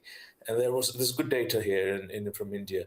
And even in the past, if you look at the missionaries, when India was still under the British Raj, what they used to do is that they always targeted the people who are in poverty because it was easier for them to convert those people to Christianity, promising that you will not be discriminated under us because under the Hindus, you were all considered untouchables, whereas in our religion, our God loves everybody equally. But which is also a lie because we know that Christianity has a huge class system anyway, and they even have the great chain of being. They use a great chain of being just like the Varna system. So definitely, I think it's because vulnerable populations are targeted easily to be manipulated into religion, and women being vulnerable, sometimes they are. I think it's easier for people to persuade them for some sort of community or security, and I think that's why we are seeing the repercussions of it. It's still being carried over from the times when women were manipulated into religion. Interesting. So I think that's kind of why we are seeing that, and it'll take a bit more time. It'll take maybe a few more decades until we'll have more deconstructed women, or until we have more women deconstructing, or even women coming forward. So, does anyone know if there's any data on differential rates of falling away from religion amongst men or women? I'd be interested to know if that's a thing. I'd have to look into it. So far, we only know what population or demography, which group of people are easily targeted or easily persuaded into religion or even change their religion. We have plenty of data on that. Even from India, we have lots of data on that. But in terms of the asymmetry, or if there is any asymmetry in people becoming atheists, I'll have to look into it. I'll look into it, and I'll give you something that next time I call it. Let me know. I'd be interested. I'd be interested to know that, actually. Yeah. I'll do that. I'll definitely do that. And also, I was going to say something which just flew away from my mind. But it's a great thing. What we are doing here is really great, and I really think the space you're creating for people to come and open up, I think that's great. That's not many people are doing that, and I just want to encourage you to, even if there are other voices saying that that's boring or anything, I just want you to know that you're doing really good, and it's something that other deconstructing communities don't always do, and I think it's such a great blessing to be. I wouldn't say blessing. It's such a great thing that you're doing that. Create a safe space for people to come there. So I just want to PVG. appreciate. I appreciate you saying that. It's always been a part of what we do here, and you do have to do it slightly carefully because it can be a bit boring for other people to hear long accounts of other people's deconstruction stories, and so you just have to manage. You have to kind of manage the content such that we get a balance between creating the safe space we want and the encouraging space to help people along on what can be the hardest process of their lives sometimes, and that will never not be a part of what we do. But at the same time, also being mindful that we want to keep it interesting for people as well. So I appreciate you saying that, and we've had some really, really meaningful moments here. I'm thinking about Aduana and people like that, which have been kind of quite life-changing for me to have the privilege of having these kind of conversations with people like that. So I take it very seriously as a part of what we do here, and hopefully we get a good enough mix, between that and the debates and the fun and the crash outs and the silliness and all of that. Is what we're trying to do. Absolutely. I really, really appreciate that. And that's one of the reasons why I feel at home here in this community. Also, I just wanted to mention a guy was talking about ego. I forgot his name. Yeah. He was saying that you're not seeing God because you're having your ego come in the way. Yeah. And once you let go of ego, you can apparently see God. The way that's kind of what he was implying. Yeah. And this kind of screams it's the same concept they use in the Hindu, Buddhist communities, where your ego is like a veil that hinders your path to enlightenment or anything. And even in psychology, I was never a huge fan of the Freudian or Jungian psychoanalytics, the ego, the id, and the superego, the concepts, because it was still too woo to me, because it's from 100 years ago, and there's no evidence to see that there's an ego or there's a superego and there's an id. So the concept of ego is as ambiguous as because people don't really know what they're talking about when they say ego, and your ego is in the way. So are they talking about self-awareness? Are they talking about greed? What aspect of the ego are you talking about? Is it an aspect of the consciousness, or what is it? So it's very, very arbitrary and ambiguous. So it doesn't help when people say that you're at fault because you have a lot of ego, and you have to get rid of that ego and come away from that, and then your path to enlightenment or path to God will open up. So it's not helpful at all. It's just another passive victim blaming, in my opinion. I completely agree, and there's an irony there which is lost on many, which is that I find this whole thing of like the creator of the entire universe, who's made everything, and has put all of this together, has a plan just for me. And he loves me. Like, that's about as egotistical as you can get. I find there's a strain of narcissism at the heart of these religious systems. Like, I'm the special one. I've got the relationship with God. You know, he's my friend. I'm so important to him because he loves me. Is actually really egotistical. Whereas, like, my view is just like, look, I'm a human being. I'm one of about 8 billion. There's nothing that special about me. No one's made special plans for me in my life. I'm just a hominid doing the best I can to kind of get by for the few decades that I'm alive in the world. And then I'm going to die and I'm going to be forgotten about within a couple of generations and I'll just be lost to history. And I'm perfectly okay with all of that. But I'm the one with the ego, apparently. Yeah, it's very ironic. It's I've never understood that. Yeah, and that's pretty much it. By the way, yeah, I came in because there was no other people on the queue. I did drop by before, then I saw a lot of people in the queue, and then I dropped out, thinking that no, let them all come in. So that's why. Anyway, well, I appreciate care, John. Thanks, buddy. Take care. Yeah, nice one, worries. Pete. Thanks. Take care. Take care. Bye. Okay. Well.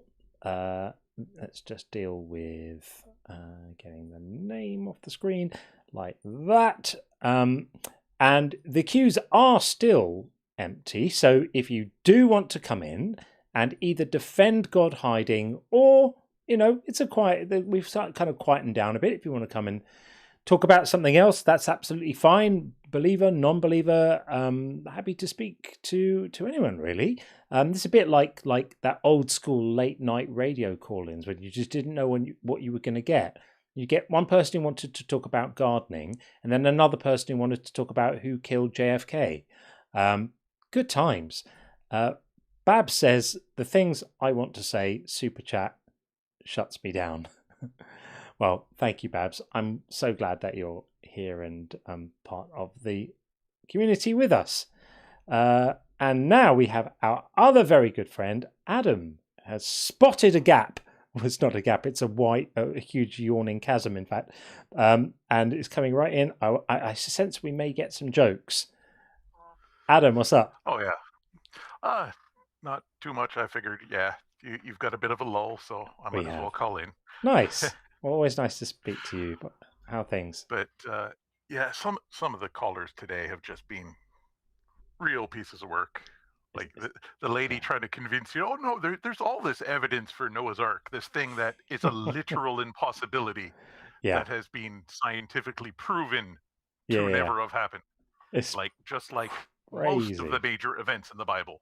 Yeah. You know, it's like, you know, and hearing them, oh yeah, there's no mistakes in the Bible. What about all of these massive contradictions? I know. There's a website, I can't remember the name of it. It's got something like 10,000 different contradictions in the Bible, and it's like, maybe you guys should look at this. Maybe I'm massively enjoying the point, the thought that she's now going to go off and get a context from the Bible for how rabbits have multi-chambered stomachs, even though they don't. I can't wait to hear the apologetic for that one. Well, yeah, because that's always what they have to do, and of course the endless victim blaming of like, well, you just don't want to believe, you're stubborn and your ego and it's like, we've heard all of this. You people really need some new material because, you know, listen to the other 5 people before you who said the same thing. Right. And just, you know, but it's wild. Yeah, it's just been crazy. Are you in the Discord? I think I saw your name in there. Oh yeah. Yeah. I'm on the Discord. Fantastic. Been sharing random memes and stuff. Excellent. Like the image of the biblically authentic angel saying, "Be not afraid." I don't know if I've seen looking that. up there. Because it's amazing when you actually explain to Christians what an angel looks like, because they are still, you know, the people in robes with the you know, nice white wings and stuff, and it's like, no, that's not at all what the Bible says. But somehow those angels had sex with men. Right, yes, apparently so. It's like, you know, these are spinning rings of fire with eyeballs and like a dozen wings, but they apparently have some working bit on them somewhere. Yeah, that's mad. Yeah, what kind of body parts do angels have? The mind boggles. Yeah. So have you got some Jesus jokes for us? Well, yeah, I've got some things. Like the first commandment states that I am the Lord thy God, and thou shalt have no other gods before me. Of course, two of the deadly sins he gives are vanity and envy. So God's a hypocrite. Yeah, right, for sure. But it's one rule for him and one rule for everyone else, of course. Oh, of course, yeah. Yeah. But I may not be perfect, but Jesus thinks I'm to die for. That's good. That's good. Like that one? A never-ending supply. What else? Yeah. When I was a kid, I used to pray every night for a new bike till I realized the Lord doesn't work that way. So I stole one and asked him to forgive me instead. Very good. That's an oldie but a goodie. Yeah. Excellent. Uncle Charlie says angels have a dick like ducks. Okay. That would actually make sense for just how they're supposed to be nightmare fuel anyway. Yeah.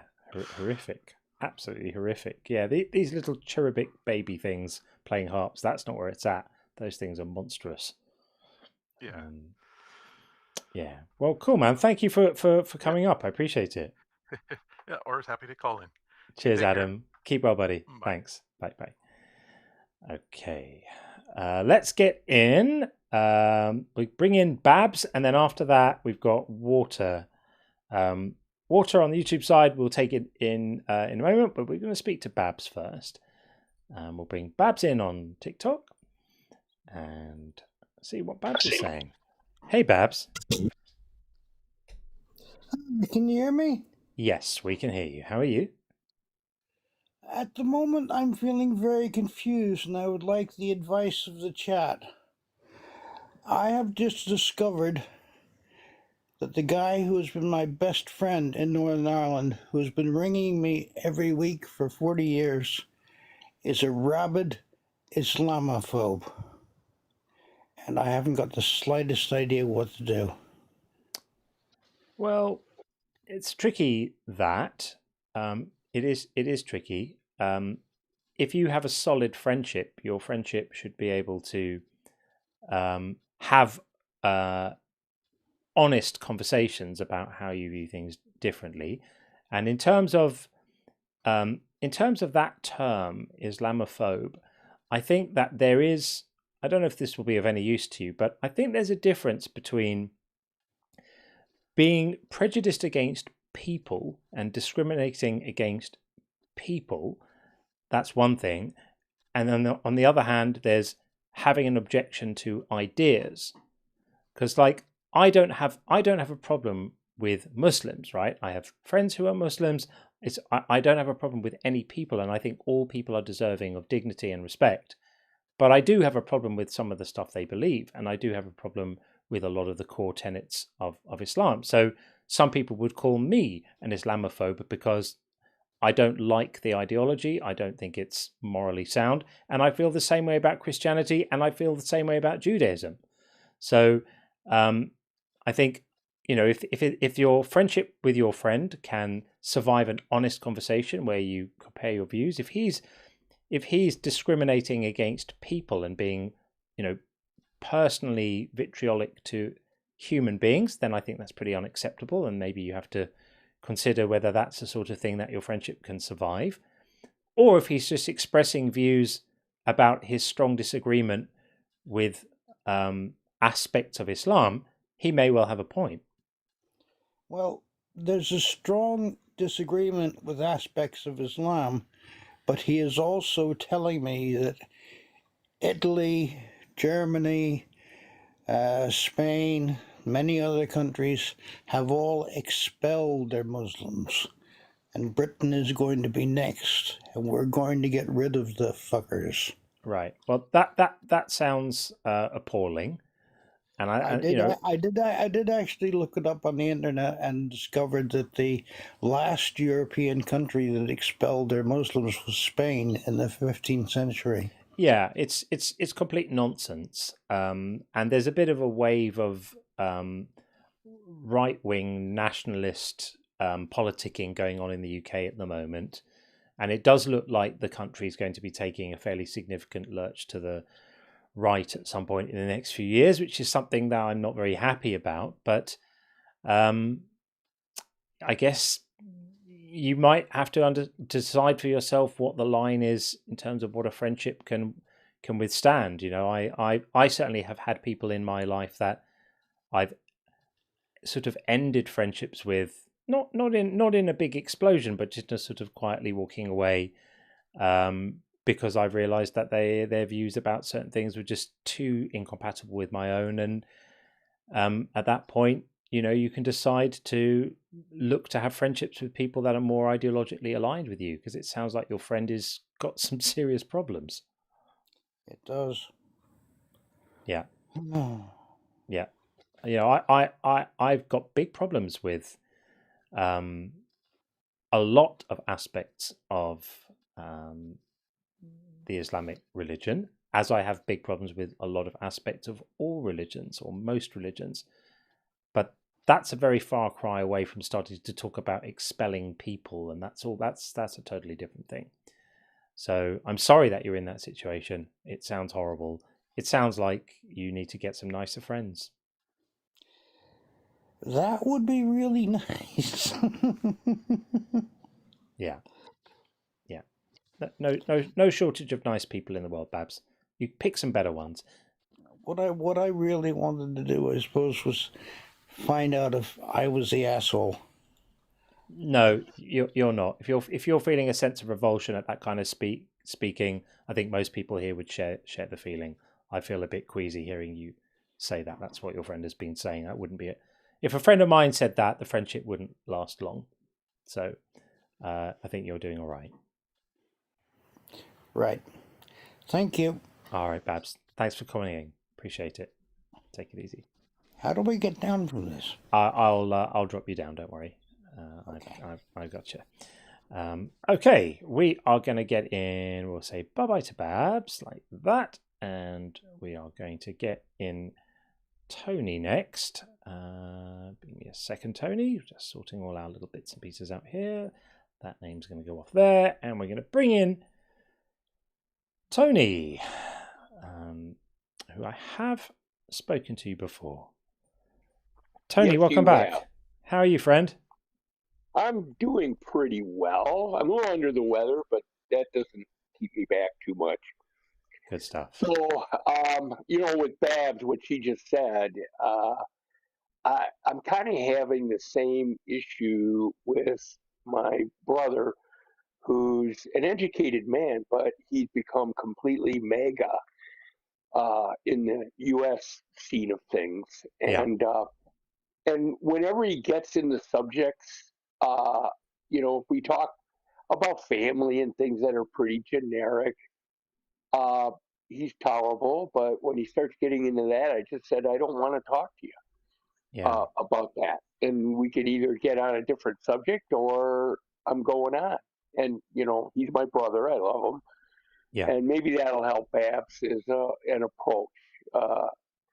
The old way of just, you know, telling people, you know, I don't like you talking about that. I wish you wouldn't. Yeah. And that's a way of problem solving. So I hope that helps. You know, when I was thinking about the topic, which is why is God hiding? Well, the answer for someone like me and perhaps you as well is pretty simple. He's not there. Yeah. Sure. And so, you know, and I did that search. You know, I'm in my early 70s now. In my 40s, I just thought, why do people all over the world believe in this stuff? They all got different beliefs, right? And even within a single kind of belief group like Christianity or Islam or whatever, Hinduism, even within those groups, there's all sorts of different beliefs. And so I went on a real deep dive. And my goal was, what is the universality of that? And it took me in a lot of places. I read all the religious books. I got all the critiques. I read everything I could on just about anything. I've got a pretty substantial library that I'm going to end up probably giving to a Unitarian library I'm aware of. But what I believe is similar to what Sam Harris talks about, and that is that there's something in the human existence or mind or whatever there is that yearns for spirituality, and he points to the fact that there's been evidence shown that certain spiritual type practices that the various religions engage in, meditation, for instance, actually does have a physiological effect on the human body, the human mind, anxiety, and things like that. And he calls for research, scientific research into this to find out what it is. Yeah. And I'm curious whether that's compatible with atheism or not. It's to some extent compelling because I suffered from some anxiety issues, and I found meditation to be very, very helpful in that respect. And so I sometimes refer to myself as a heresian type of fellow, as a belief type of thing, because I don't really believe in God. And if someone was to ask what my religion is, I'd say it's science, with the scientific method as the way of finding truth. And I've been recently exploring some of the writings of, and works of Carl Sagan. Oh yeah. And did you read The Demon Haunted World? I did not. I recommend this is it. more of a recent involvement I've had in learning a little bit about physics. I'm just amazed, for one thing, about the human capacity for curiosity and development. I mean, I read a book called 13.8, written by a British astrophysicist, mm-hmm. and he describes a somewhat tortuous trek of humans towards understanding of how old the universe was. 13.8 billion years, which interestingly wouldn't have happened without the brilliant assistance of a woman. And so I'm just now getting into the physics part of it. It's hard to understand. But you know, we've been talking about his stuff, and interestingly, right beyond your, I scrolled one over by accident, and here's Carl Sagan in a podcast type of thing, talking about, is time real? Right. And his position was maybe not. Interesting. He talked about the block universe, which I thought was pretty interesting, and he called it like it's like if you have a book, the first page is in it, as is the last. Mm-hmm. But to understand the book, you have to travel page by page, line by line, word by word. But when you're outside of the reading of the book, you see it all as one unitary thing. Right. And I thought that was very interesting. So I'm going to follow him a little bit more, and get into his ideas, because he puts it very well, and it's fairly understandable, even though, you know, physics is so esoteric to begin with. Someone else you might want to check out is Richard Feynman. Don't know if you've in fact, I was just reading something of his, or seeing a podcast type of thing that he did about the physics of trees. It was just very interesting. Yeah. And I've been getting in this, learning more about physics. And if my religion is truly science, you're getting into the nuts and bolts of some real interesting areas. And you talk about how, is the Big Bang the start of it? They're trying to figure that out. And they're still discovering things that are surprising. A recent discovery was that maybe Isaac Newton's laws of thermodynamics, or laws of physical dynamics, might be off, which was pretty crazy to me. But to me, what I feel with people who are really chained down by religion is they self-limit what is truly amazing about human beings. Yeah. And where we've gone and where we could go.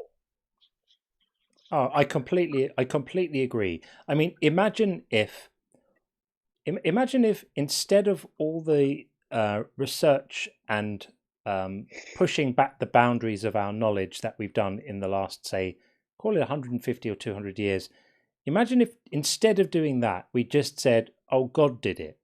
So instead of trying to understand the mechanisms of weather, which is, oh, God did it. Instead of trying to understand how infections spread, oh, it was demons.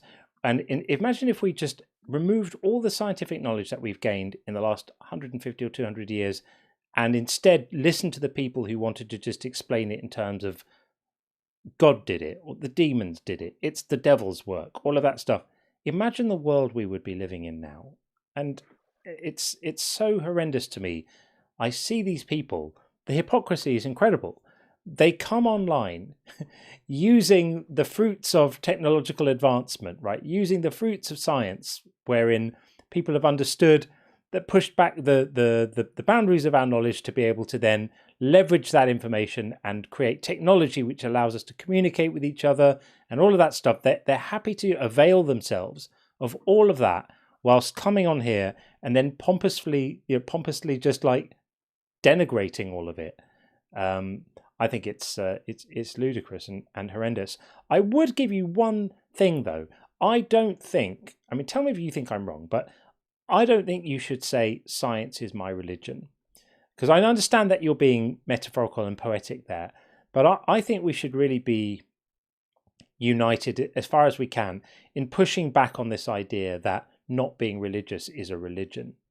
And so I think if people say to you, what's your religion? You shouldn't say science is my religion. You should just say, I don't have one. I don't do religion. That's something that maybe I did at one point, but religion is not for me. Because I think when we say things like science is my religion, we're creating a sort of assumption of equivalence, which really isn't there. There's nothing religious about science.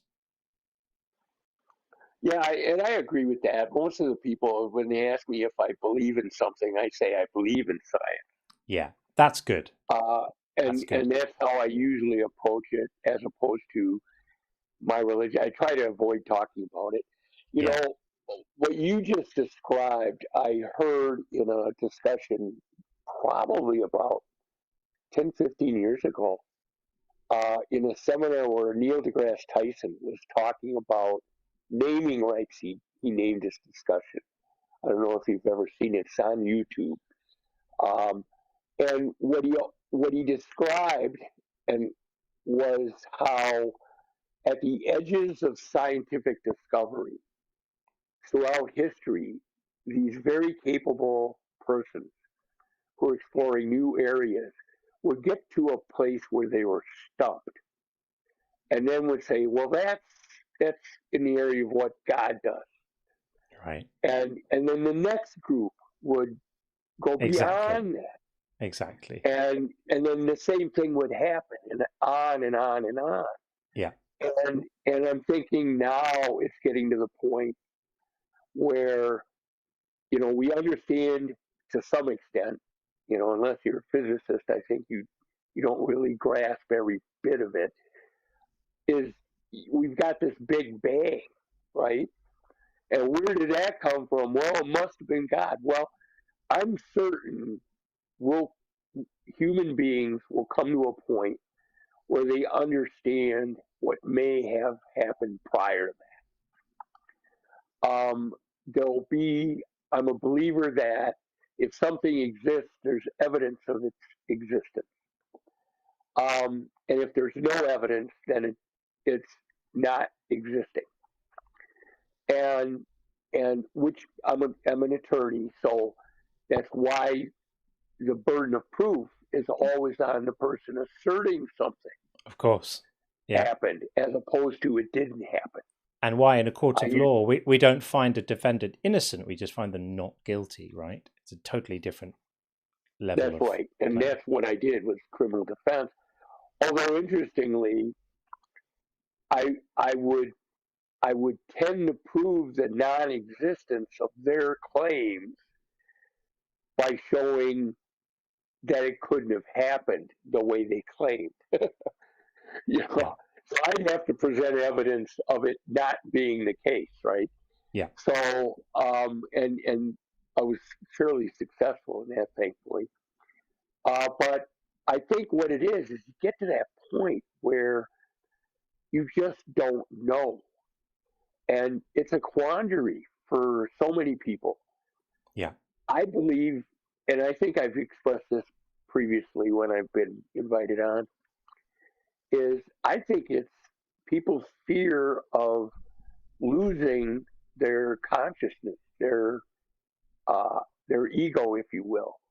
Everything they know is in their brain, is in their perceptions, their memories, everything they love. And they are just so afraid of that light shutting off forever, that they have to invent something that will give them some hope to beyond that. I get my hope, in a sense, from another thing that Dr. Tyson has suggested, is that, and for that matter, Sagan and Feynman, is that when we die, energy and matter does not expire. It continues forever. And we're just returned to a different form in the universe from whence we came. Right. And I can live with that. Yeah. In a funny kind of way, we are immortal. And we were previously in stars, which is pretty cool. It is very cool. Yeah. Yeah. We're made of stardust. I know what you mean. Yeah. Well, there's my meanderings for the night. Well, thank you, Tony. I appreciate your show very much. Thank you, friend. Nice to speak to you again, as always. Yep. Thank you. Keep well. Thanks. Okie dokie. So that was Tony. Very nice chap indeed. We've got it's a bit of a quiet, it's like a bit of a lull, this, isn't it? I don't know if this lull will now persist until the end or whether it will start to heat up again. Not completely sure, but in the meantime, it's a little bit chill here. That's fine. We're going to get Ramsa back in, who's come back to say something else. We do this, and then hopefully we can also see him like that. Can we see that? Yes, we can. Sort of. Hello. Hey, Ramsa, how you doing? Can I just improve? I'm doing all right. Wanted to come back and jump up because there was something that I wanted to kind of address. But before I do that, I figured I'd go ahead and share a joke. This is an old joke that I had heard from way back when. It was God called John to come forth and receive eternal life, but instead he came fifth and received a toaster. Fair enough. Okay. Fair enough. It's late. It's late. All is forgiven. Oh, good. Thank you. All right. So I actually wanted to push back a little bit on the Islamophobic claims. So when we're taking a look at like society and different cultures in the world, and we're taking a look at like the different religions, for example, that they are pulled from, some of them do not do very well whenever we're talking about modern standards. For example, I could never get behind any sort of system that would treat women as second-class citizens, or that that would subjugate little boys to terrible things that they would do in order for them to become men and things like that.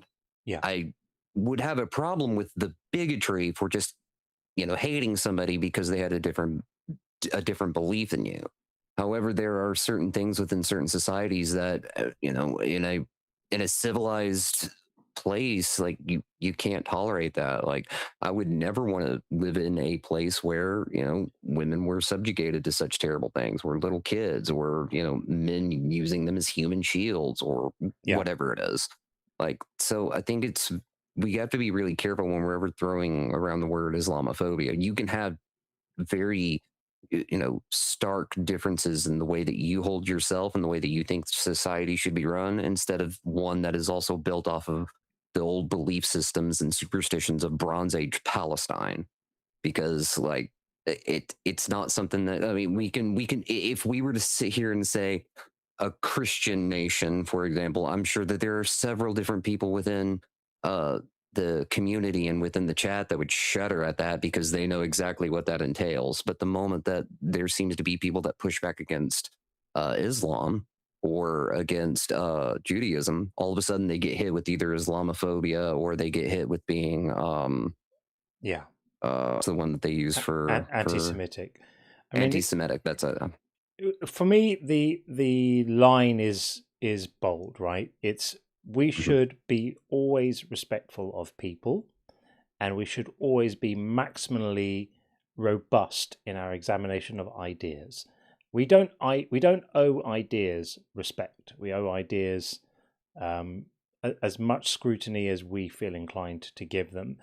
And people, and the good ones should be able to stick around and last. Exactly. Like, if something is true, it should withhold the strongest scrutiny. It should withhold rigorous, should stand up to rigorous testing. If it's true, the truth will always survive close examination. And if it doesn't, if an idea crumbles when you start to think about it critically, or criticize it, or poke holes in it, then maybe it's not worth holding on to.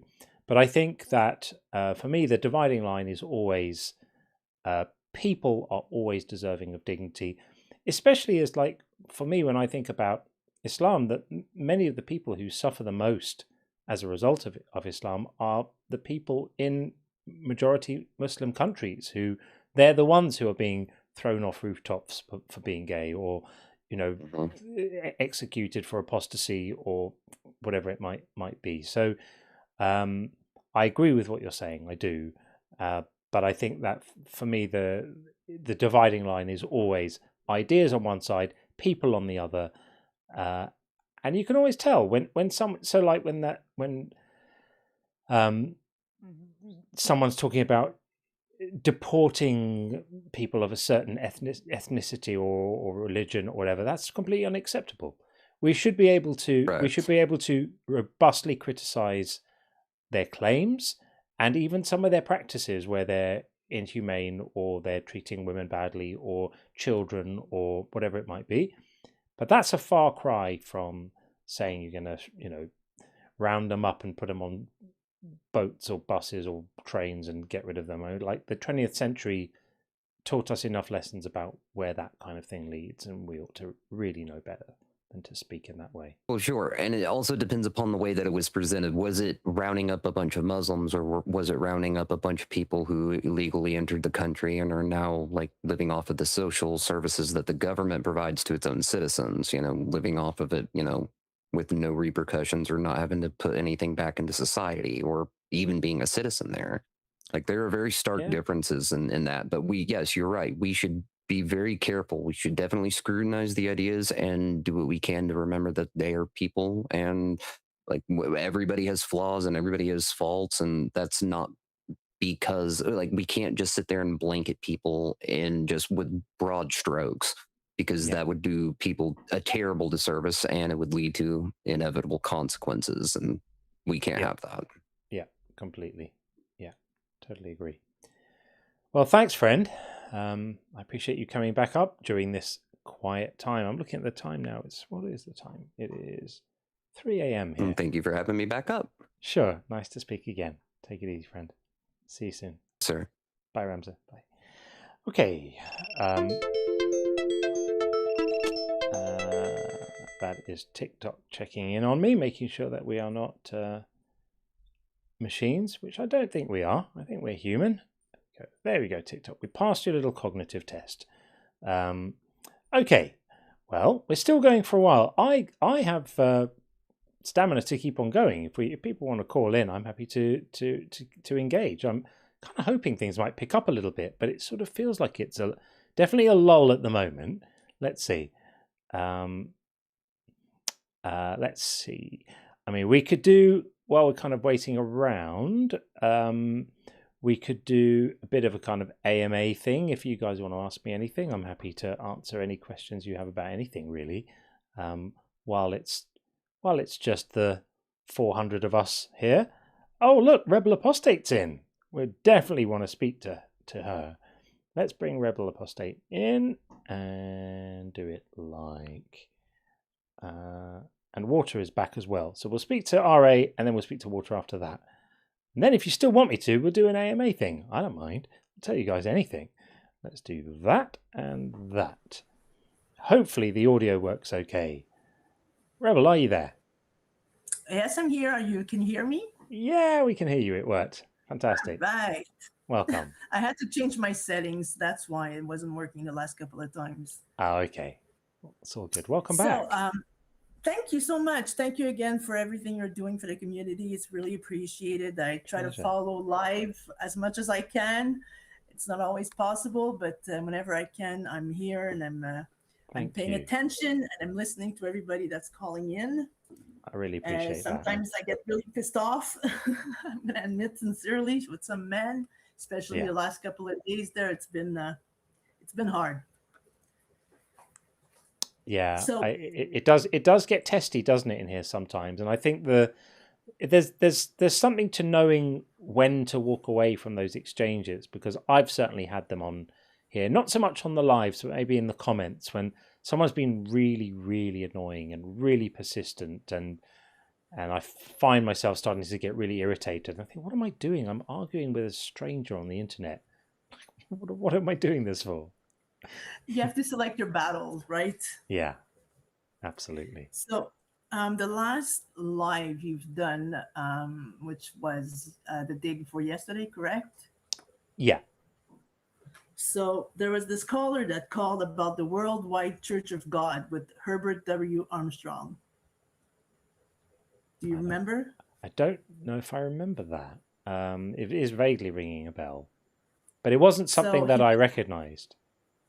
Okay, so he was saying basically that he was member of that church, that he was baptized in 1985, that the church, members, they had to, they had the Plain Truth magazine. That's right. Now I remember. I remember that. Yeah. Well, I was born in that church. No way. Yes, sir. Wow. I was born in that church. My parents had already been part of that church for maybe 10, 15 years before I was born. And it's not one tithe that they had to pay. It's 3 tithes. Actually, it was 2 tithes for for the year 1 and year 2, and the third year was a third time they had to pay. So it was 30% of their salary. That's crazy. I remember that. So I got out of the church. I was given permission to get out of the church when I was 16 years old. Prior to that, I had to stay because I was, well, obviously I wasn't legal. I wasn't an adult yet, but my parents gave me permission to get out at the age of 16. So at 16 and 1 second, I was out. And it's been a hell of a ride because I was indoctrinated from a very young age. Obviously, I was born in that church, right? Yeah. And so I'm constantly battling with my indoctrination and the fact that I never really believed, and the fact that I'm very upset at that indoctrination that I've gotten, because whether I like it or not, it stays in, whether we like it or not, it stays inside of you. So basically, that, especially being a woman, like the other caller was saying before, we're taught to stay silent, to not make waves, to stay, calm. Pretty much don't say. Well, I was always being rebellious, so I was always being pointed out as being rebellious. So it's always a constant, battle in my head. Am I being rebellious? Am I being out of control? Am I being okay? Am I following the right path? Yeah. So that's all your life, right? And so, yeah, so that part has been hard. It's been a while now that I'm not in church anymore, but still, that's going to stay with me, I guess, for the rest of my life. It's interesting how your mind can move to a point where intellectually you've left everything behind and you're completely away from it, but the emotional connections can linger on, and the fears and the senses, like the nagging sense of shame or doubt or stuff, that emotional stuff is almost always the last to go, and for some people it never does. And that's why I think these kind of communities are actually really helpful, because they help to kind of recharge you sort of emotionally and intellectually, to stay kind of in a healthier place and not fall back into old emotional patterns of shame and self-doubt. And why these systems are so damaging. They break people. It just makes me so angry. But you've always struck me as seeming like you're broadly doing all right and pretty well. Am I right about that? Yes, I am. I'm doing all right. I'm doing well with my life, but I'm still always in my head. You understand? I'm always fighting, battling with the fact that I'm always asking myself if I'm right, am I wrong, am I being too much, not enough? So it never ends. Yeah. And I had another theory. I think it was the last woman that called, or not the 71-year-old, the other one before that. Because she was wondering, why do women stay in church? Yeah. Especially knowing what the Bible is all about and how discriminative the Bible is, and patriarchal and misogynistic. Yeah. Misogynistic. I'm sorry, I'm French, so sometimes my words are not coming out properly. That's good. That's fine. And so I last week I was at my mother's place because my parents are still part of some evangelical church, not the Worldwide Church of God, because it doesn't exist anymore. So they went to another church, which is an evangelical church. And my mother reads the Mirror Bible. So the Mirror Bible is a special kind of Bible, which is more of a devotional commentary. So it's not a translation from Greek and Hebrew like we have with the NRSVUE or let's say King James or whatever. It's really a devotional commentary. The theology is completely rewritten. I call it a candy Bible. So it's a feel-good Bible. Right. So it's the same words, it's not the same words. It's translated in English, obviously, but they put it in such a way that the reader doesn't feel obfuscated. by Jesus and it's just the New Testament. There's no Old Testament. Yeah. And so when she reads that, she feels good. And I guess she's not the only woman that does that, because the Bible is meant to help people that have been in highly authoritative religions or churches. And so when they get out of those churches, they go towards like softer candy churches. And so they read those kinds of Bible. So I guess she's not the only one that reads that as a woman. Right. Yeah. Do they strip out all the horrible shit from that Bible? They take out all the genociding and sexual slavery and all of that stuff? Yeah. Well, there's no Old Testament. It's only the New Testament. Oh, okay. Yeah, right. Okay. Yeah. But my mother has read the Old Testament, because when we were part of the Worldwide Church of God, then they were an apocalyptic end of days doom organization. And so they were mainly in the Old Testament. Right. And when they got out of the church in 1995, when they split, like the other caller said, she adopted this mirror Bible, and she's happy with that. Right. Does it have a watered down book of Revelation? Yeah, but it's very softened down. It's Right. diluted. Okay. So you don't see the catastrophes that you would see, let's say, in the NRSVUE or Right. another English translation. Fair enough. I Right, love that. so I love that. I wanted to tell you Pick and mix religion in a book. You got to love it, haven't you? There you go. There you go. So that's pretty much all I had to say for this time. Nice, R.A. Lovely to see you as always. Thanks for coming in to keep us company during the lull, the quiet bit. Really appreciate it. Thank you so much. Lovely to see you. Keep well. Yeah, you too. Bye. Bye. Okay, that was Rebel Apostate. And now we have Water. We will bring in Water right now. Water, are you there? Hello, Water. Can you hear me? I'm hoping you can, but suspecting maybe you are not there. Water, are you there? Here. You are there. Hello, Fantastic. hello. Welcome in, Water. I feel welcome. How are you going? Very well indeed, thank you. How are you? Oh, I'm going pretty good. Enjoying the weekend, as it were. Good. Pleased to hear that. I am here to debate you about the no true Scotsman fallacy. To debate about it or to debate using it? I believe that the no true Scotsman fallacy is an accurate representation of making observations about things. All the time or sometimes? Pretty consistently. And if it doesn't work, then it's not the true Scotsman fallacy. Right. You see what I did there? You got to admit that was good, though. It's pretty good. It's pretty meta. Yeah, because if it's not a real no true Scotsman's fallacy, then it's not a real one.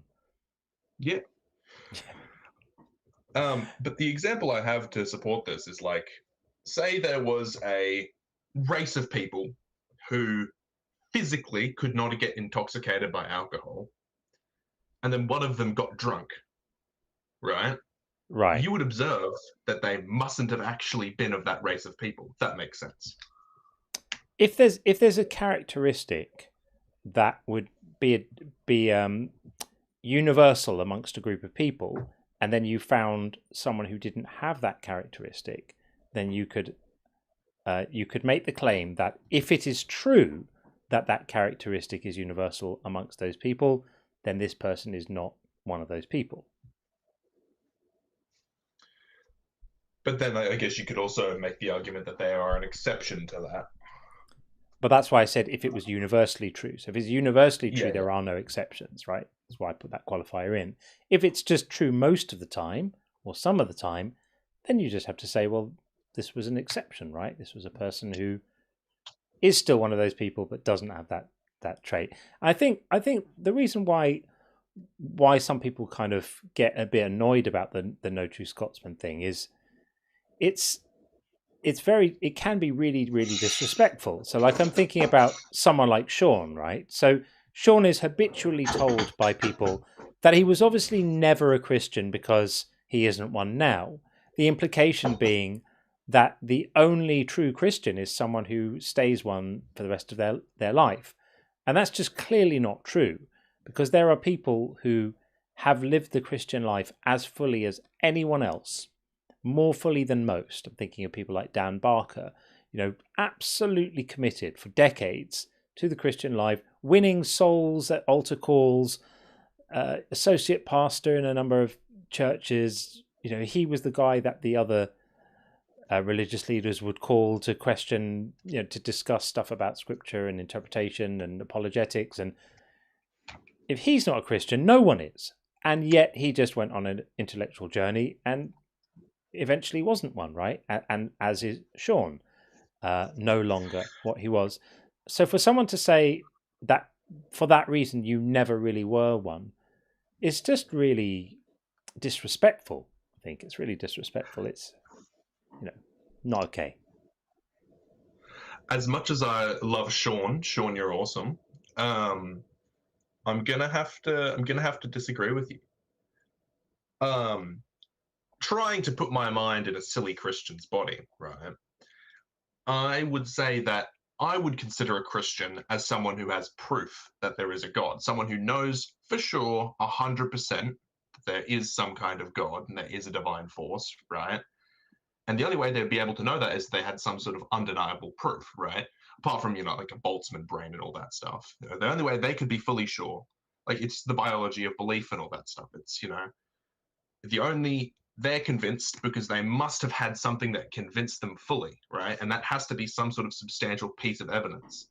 I think there's actually a lot fewer real Christians than they seem to believe, pretending that God is real and all that. I'm still man. That might be true, but it's still the case that what's at heart here is not how you or I would judge the quality of the evidence that other people have. What the issue is how strong was their conviction. And there are people who are able to achieve a state of higher conviction on a lower standard of evidence than somebody else would be able to achieve on a higher standard of evidence. Do you understand what I mean by that? Yes. Right. So I'll rephrase that in case anyone didn't follow, because it's quite an important point. Imagine if we could score evidence on an objective scale, right? The quality and could call it, if we had a way of measuring the quality of evidence, and evidence A scores a quality score of 30 and evidence B scores a quality score of 99. It could be the case that one person is convinced by evidence A and another person is still not convinced by evidence B, right? Because people's minds are different, their priors are different, their psychological makeup is different, the way the evidence is presented is different. There's so many factors at play here. So I think you're on pretty dangerous ground if you say that the only real Christian is somebody who has been subjected to a specific standard of evidence that you're determining to be high, because you will then be excluding from the pool of Christians people who are actually much more convicted in their faith than some of the other people. That's a good point, I will admit. However, I do think there are certain things in the world that are undeniable. For example, I could never convince you, if given like 50 years, I could never convince you that gravity doesn't exist, right? You know it to be like a complete, absolute truth. And I'm saying a real, true Christian would be someone who has that sort of belief in a God.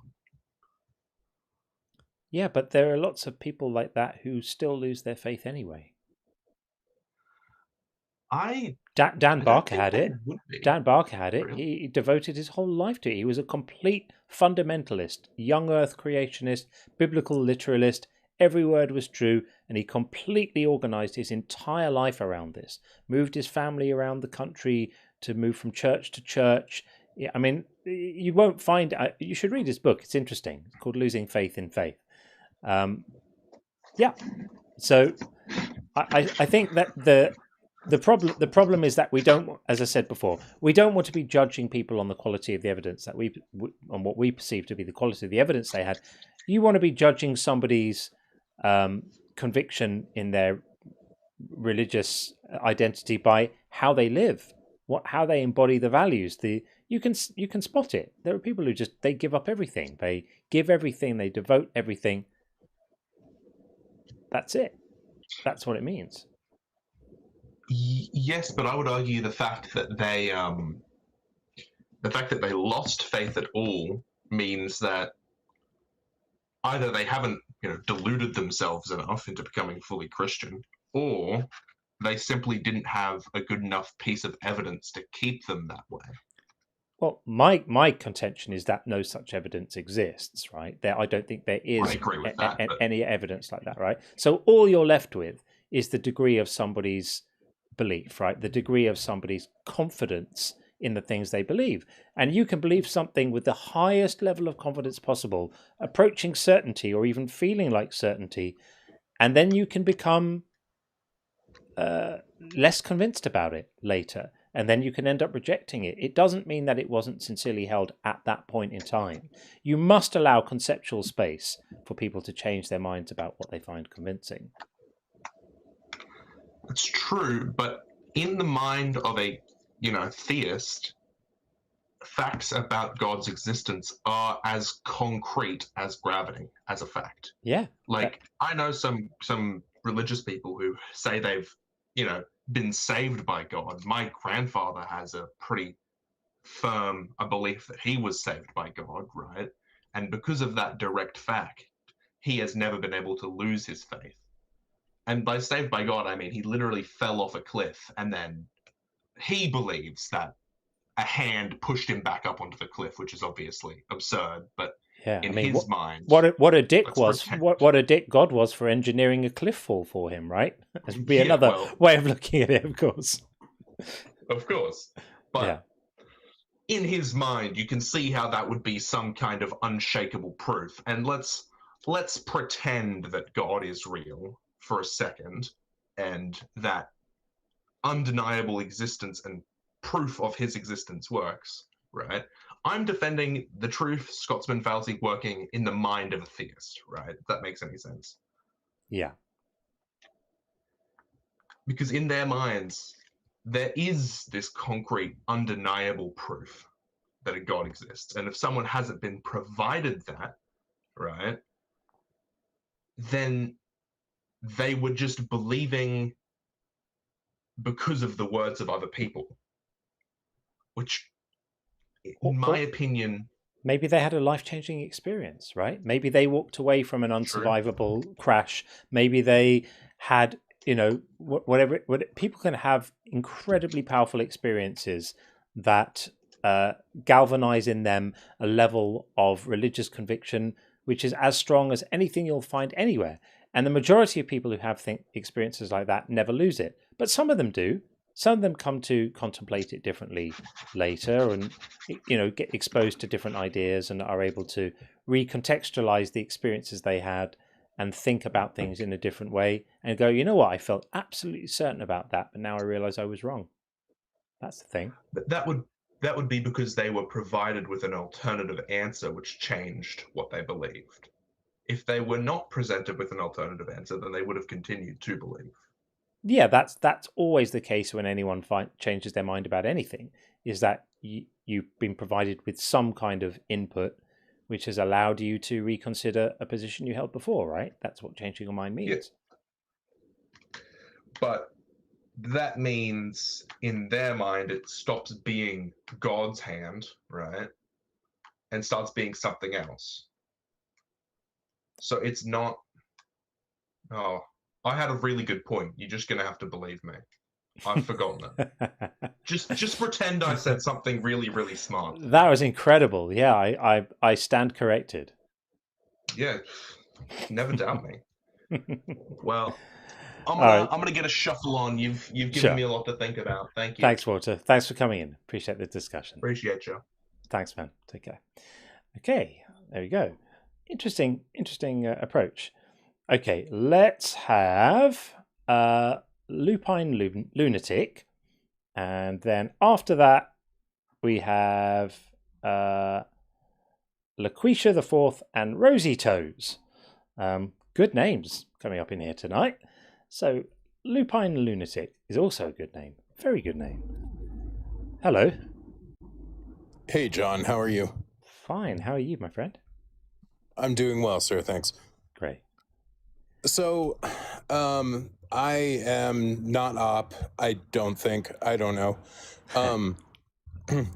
I am, I think, I am a non-consequentialist, atheist, secular humanist. And I wanted just to, I guess, come up and pick your brain about something. Sure. So I wanted to, I guess, I've had this thing rolling around in my head about that relates to like physics and a concept in theology, right? So I guess first I'll ask, do you know about like theories of time, like A theory of time versus B theory of time? Very loosely, but not to the extent that I would even feel confident to get into a discussion about it. Like, I know my limits, and I never want to be the guy who bullshits about stuff on the internet, because people will know. Like, people who know less than you won't realize you're bullshitting, and then everyone else who knows more than you will realize you're bullshitting. And so I'd rather just say, you know, that isn't at the moment, at this point right now, isn't really my lane. Okay. There are people who are far better acquainted with it than me. If I understand rightly, one of the theories is about time starting at a given point, and the other is about time always having been there or something. Am I right about that vaguely? It's similar. So if you boil down the main and also, I'm not a physicist. I've had some training in philosophy, but based on some things I've been reading, I've just had this thing rolling around in my head. So I'm not trying to like say I'm an expert, or like I'm not trying to directly like get you into some kind of hot water. But I guess so. A theory of time suggests the main concept of a theory of time is like now is really all that exists, right? So everything in the future and everything in the past, they don't exist, right? The past is gone and the future is yet to be, and now is all there is, right? B theory of time is like now is sort of this amorphous thing where we're just sort of moving through time. The past exists, the future exists, right? And we're just kind of coasting along this timeline, which philosophically, right, suggests a deterministic universe. Okay. In my opinion, I guess, is what it is where I'm going, right? Okay. So,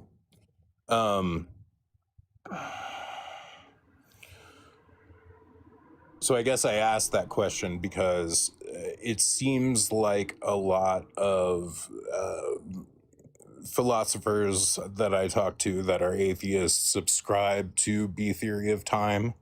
Like they're more in favor of it.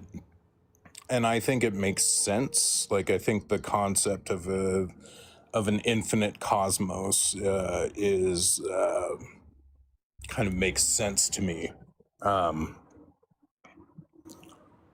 Yeah, so I guess me I too. just wanted to kind of pick your brain as a philosopher. And okay, so yeah, so B theory of time allows for the possibility, like when you look at B theory of time, the theory provides for like sort of this infinite eternal time scale, right? Like there's not necessarily a beginning to it. Everything just kind of goes through this process of change. You know, reality is just ever in flux. So because the future, like because in that theory of time, the future exists, that suggests a deterministic universe, right? And so where I'm linking this to theology is the Christian or whatever, generally most religious people give you the free will argument, right? We have free will. So I guess the thing is that I feel like I have free will. I feel like I'm in control of myself and my actions, and I make my choices. I'm driving, right? This meat skeleton. But in a deterministic universe, like that sense of free will could be an illusion, and that is kind of what keeps rolling around in my head, right? I think if you're thinking about free will, you don't need to get too caught up in theories of time to basically have your mind fried. Just like read Sapolsky or Harris on free will, and you'll realize there probably isn't any, and you don't need to worry about the physics at all. It probably is an illusion. Whether you believe in a hard determinism or not, it's probably still the case that free will is an illusion. And I'm all right with that. I'm okay with that. I sort of stay reasonably. I'm free will agnostic. I'm like no free will curious. I've heard those guys argue against the coherence of libertarian free will, and I find their arguments convincing. I remember hearing Sam Harris speak with Dan Dennett about this, and I really, really loved Dan Dennett, but I didn't think he really made that much sense as compared to Sam Harris. It's actually a really nice. They kind of sat down to record a discussion, and it was a bit noisy where they were, but it's a bit of a classic. I'm sure you can find it online if you just look up the names. Yeah, but I recommend Sam Harris's very short book called Free Will. It's really good. You read it in a day or two. And he just argues it very, very persuasively.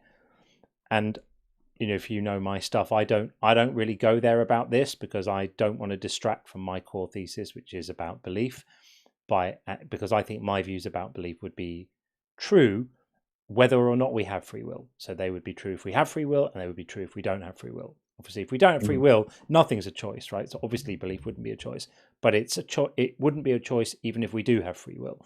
So I just don't go there because it kind of muddies the water, and then I kind of people tune out and don't listen to the kind of core message I'm trying to say, which is about reevaluating belief. But yeah, I don't think you need to get too kind of head fried on theories of time to think about free will. And the last thing I'd say is, even if free will is an illusion, even if we don't have it, it feels like we have it.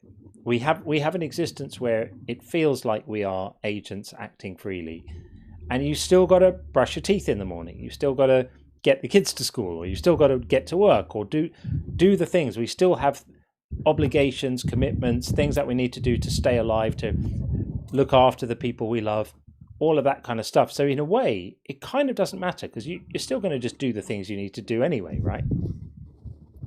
Sure. So that last thing you said, it sounded kind of Nietzschean. Do you read Nietzsche? Are you a fan of Nietzsche? I read Nietzsche many years ago when I was doing like philosophy stuff. I wouldn't say I'm a fan. Yeah, and it's I wouldn't necessarily say I'm a fan of Nietzsche. I would have struggled to even remember what I read at this point. But yeah, to me, it's just kind of common sense. All right, I don't know. I guess that's all I have. All right, man. Well, thanks for waiting around to come in. You waited a while. I appreciated it. And sure. Have fun at the racetrack by the sounds of it. Oh yeah, I'm just in my backyard. Sorry. That's the sound of your backyard. Do you live on a race course? No, I live in Colorado. Okay, fair enough. Well, nice to speak. Thanks for coming in. Yeah, have a good night. You too, friend. Thanks. Bye-bye. Bye. Bye. Wow, that's wild. That's some serious traffic going on there. big engined things. Right, as promised, let's get LaQuisha the Fourth in right now. LaQuisha, are you there? I'm hoping so. Fap on my tranny pussy. Fap. Fap my tranny nigger. Right. Well, that was worth waiting for, wasn't it? There we go. I was just about to enjoy the name, and it turned out that they don't have a brain. That happens sometimes. So now let's get in... do you know they waited to do that for about 20 minutes? The world is full of imbeciles. Let's get in Rosy Toes and see if we can get something better happening with that. Rosy Toes, are you real? Are you there? Hoping. Maybe not. There we go. I was there just about to enjoy the name, and it turned out that they don't have a brain. So Rosy Toes is... So now let's get in... Okay, so Rosy Toes is currently just sending my signal back to me. So Rosy Toes, I'm going to drop you out the queue. If you actually want to come in, then request up again without just playing me back my stream down the mic, because that's not helpful. No one's interested in, as wonderful as I'm sure I am, no one's interested in hearing me from 20 seconds ago. Again, as gripping as it obviously was. So that might be it. Okay, well, queues are empty again. If you want to come up and talk about stuff, I'm happy to do it. Pretty much anything at this point. I've probably got a little while to go, half an hour-ish, and then I'll probably put a lid on it then. Niddy, good to see you, buddy. Always a pleasure to see Niddy. If anyone has not checked out Niddy's channel on YouTube, give Niddy a follow. His stuff is always good. He's on point with the reasoning and the rational stuff. Very, very good. He says, atheism itself is just a lack of belief in gods. That alone is no more a religion than not collecting stamps is a hobby. My favourite one there is when people say that my lack of religion is a religion. I say, well then, abstinence is a sex position. That's the example I choose to use. And Liberty Giblets, always nice to see you as well, of course, says, does this mean I was never a true Santa Clausist? Yeah, you just didn't live it enough. That's the problem. You just didn't live it enough. Okay, we do have my very, very good friend Lacadian. We're going to bring him in right now. And then after that, we have Johnny. Johnny waiting in the YouTube queue, and Rosy Toes is back again playing us our own stream. And then we have Stompy. So we got some people. This is great. Lacadian, how are you, my friend? I'm great. How are you? I'm very good too, thank you. What's going on? Oh, well, that woman that was on earlier, the Christian woman that she was basically victim blaming you, but anyone that don't believe. Yeah. And when I hear them, or even when I hear like people that comment, God loves you, or I'll pray for you, and even comments like, we don't follow a religion, we have a personal relationship. Yeah, I love that one. To me, because they say that pride is a sin, and I'm like, is there anything more prideful than that they have a relationship? They claim to have a relationship with the creator of the universe. They talk to it, and they think that they affect my reality. Yeah. Like, how more prideful can you be? Right.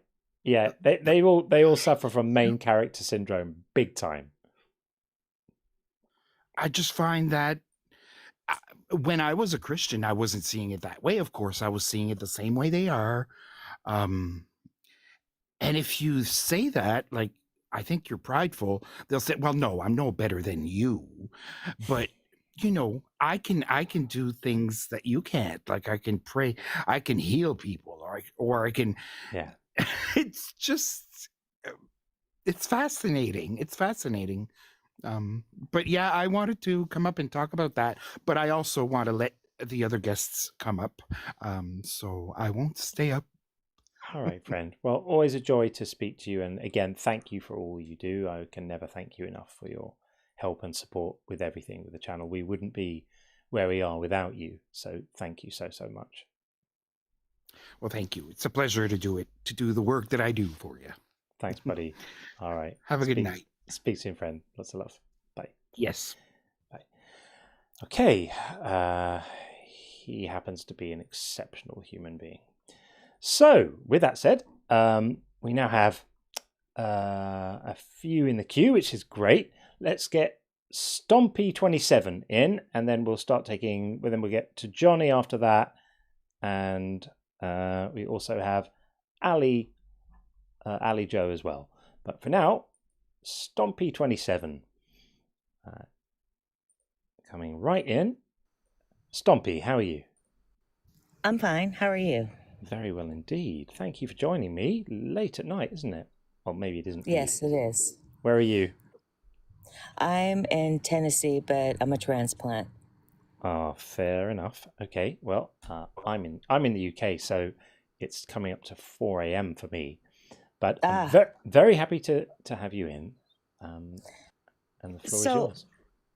I honestly, I'm nearly 60. I really don't have an idea of what religion is. I believe in God in my own way. I don't know how to express it otherwise. I'm not religion affiliated with any religion. Sure. But I have my own personal journey with God that I've always believed in. And I do believe in the God that I believe in. I know that sounds silly and maybe confusing, but it's a belief that I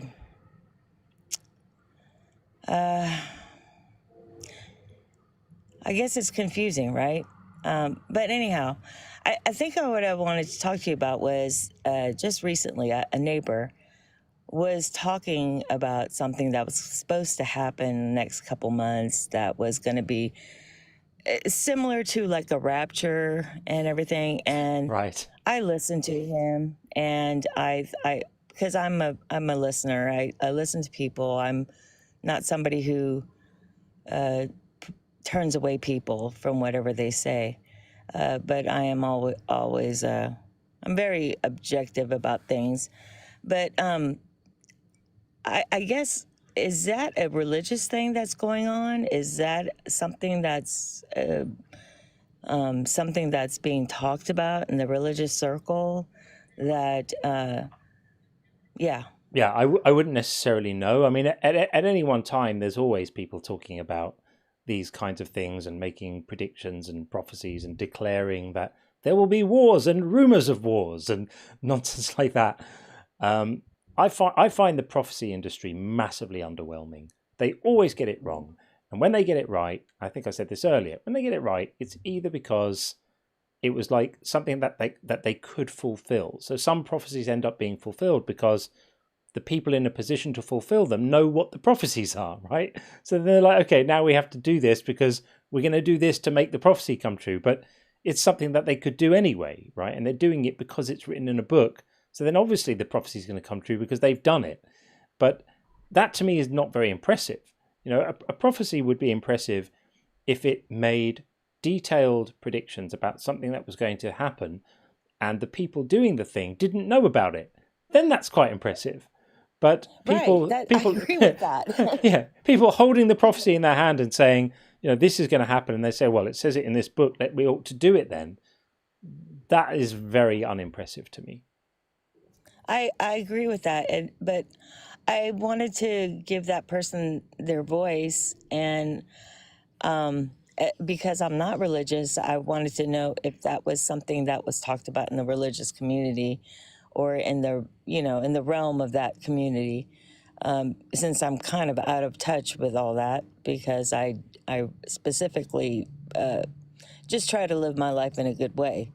Yeah. But I'm kind of curious about that. Yeah, I mean, did you hear about all of that, like rapture stuff that was happening last year, and people giving their pets away, and it's like it's lunacy. Absolute Yeah, it is. lunacy. It is. And the Jehovah's Witnesses have been predicting the end of the world with specific dates for many, many years, and every time they get it wrong, they go, "Oh yeah, what we really meant was this other date." Then they go around again. It's crazy. Exactly. And that's, but I think I've been so out of touch about things because I just simply did not want to get involved in the news that is currently going, because I'm so frustrated with the world the way it is. Yeah, I feel that. My country in particular.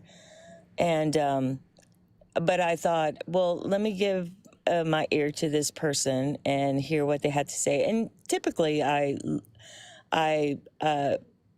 don't listen to conspiracy theories at all, but he was so adamant about what he was saying that I thought, well, shit, maybe there's something going on. I'm sorry if I wasn't supposed to say that. That's right. But I thought, well, maybe I'm supposed to be aware of something that I'm not aware of. I wouldn't worry about it. Okay. Yeah, I wouldn't worry about it. There's always there's an ambient background level of religious nonsense that goes on all the time. And at any given point in history, you're going to find some religious group claiming that they have inside information about something cataclysmic that's going to be happening any moment now, and they are always wrong. So, yeah, I wouldn't give it a second thought. Well, that's a relief to hear, because I thought maybe I was out of the loop of something that was about to happen, and not that I would change my life in any way, because what the heck am I going to do otherwise except work and do whatever? So exactly. Thank you. I appreciate you conversing with me. Thank you so much. Nice to talk to you. Thanks for coming up. Speak soon. Thank you so much. Take care. Bye. Okay. That was Stompy. And now we're going to get in. Johnny. We'll bring in Johnny on the YouTube side. And Johnny, are you there? Hopefully. Johnny, can you hear me? I guess not. That seems like a no. Johnny, if you can hear me, if you refresh your browser, that might help. But I can see you. You're right here. But we can't hear you. So there you go. Something. Almost. I can see some level. I think you might need to refresh your browser, because, or even go out and come back in. If you do that, because we're just not getting any audio from you. And sometimes with video, you need to leave it and then come back in again, and then it kind of takes you in properly. So I'll drop you out of the queue, and you request up again, and we'll bring you straight back in. Try that, and if that doesn't work, then we're going to go to Ali Joe next. Is Johnny back? Gosh, there's quite a lot of people now in this queue. That's quite interesting. Not sure why. I've never seen this many people in the queue before, which makes me wonder if something is up. Okay, Johnny appears to not be back, so let's try Ali Joe and see if that works. Ali Joe, are you there? Nigger, faggot, nigger, suicide, nigger.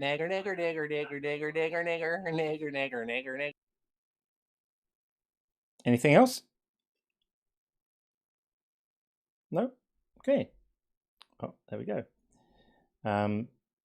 Okay, so we have quite a few in the queue here, and I suspect that a few of them might be a bit like that, because it seems unusual to go from none to quite a few and then have a couple like that in a row, right? So it's probably the same personal couple of people. We'll see what's happening with that. Let's try this. I think this might be a series of nonsense, but let's see. We'll try Mr. P. Mr. P, are you there?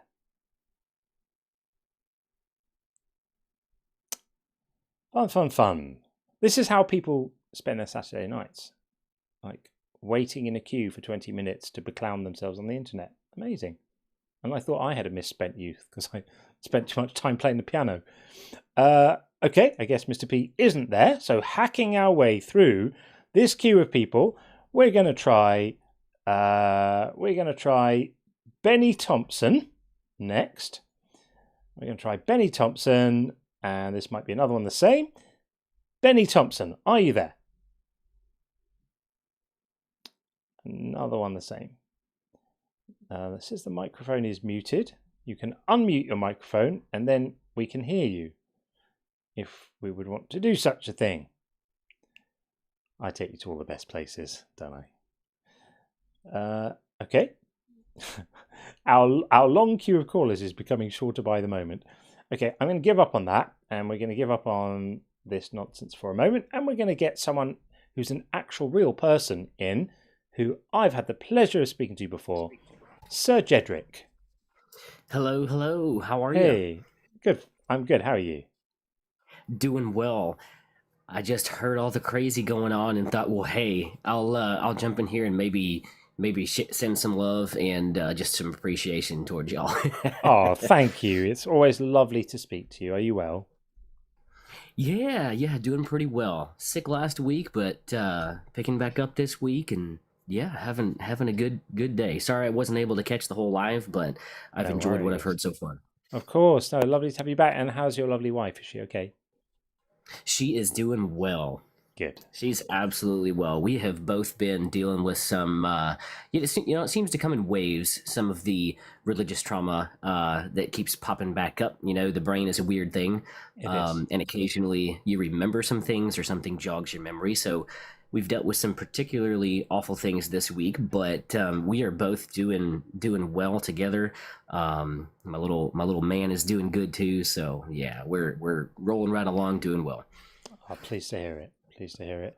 And how are you doing with like the religious trauma stuff? Do you feel like it comes on and then it eases, or what happens when you start dealing with that stuff? Yeah, that's a fantastic question. I still haven't figured out where to place it. Some of it I'm able to work through and kind of get into, put it in a place in my brain that's manageable. And then when it comes through these waves, in order to keep going, I typically just kind of suppress it because I have to live life.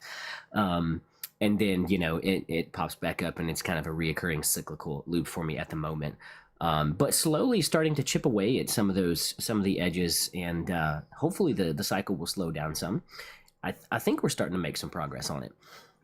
I think it will. I really think it will. And the people I've spoken to generally say that with time, it just does get easier, and time and distance, it does get easier. Even if it never completely goes away, it continues to improve. And I think that is what will happen for you. I certainly hope so. We do too. But this community is absolutely amazing. I've got a different work schedule now. I've got a new job, so I'm working close as I've been in the last 2 years to a 9 to 5. So I got more time at home with my family in the evenings, and that's amazing. That's lovely. So yeah, the past 2 years I hadn't spent much time with my little buddy, bedtime and stuff like that. So he is absolutely ecstatic to hear me come home, and he won't let me open the door for myself when I come home. He's got to do it so he can welcome me in. So that's super cute. Yeah, that's super cute. We're enjoying it. That's lovely. If you get a chance, come into the Discord. You'll like it in there. It's really nice. Yeah. I've failed to be able to find the link for that. I will get it for you. I'll get it for you. Let me see where I can find it. I should have it. I'll find it, and I'll put it in the TikTok chat. because I don't have it. Awesome. Thank you so much. I will find it and put it there. Yeah, for sure. I think you'll really like it because it's mellow and it's nice, and there's lots of people there, and lots of opportunities to either just not think about this stuff at all, or talk about it with other people who will share your your experiences and validate you. So it's a very, very good thing. It's actually quite a game changer, because until now these communities always came together in a wonderful way every time we streamed, but now it's there permanently. I don't need to be running a live stream for you guys to be hanging out together, and I couldn't be happier about that. So it's really good stuff. Yeah, thank you so much. And John, sure appreciate I've not been able to catch as many of the streams with my new work schedule or participate in them. Sometimes I'm able to listen while I'm driving in between clients, but Sure. thank you so much for putting all of that together. Absolutely love this community, and thanks for all the love, everybody. Thanks, buddy. All the best. Thanks for coming in. I'll get the link and put it in the chat on TikTok. Thank you so much. Y'all have a great night. You too. Take care. Thanks. Okay, that is Sir Jedric. I remember when he first came in. It wasn't that long ago, literally on the cusp of walking away. Well, he had just walked away. It was very, very, very fresh, and I think he's doing really great now, which is fantastic. Okay, I do need to get that link and put it in there. If anyone has the Discord link that they could just put in the TikTok, that would be great. Otherwise, I have to grab it. I thought I had it all lined up here, but I don't. So that would be amazing if you can put that in. I see Tracy's in there, so it's gonna happen. It's definitely gonna happen. The big guns have arrived, so that's awesome. Thank you so much. Okay, no one in the TikTok queue, and we have still quite a few in YouTube. We have Kif is here. We need to speak to Kif. Bringing in my very, very good friend Kif. How are you? At least trying to. There you go. Licked. Will you lick Daddy's little nigger hole? Yeah, well, okay. So it's not my friend Kif. It's someone trying it on again. So I'm going to just assume that everyone in the YouTube queue is just that same idiot. So that's a real shame that someone would be so stupid. There you go. I don't think I'm going to even talk about that anymore, because silly people thrive on attention, and I'm not giving them any. So there we are. MAGA raid, says Kif. Yeah, that's some kind of raid from somewhere. I can't figure out if it's one person who's just opened the link in a bunch of different browsers and I suspect it's that. I suspect this is all just one person with absolutely no life at all. But there we are, and we'll just ignore that. We'll just ignore that. There we go. Okay, so unfortunately, Adam, this platform doesn't give me access to their IPs. If it did, I absolutely would do that you're suggesting. But I am planning on at some point setting up a private server to handle these calls, which then will give me access to that. And that's exactly the sort of thing that will happen. So, yeah, the kids have all gone away now. There we go. Call's empty because the imbeciles have gone home. There we are. So, at least there's one more trying, but I'm not feeling particularly trusting of this stuff right now. So, we're going to get rid of them. You can't come in. Sorry, not interested. There we go. Okay, so I think we're probably... Maybe we'll put a lid on it. We're going to end things with my very, very good friend, Christie, who we will bring on right now. Christie, hello. Hey. How are you? I'm glad that I got here right before you left. I was going to say, since it's also, you could always plug this live that we're planning. Yeah, for sure. Yeah, absolutely. So why don't you plug it? Well, we don't really have a time or anything arranged yet, but Monday, May 18th, we're going to get together and do co-host live on coexisting with Christians. That's it. That's the thing. So we will do this, and we're going to talk about it. It's not going to be a debating thing. It's going to be talking about that. This is Christie's project, which I'm happy to be helping with. And it's just another way of coming at these discussions. It doesn't always have to be about debating, and it doesn't always have to be about, our own deconstruction stories. It's just to talk about how we coexist with these people with these weird ideas. Are you expecting or wanting like engagement with believers on that live, Christie? Is that how you imagined it might work? I feel like that would be the best way to do it. It would be really it's kind of good. hard to talk about engaging if we're refusing to engage with them, right? Well, exactly. That's kind of my thinking. It's just it's finding someone Yeah. who would be open-minded enough to have such a conversation, and feel that there would be a And if they benefit. try to troll, we can just use it as an example. Yeah, there That's is kind that of what too. you guys do anyway, right? That is what we do. Yeah, absolutely. Yeah. So that'll be Monday the 18th. So that's a week this coming Monday. Time to be advised. TBC. Yeah, I guess we'll just advertise it Yeah, we'll when figure we it out. figure it out. Yeah, sure. Okay. Well, There you go. Icepick said he's Christian. He'll participate. Icepick can excellent. be our Christian. Icepick can do it. Can't think of a better one.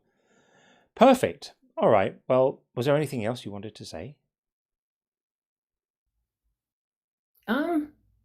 I don't know. I'm officially a volunteer with Recovering from Religion, but I don't know what I'm doing yet. I'm going to be starting training, I think, this week. That's awesome. Yeah, so I can't really say a lot about.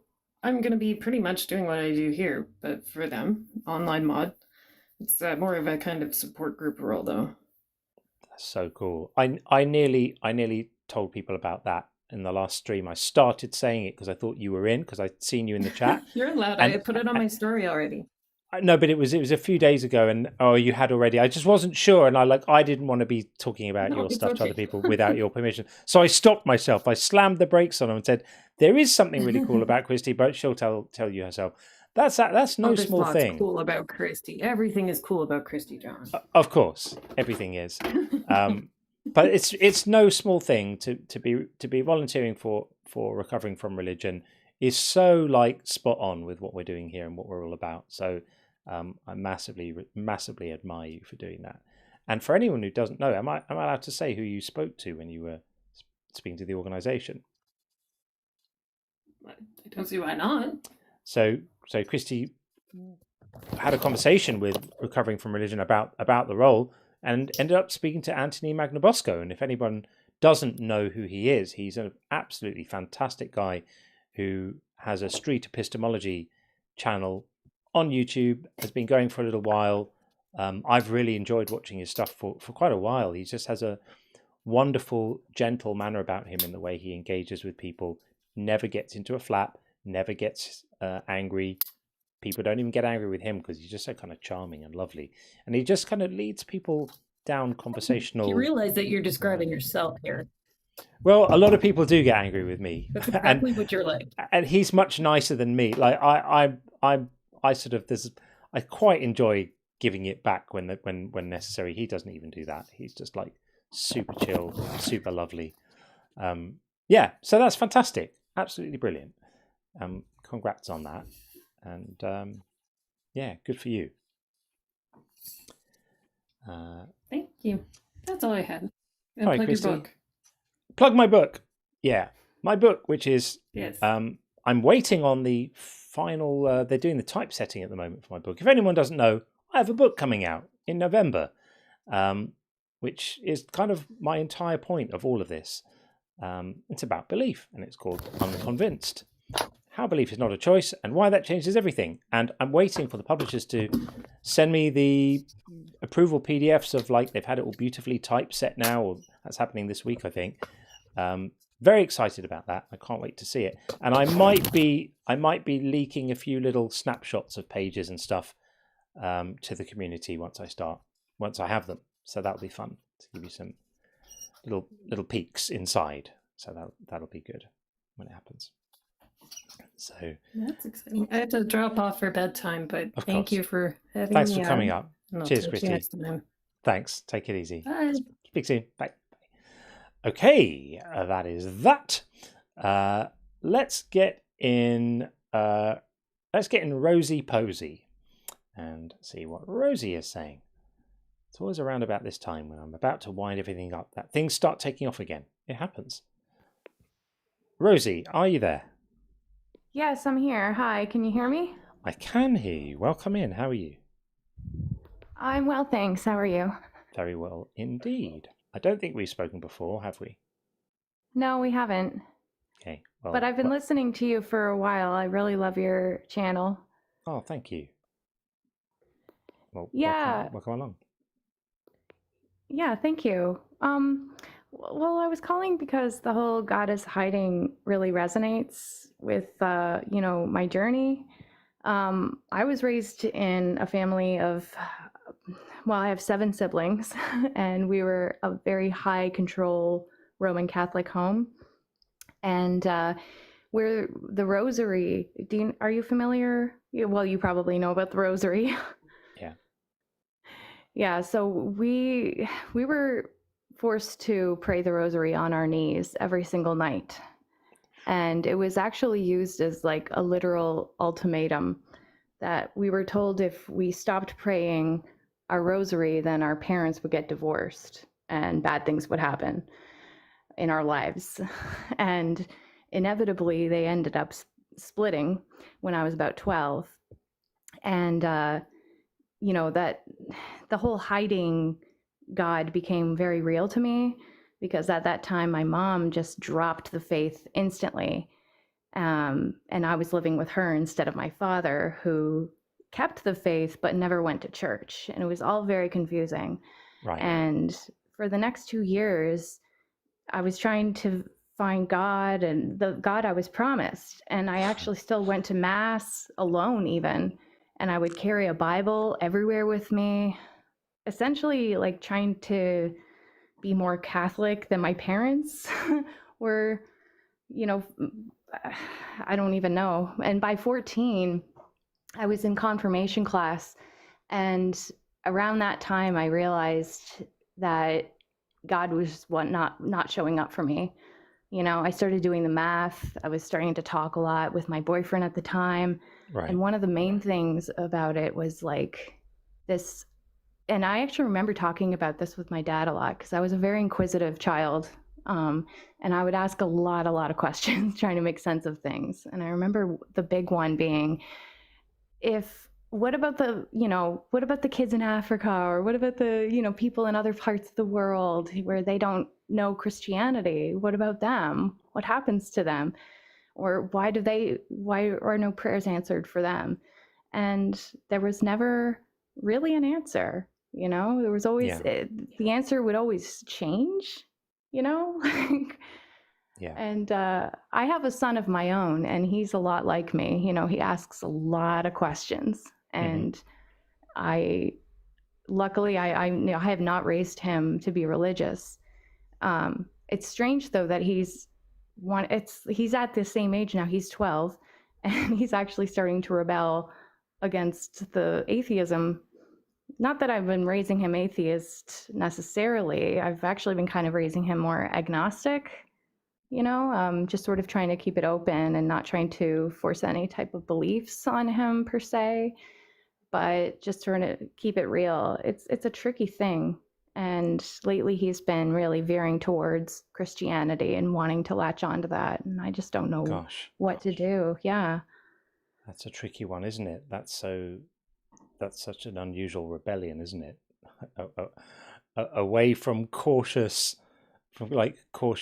agnosticism into Yeah. Is there anyone driving that? Like, are there any adults around who are pushing him in that direction? I don't think it's any adults in his life necessarily as much as it's the internet. Honestly, he's been getting sucked into this whole, like, and I've been trying to prevent it, but like it's even happening at school. They call it the manosphere. Yeah. Have you heard of this? Of course. Yeah. Yeah. And they target young boys who are insecure and feeling lost, and he doesn't have his father's bad news. Maybe that has to do with it. I don't know, but he doesn't want to listen to me. He wants to just this whole, I've listened to other topics of yours where, the subject was God hates women. And that one particularly stands out a lot in this case. Yeah. I think he has a lot of anger, and I think he's getting it from other boys at school too, right? And it's hard to know how to combat this. Yeah, I wish I could give you a silver bullet here. I mean, I think just be consistent and loving and present, and he may not meet you in the place you want him to for now, but if you stay the course, hopefully he eventually will. That's I'm not sure what else to say other than that. It's such a difficult thing, because if you try to kind of stamp it out, that's going to validate everything he thinks, and he's likely to lean into it even more. So I kind of think you just have to let him, unless you're sure you can control it, but you're unlikely to be able to at this age.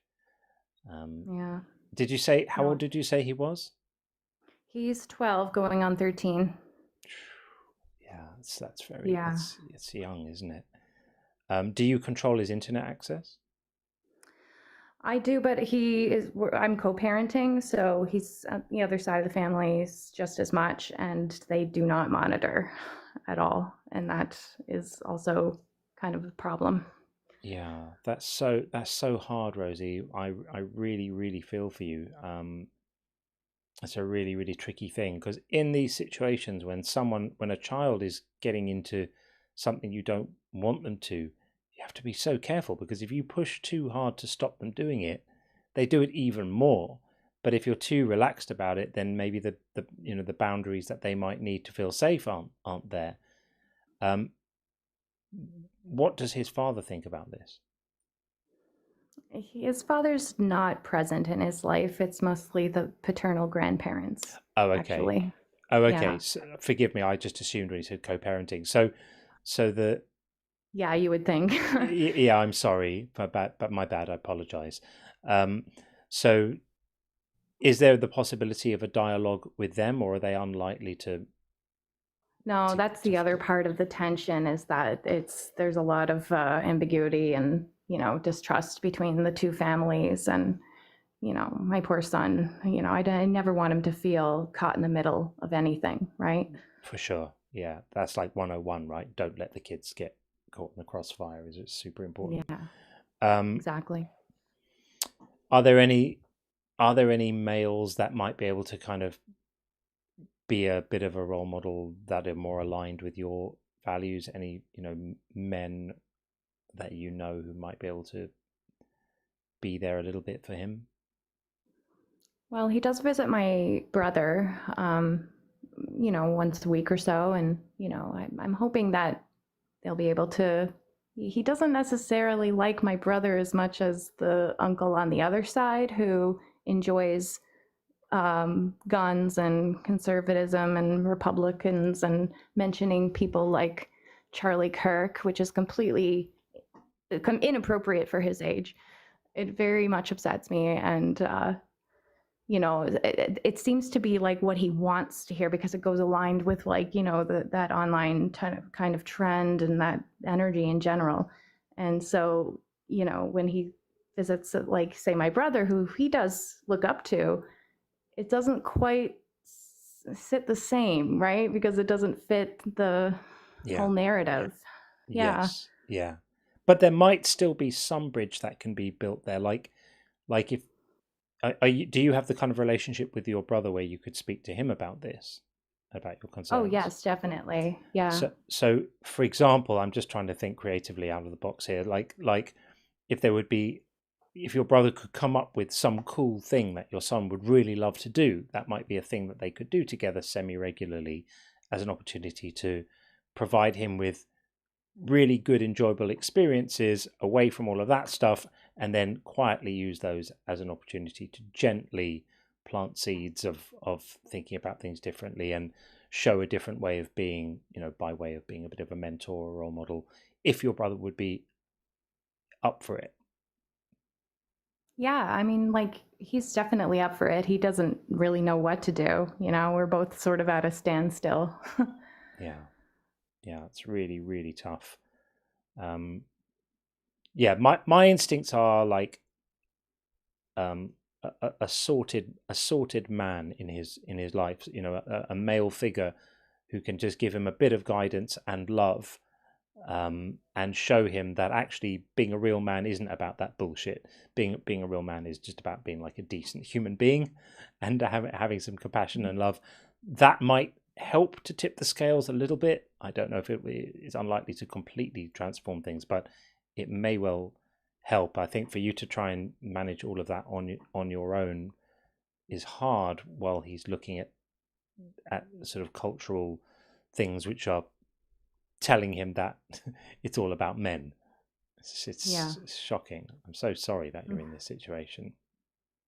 Yeah, thanks. Yeah. Well, that's some food for thought. I appreciate it. Of course. Yeah. We're here if you need us. This community is about being there for people in whatever way we can. Sometimes it's just a small way. Sometimes it's just listening to people when they need to be listened to, and we offer that service free of charge. We do want to be here for people, and I have a horrible feeling that I'm suddenly going to get a super creative thought in my head in the middle of the night, or 5 o'clock tomorrow morning, something that I wish I'd said to you. But come and check in with us again. If you feel so inclined, we'd love to know how you're getting on, and hopefully things are okay with you and your son. Yeah, definitely. Thank you. I appreciate it. Sure. All right, Rosie. Nice speaking to you. Nice speaking to you too. Have a great night. Thanks. You too. Thanks. Take care. Bye. Okay. I really feel for her there. Okay. We are almost at the point where I'm going to start winding things down, but of course we can't do that without bringing in Zeitgeist Omega, our good friend. So we will definitely do that right now, like this. Zeitgeist. Hey, how you doing? Very well indeed. How are you? Oh, just getting off of work. Fair enough. Yeah. So I just popped in. I just want to ask you, what's with that new feature, the rate the caller? What was that about? Yeah, this is Rate the Caller. So it's a new thing I've been developing, and tonight's the first night I've rolled it out. So basically, it's quite good fun. When we have someone calling in,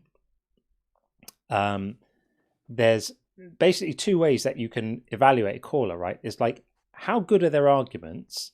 So how good are their arguments, and also like how much good faith do they have, right? What kind of attitude are they bringing? So it's a way that anyone who wants to can get the link. I'm going to start putting it in the notes for every show, so everyone can have it. You basically click on the link, and you get to a website where you can rate every caller in real time as they're going on a 2-axis graph, right? So along up and down is how good their arguments are, like what are they actually bringing, and then from left to right is how good their attitude is, and are they calling in good faith. And every caller, everyone who's doing it gets averaged out, right? So if we had a point earlier where there were quite a few people, everybody's rating gets averaged out, so that caller will get a rating based on how well they comported themselves and what kind of attitude they brought to the discussion and the quality of their arguments. And then we get a leaderboard at the end of the show to see who the top 3 best calls were and the bottom 3 worst callers were. So it's a bit of fun, but it's a nice way of people to get involved. Sadly and tragically, we weren't able to have Shaquille join us today because he definitely would have got a magnificent score there. I would be actually quite interested to watch that happen, but I've made it a condition for Shaquille that he has to apologise for his appalling behaviour to Dr. Dig in the previous couple of times he's been on, and he's not able to do that. So it's unlikely that Shaquille will be joining us again, tragically. I know we will all miss his fierce eloquence and intelligence, and unfortunately we may have to learn to cope without him, because I think the chances we will cope. We'll cope somehow, right? I think the chances of Shaquille finding it himself to apologise to a woman are about the same as the chances of him successfully playing Michael Jackson in the next movie. If anyone hasn't seen the Michael Jackson film, by the way, I recommend it. It's very good. I'll check it out. So yeah, that's what that is. Yeah, but I just want to I just want to call and ask what that was about, because I missed the whole stream so far. So right, yeah. So if you watch it on replay, I did a little kind of primer on it at the beginning where you can see what it's about. Yeah, it's good fun. It's good fun to play with. So hopefully it'll be a thing and people will enjoy doing it. That's fine by me. I'll definitely have some fun with it. Good stuff. All right, Omega, nice to see you. Thank you very much. Cheers, buddy. Keep well. Same here. Bye. Okay, that is that. I like that and like that. What have we got? I think we have Stompy has come back. So we'll have a quick word with Stompy. And then we have one last guest. We have got Legion. We've got Legion in the YouTube queue, who it remains to be seen whether Legion is legit or not. We'll find out shortly. But we'll just bring Stompy back in for a quick return. There's obviously something that Stompy wanted to say. Welcome back, Stompy. Hi. Sorry. That's okay. Actually, there was a commenter that said that I was actually religious. And so that got me thinking. And I wanted to know, I vacillate between agnostic and atheist. And yet I did say that, I believe in some sort of God. Growing up, my father, I'm half Korean, so we also had a dual. My dad was atheist and my mother was Buddhist. And growing up, he always had all the books of different Bibles from every country, every religion that you can think of, because he wanted me to choose. And I read them all, and it was interesting. And I decided, no, I'm not going to be religious. But now I'm wondering, am I religious? Well, people use terms in different ways. So some people say, like, I'm not religious, I just have a relationship with Jesus. Well, I think that's nonsense, because if you think you have a relationship with Jesus and you think you need that relationship for salvation, and you pray and you believe that there's a creator of the universe who listens to you when you speak, those are all religious practices. But okay, I don't have that. But nothing you said makes me think that you have that. I think, look, to be open-minded to the possibility of some kind of God, I don't think is necessarily religious. There's a sort of grey area, isn't there, between once you start getting into devotional practice and prayer and all of that stuff, then yeah, those actions are kind of religious actions, even if they don't fit neatly into somebody else's kind of box of what that stuff should be about. But I don't think you should worry too much about labeling yourself. I think it sounds to me like you're doing some thinking about this, and to what extent does it affect your life? Like whether you thought if there is a God or if there isn't a God, how would your life be different? It doesn't really. It doesn't. So No. I don't think you're religious on that basis then, because it's not affecting how you live, and I think that's probably a reasonable test for a religion. If it's not making any difference to how you live and how you think about your life and your values, then there's probably I not mean, much to it. I enjoy the stories. I love all the stories, but I love reading, period. And I guess I thought, oh my goodness, maybe there is a label for myself, but I don't see a label. I don't I don't label myself. I just think, yeah, oh yeah, there's a God sometimes, sometimes not. I mean, I know that sounds silly, and probably really, dumb, but it just made me think, and I just started to think about it. Yeah, my advice, if you want it, is don't worry too much about the labels. Just be authentic. Follow your mind where it leads, which you are doing. And if anything doesn't make sense, it's probably bullshit. Yeah, that's a good rule of thumb. And for a moment of clarity, you can be an agnostic atheist, right? So agnostic, as the word is commonly used now, certainly in these circles, agnostic isn't a sort of a middle position between believing and not believing. Agnostic just means you're not making a claim to know anything about a God.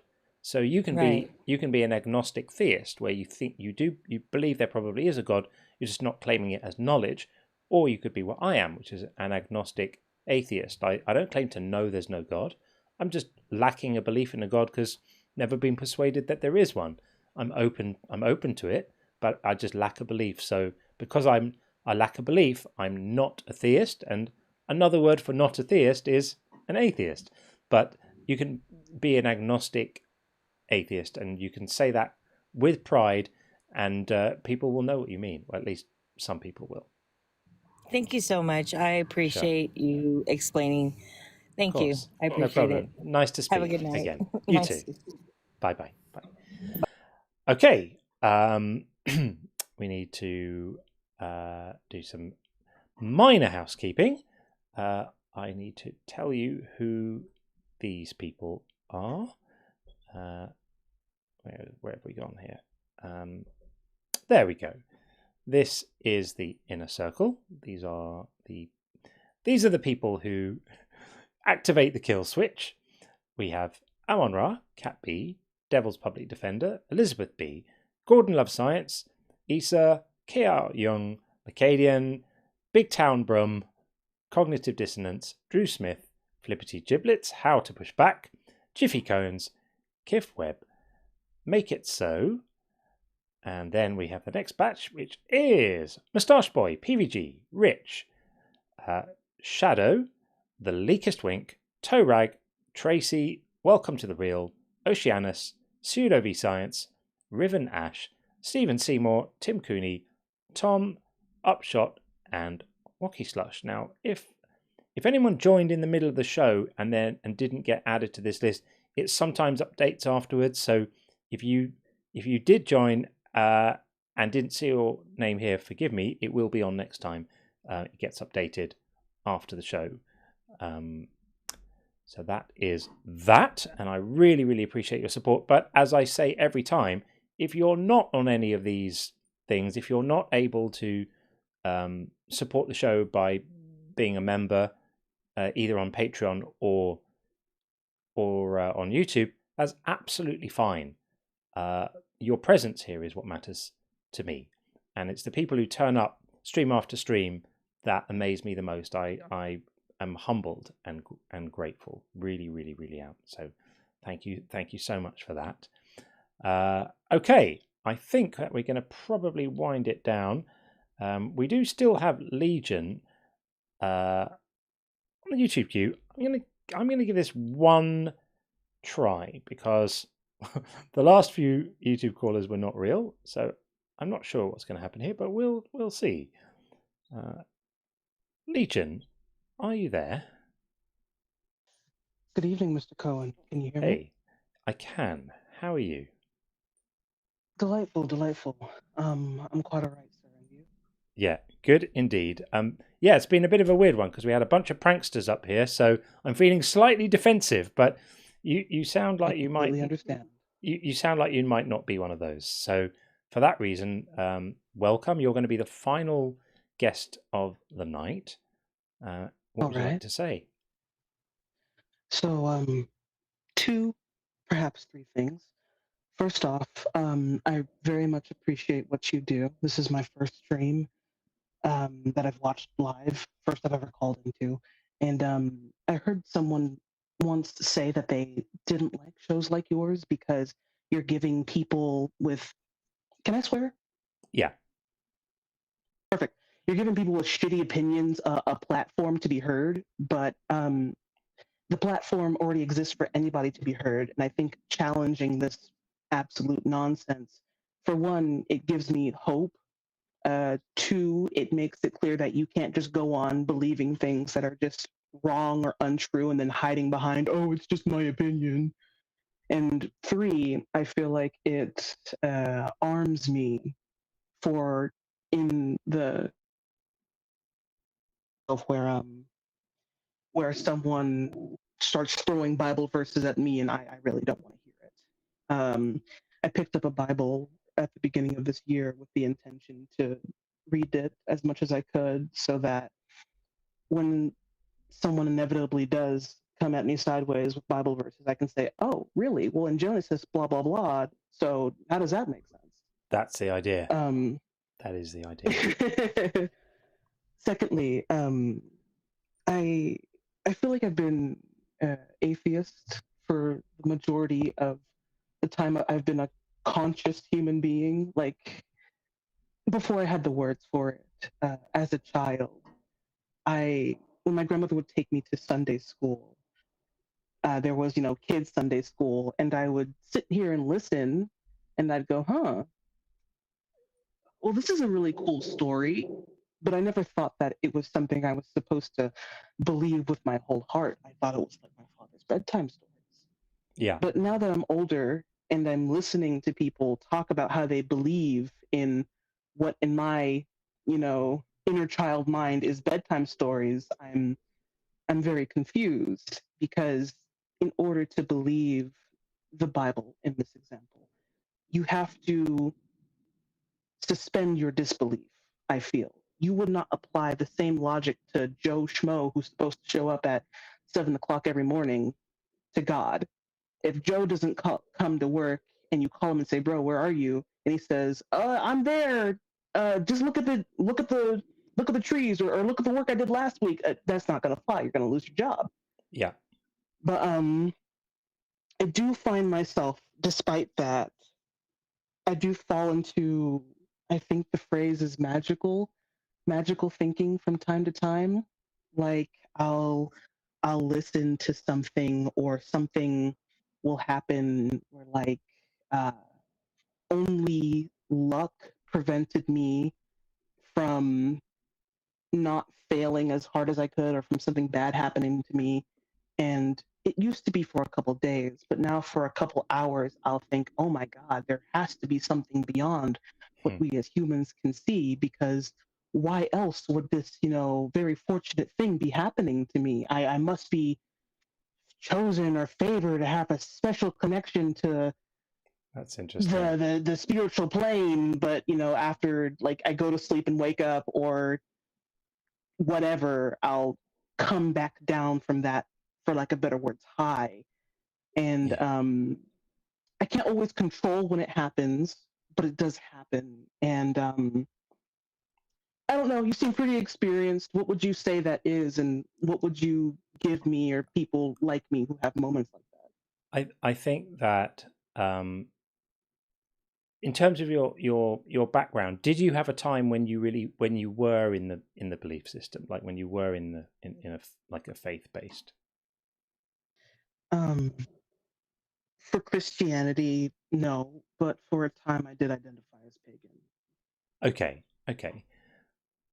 I mean, like supernatural thinking can be a hard habit to get rid of, and often there's a trailing lag between your mind realizing that stuff is not real and kind of the rest of you catching up.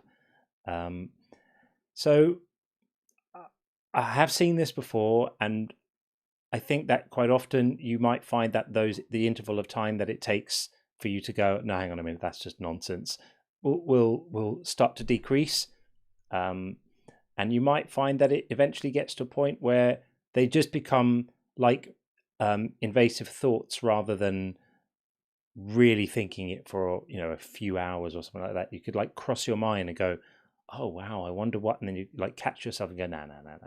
Because of course, coincidences happen. It would be really, really weird if they didn't, right? If we never had that thing of thinking of a friend and then they phone, if that never happened, that would be much more significant and weird than the fact that occasionally the person you're thinking about phones. You never notice it when the person you're thinking about doesn't phone, and you never notice it when someone phones who you weren't thinking about it. You just notice it when you were thinking about them and then they phone, and it feels so significant. But that's just how probability works. And these kind of events happen at exactly the rate we would expect them to, but they still feel amazing when they do.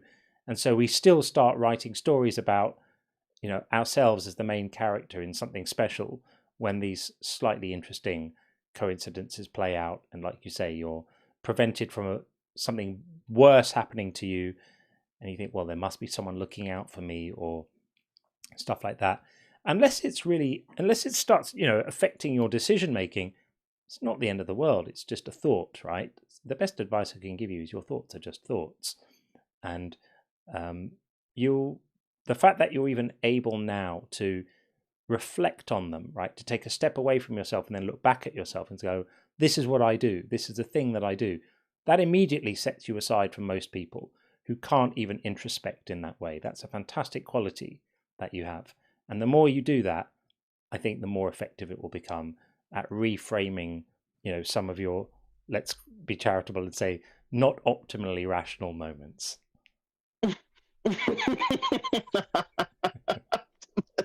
That's good. That's good. Thank you.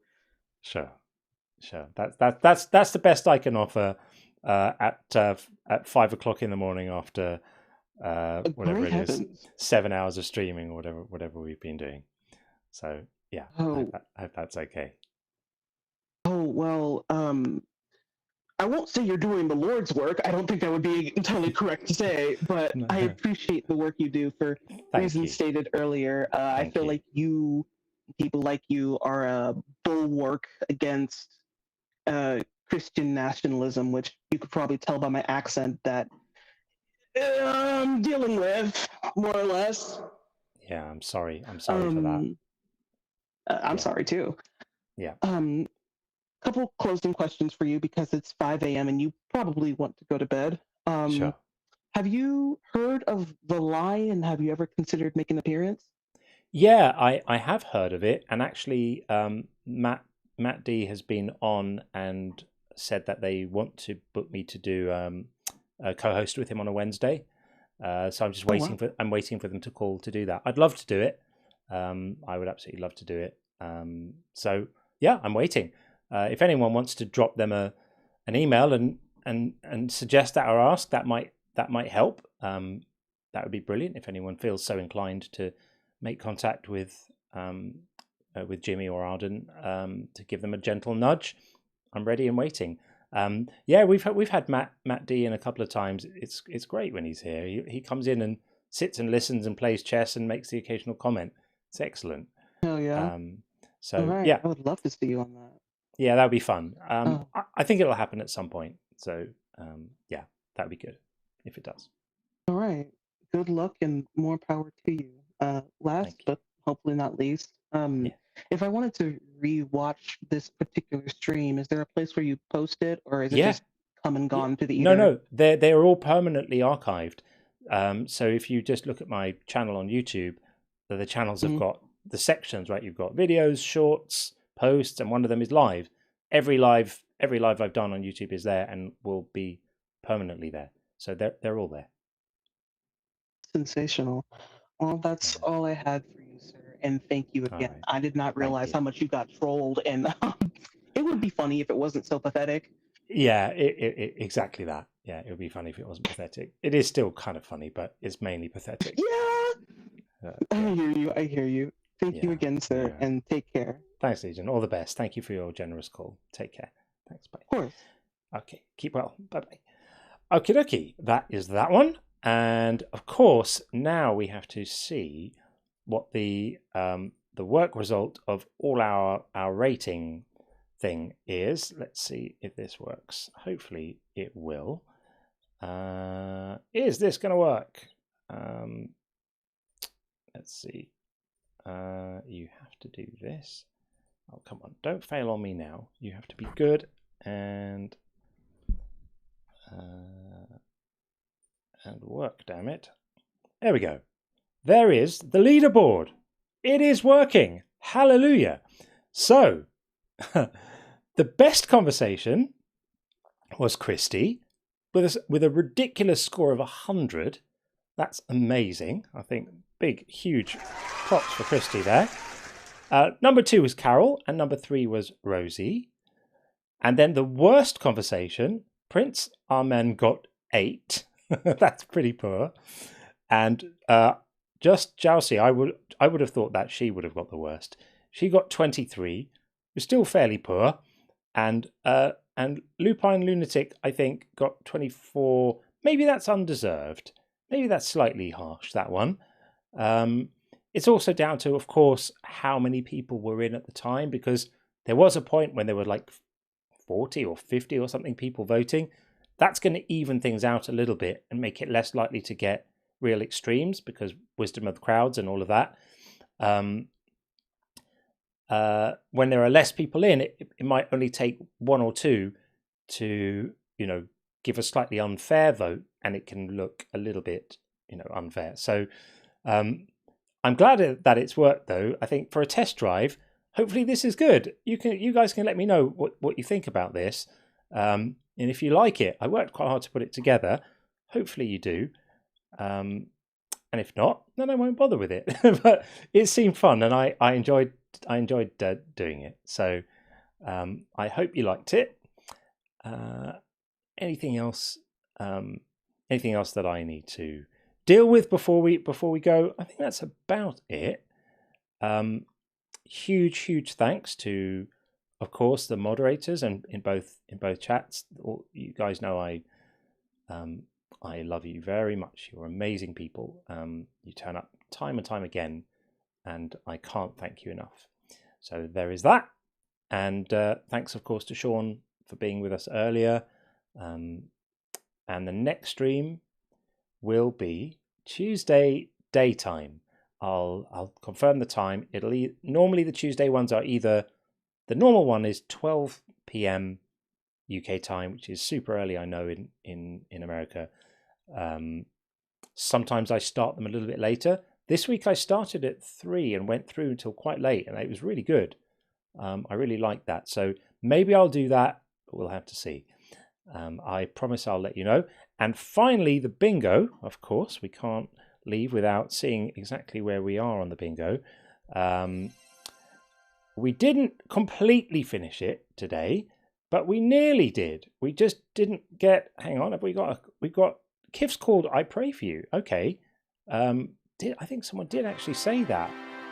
Oh, that's amazing. We almost got them all. So yeah, we only had how do you account for logic, and I'm surprised that we didn't get that today, but we didn't. So my final duty is to say, if Joel is on, go and raid Joel. If you guys are still up for stuff, you know that I can't rate Joel highly enough. He's awesome and amazing.